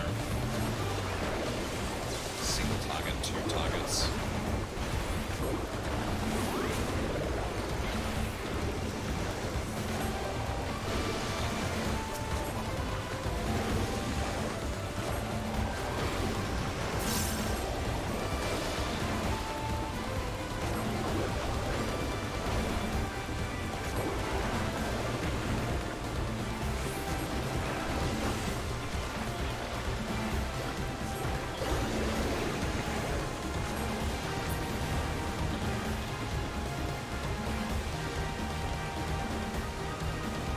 It's not going to plan.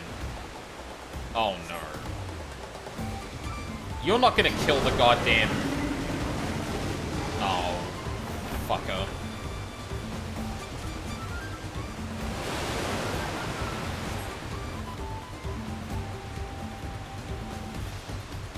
It was a cowardly move, that's for fucking sure.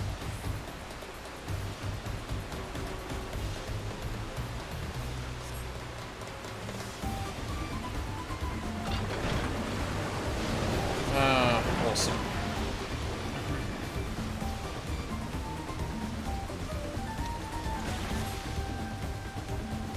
See if there's a route overlane. Try to catch up to you later. Oh boy.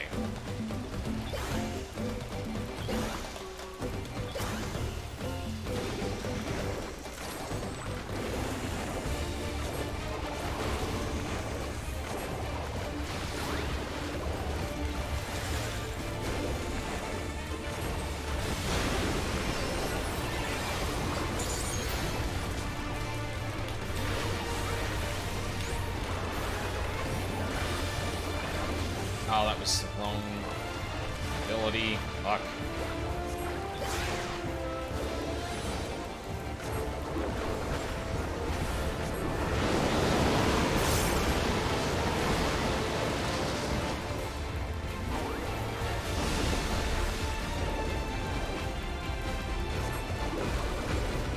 Uh-huh.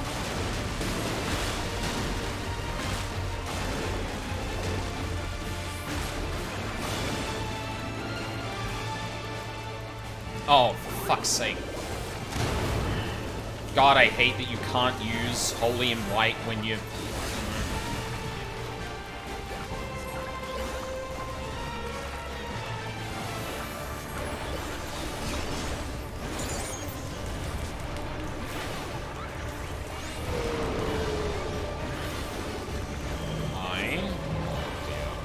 Oh, what the fuck is going on?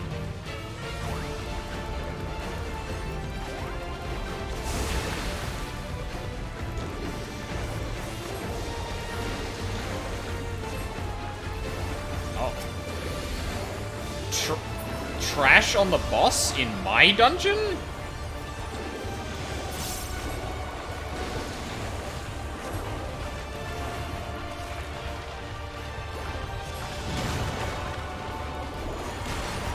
You're not learning names in this expansion. I'm not. I'm gonna fucking slam my head into them as much as possible. Oh, Jesus, this again.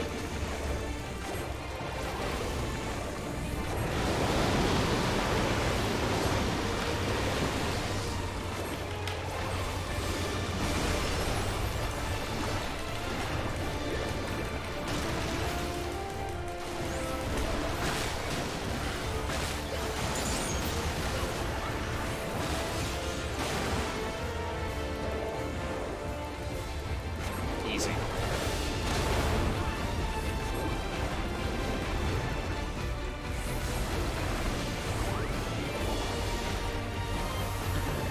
You'll not escape this!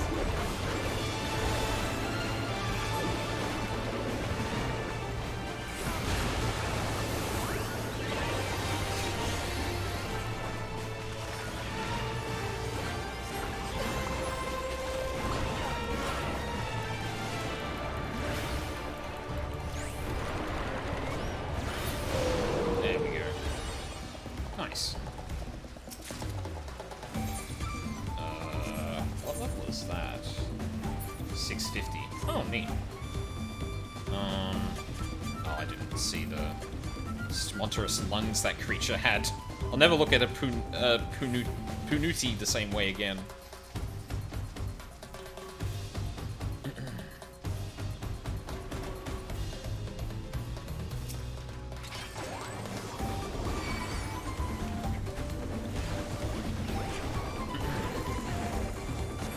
Oh, I didn't prep any of my shit. God damn it. Gotta work that into my brain like fucking, Umbral Soul.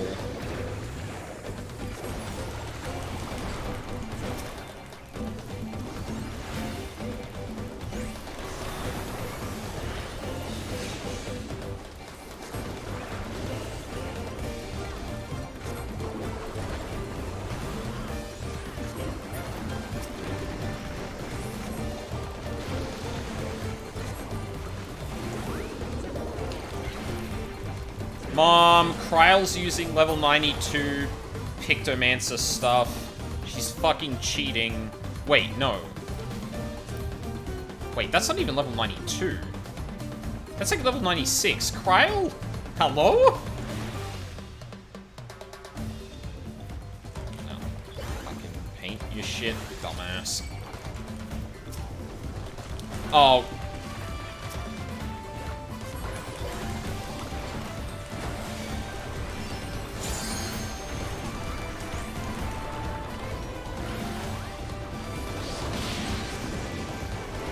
Apparently you can chain pull packs for trust and they die less now. I haven't tried it myself. I'm not feeling that game, to be completely honest.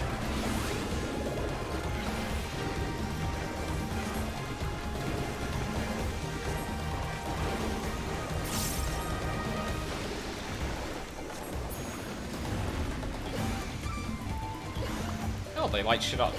That's neat. Oh my god! You can climb ladders now. Now, I know this dungeon was on the media tour, but the only thing I've seen was that, oh, strange happenstance. Has some misfortune befallen thy vessel? Yeah, sure did. Oh. Fuckers.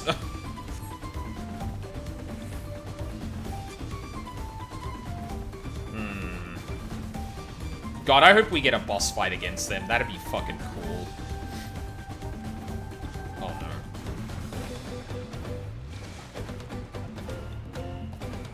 Huh? Oh, that... okay. Don't like that.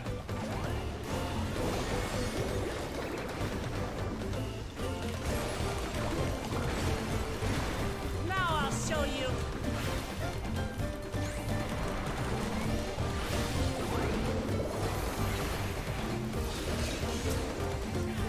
What do you mean you don't like that? It's you.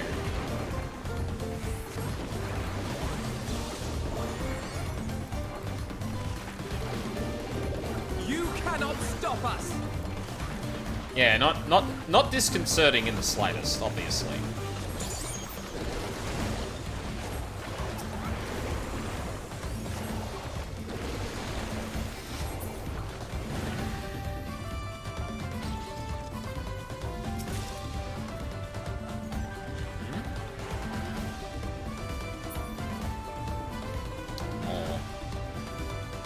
Lamont.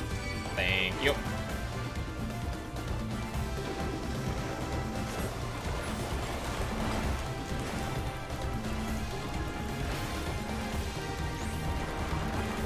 I have you.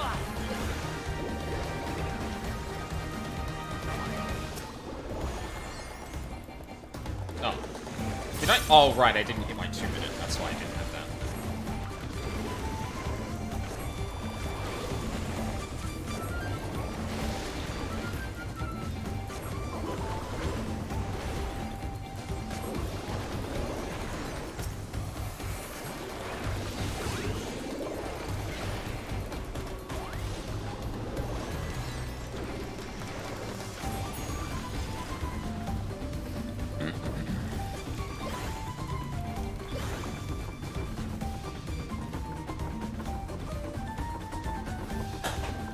Oh yeah, I don't think I finished my thought. I know this was in the media tour, but I never actually watched it. So, this will be fun. No, sorry, Kryl, the barrier is up. We can't sneak past them. Hi, newest girl. You good?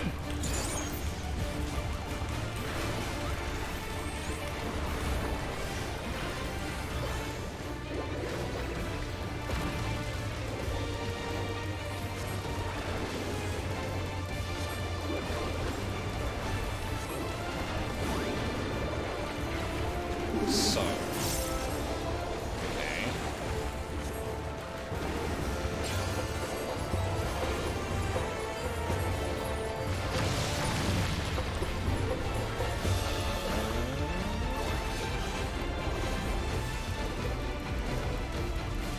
I'm good here. Fucking god. I'm fine. Don't worry about it. Don't worry about it. Don't worry about it. Oh, it's bad. Oh no. Oh no. Where's that facing? Okay, I think we should be good over here. Yes. Oh.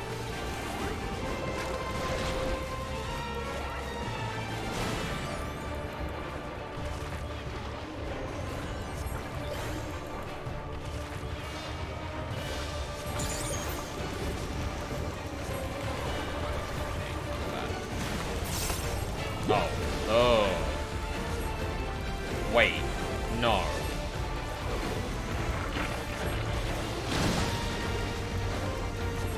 Oh my god. What? Even more trash.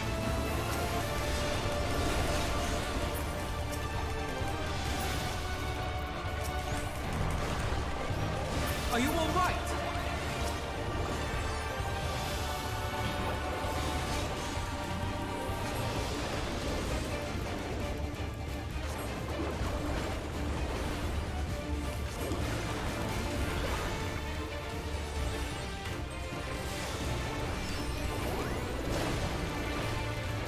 Line those up well, did I?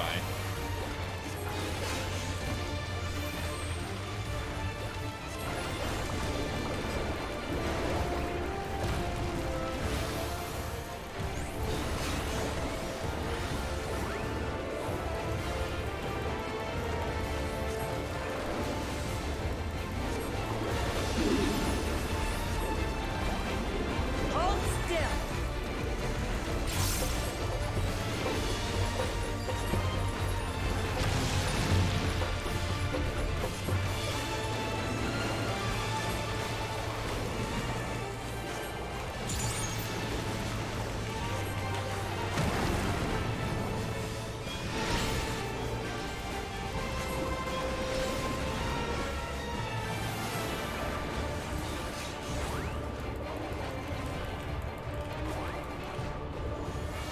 Oh, there's a spot right next to him too? Oh.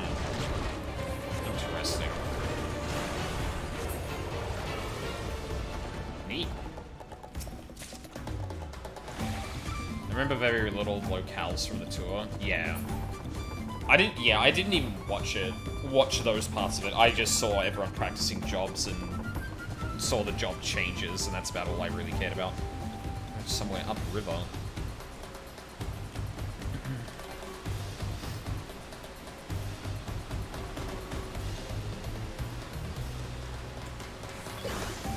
Wait.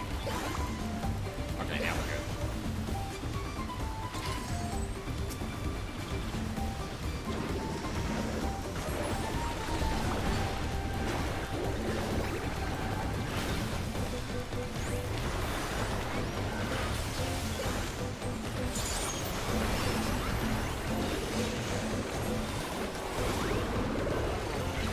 Hold still.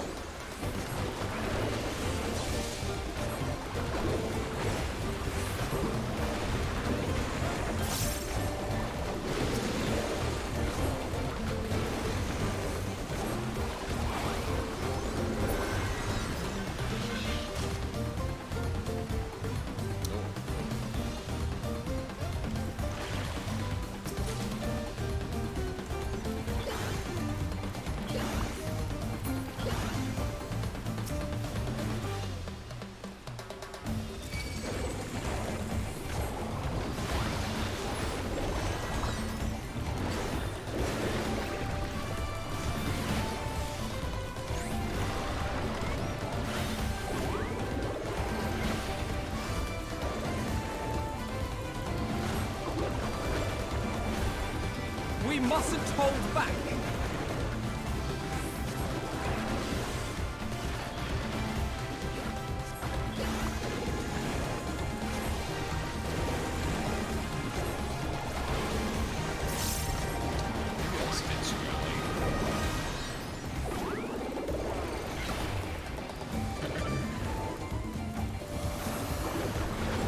Yeah, probably didn't need to cast that. Such it is being a Pictomancer. Ooh. Hi. Jesus Christ, that is a big fucking beetle. Emerald weapon looking ass.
You'll not escape this! I can't even tell what you just did, Alpino. I'm really sorry.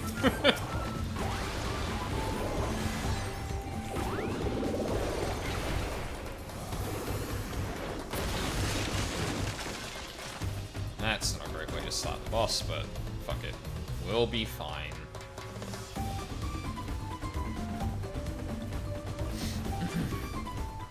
Last time you said that it was Panheimer? Oh, okay. Apex Predator. Apollyon.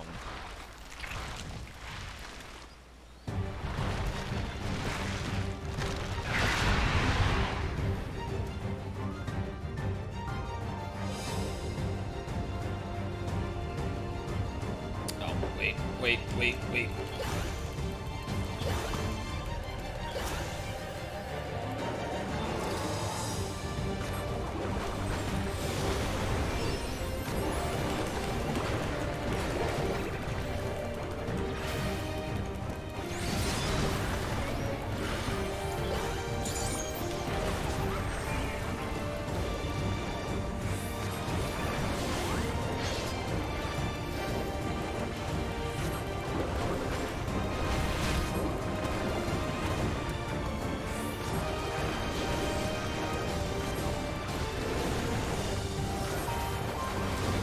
Yes.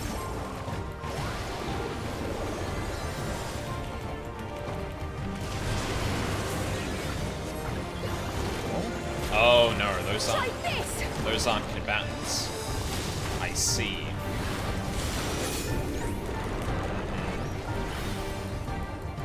Wing beats.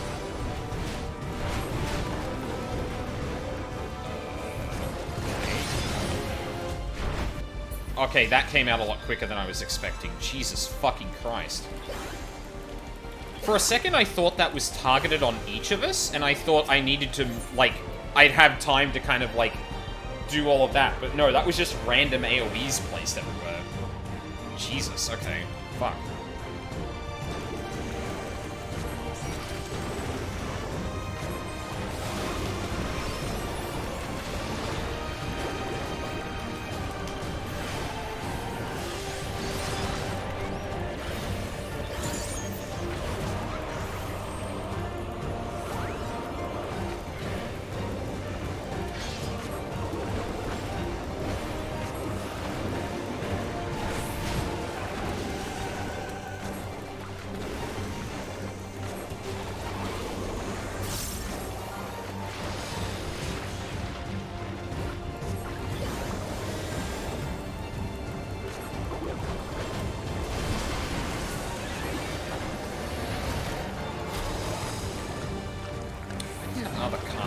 God damn you.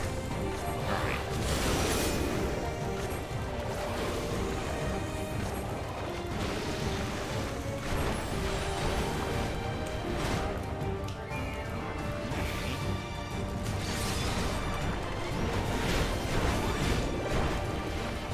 Sit in, yep.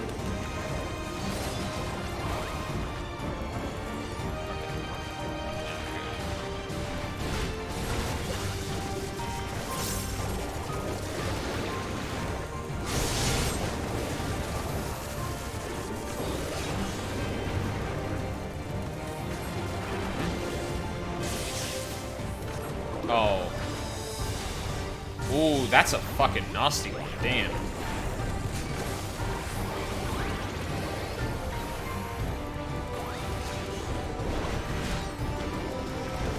Let's see.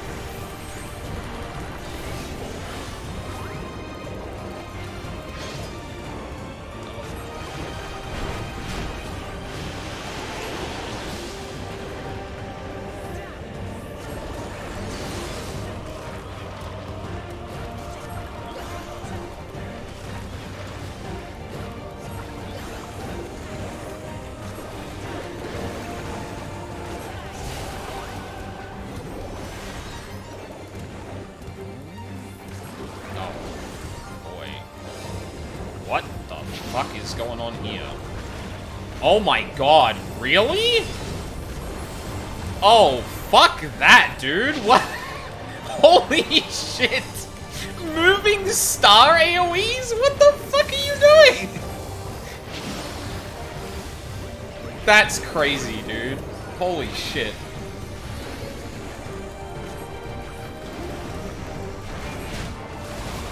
Oh shit. I can get out of this. Don't worry about it. Okay, so I need to find a place that's like 2 here. Okay. I think I got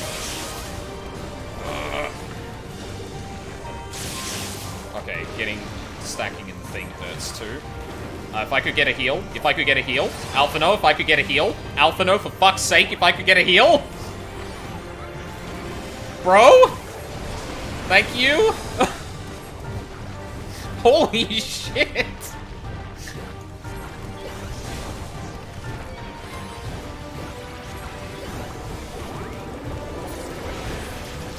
Ooh. Okay. Uh-huh.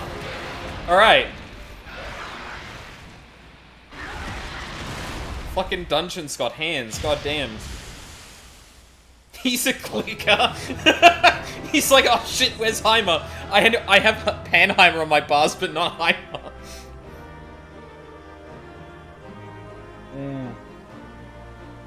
No, that was good. God damn. Oh my god, we got the rainbow drip. Jesus Christ, I don't even know where to put that. Rainbow drip's the one you eventually get a cast immediately. Yeah, this is like the pre-pull shit. I'm gonna do that, I think. Makes the most sense. Sweet. Nothing I'm gonna use, but hey. It works. And it hit, oh yeah, 92, because I got the thing.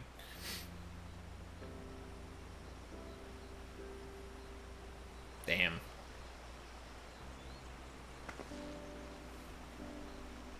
This is as far as we can go on foot, it seems. We'll have to head back and see about fixing the boat.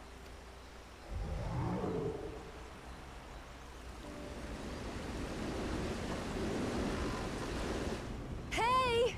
Everyone all right? Oh. Oh, hey, look, a rainbow, too. Appropriate. Music?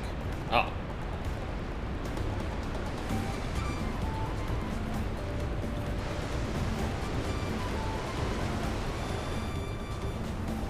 I was worried we might not catch up to you. Those caverns you traversed were dug by the Yokwi in their search for gold.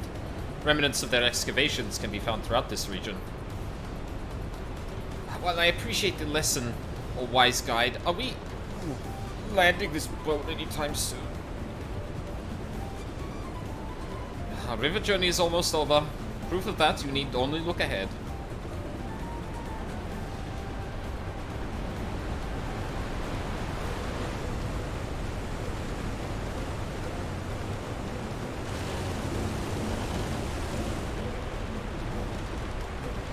Falls are impressive enough from a distance, but it's almost too much now. Yes, amazing. Please let me off. God. You gotta get some sea legs, girl. God damn. Oh, so are we in the upper part of Kusamaoka? Or... No. No more boats.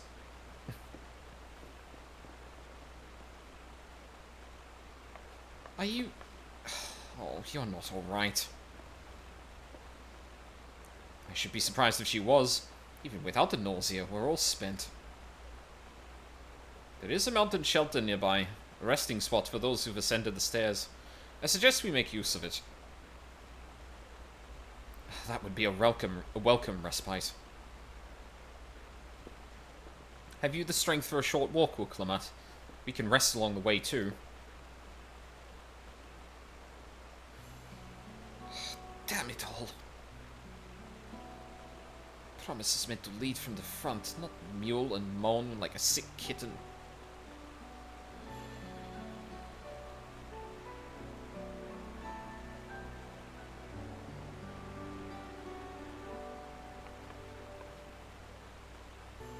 Wuklamat.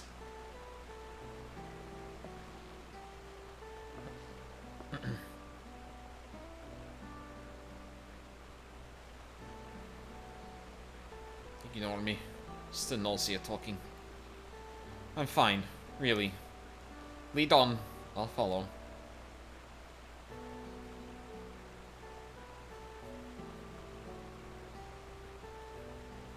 Very well. But if I might say one thing. Just because you're a promise or a claimant for the throne doesn't mean you can't be seen to struggle. You didn't bear this burden alone. So please, don't hesitate to talk to us. We're always willing to lend an ear.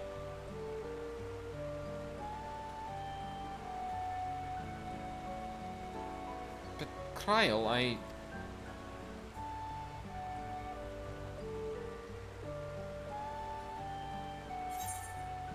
Everyone's allowed to be weak sometimes, leaning on others is a skill all leaders require.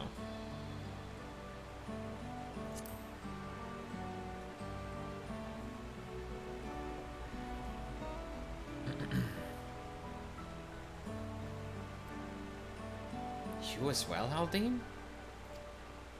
Yeah, I just hit the big monsters. I don't do any of the other complicated shit. I've always believed this is my problem alone, but perhaps you have the right of it.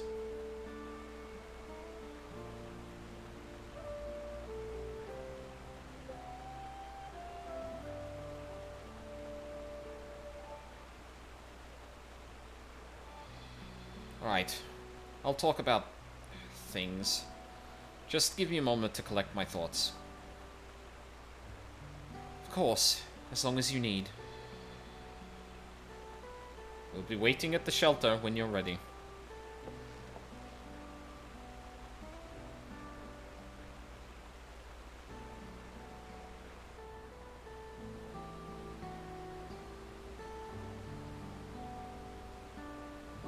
Alright. Okay, I think we're gonna... I think we'll leave it there then, and we'll come back to this tomorrow. Yeah, I'm gonna be doing this all weekend and a few days after that, because I've taken time off. So, tomorrow, the day after that, and the day after that, I'm gonna be doing basically the same thing here. The one exception might be Ace Attorney on Sunday, but just the pace I've been going through this, I might want to take that up with 14 instead. Well, we'll see where I get to tomorrow, because I'll probably wake up a little bit earlier, and I can tighten the amount of time that I spend, like, not playing the game. Because that'll probably work, I think. But, yeah. I'm keen to see where this all goes so far. So far, this is, like, enjoyable, and obviously we're starting off incredibly low stakes. We're establishing a hell of a lot of shit at the moment, which requires, you know, time and dialogue and all that. I imagine I enjoyed it enough. Yeah, yeah, like, it's not the most exciting thing, but I wasn't expecting the most exciting thing, like, right out the gate, you know? Like, it's got to take time to build up stakes. It's got to take time to build up characters and all that. And I feel like we've got compelling stuff going on with Wuklamut so far. Really, it's just a matter of, like, what they're going to do and where they're going to go with it now. Because we've kind of established all of the contenders. We've thrown back the curtain that Urianger and Thancred were, in fact, helping Koana. Yeah. And, like, very clearly, Urianger and Thancred are not trying to help Koana win lightly. Like, they are willing to stop us to try and do that, so... Not even like, oh, your guys' boat fell down, hang on, yeah, let's get you out of here and you won't die. It's more like, no. That's nice and all, but you're taking the long route, sorry. Yeah. But no, all good shit so far. Really wondering how the fuck we end up in Solution 9 then. Like, it's been pretty clear from, like, the supplementary stuff we've learned about the expansion, but, like, I'm still, like... Because as far as I read, I don't think it has a direct reference to the stories so far about the golden, the Tuliolal saga.